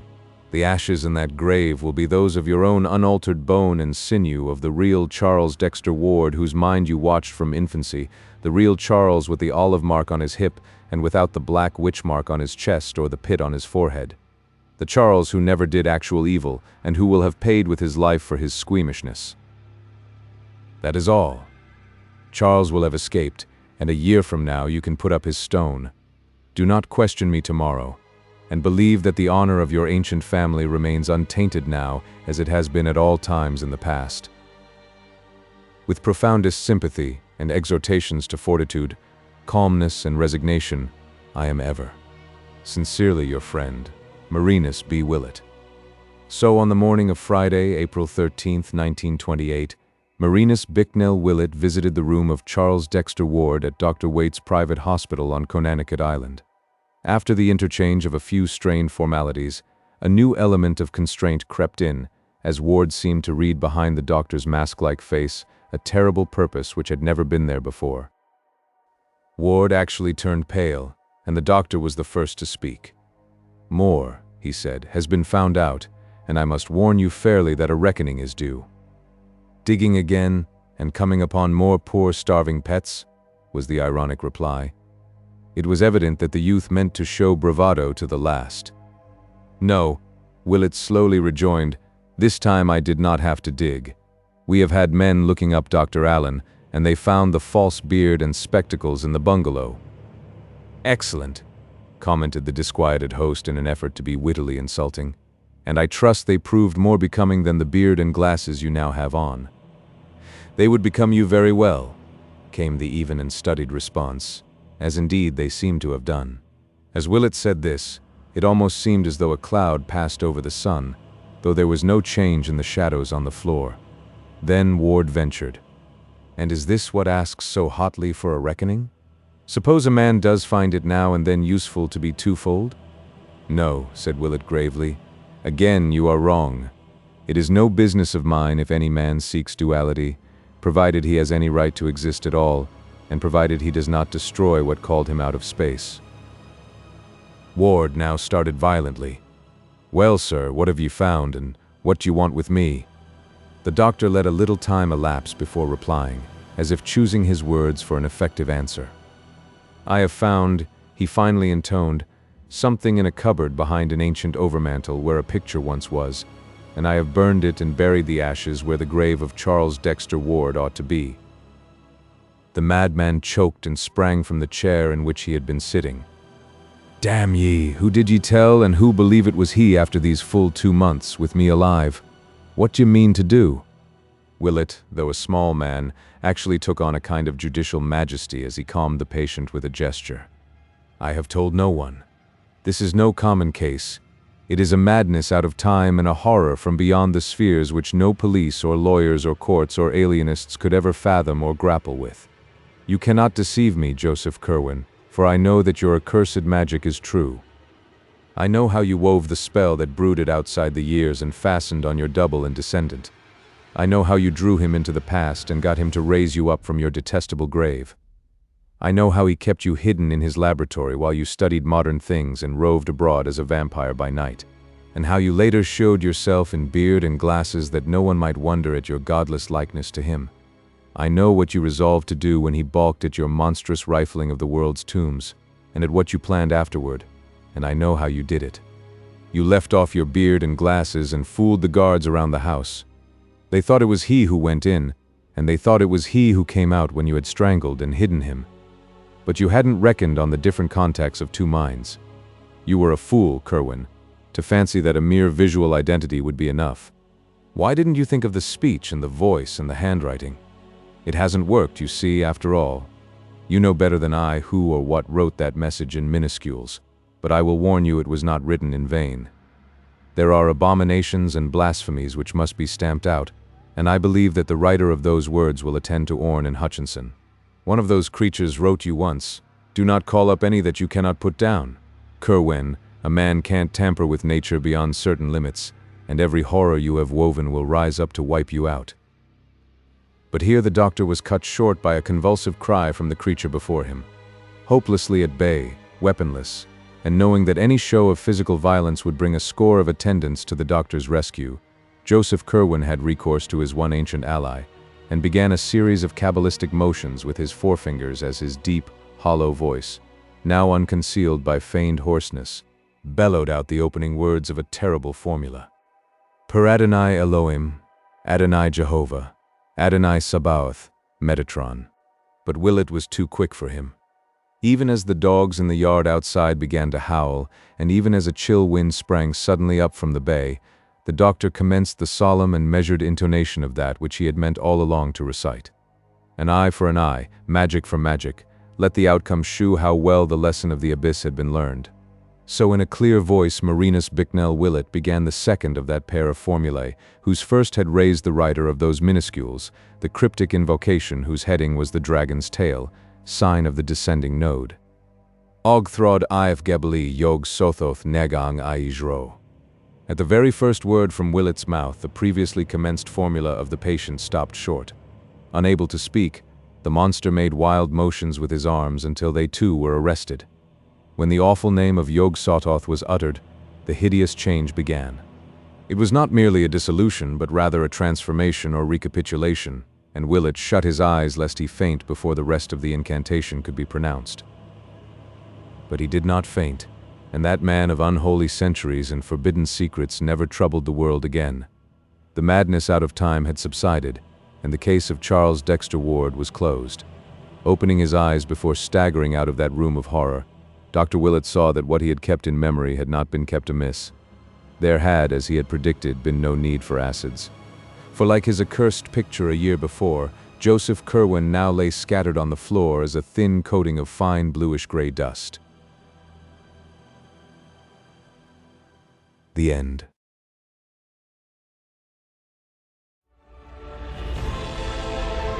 A whole galaxy to go.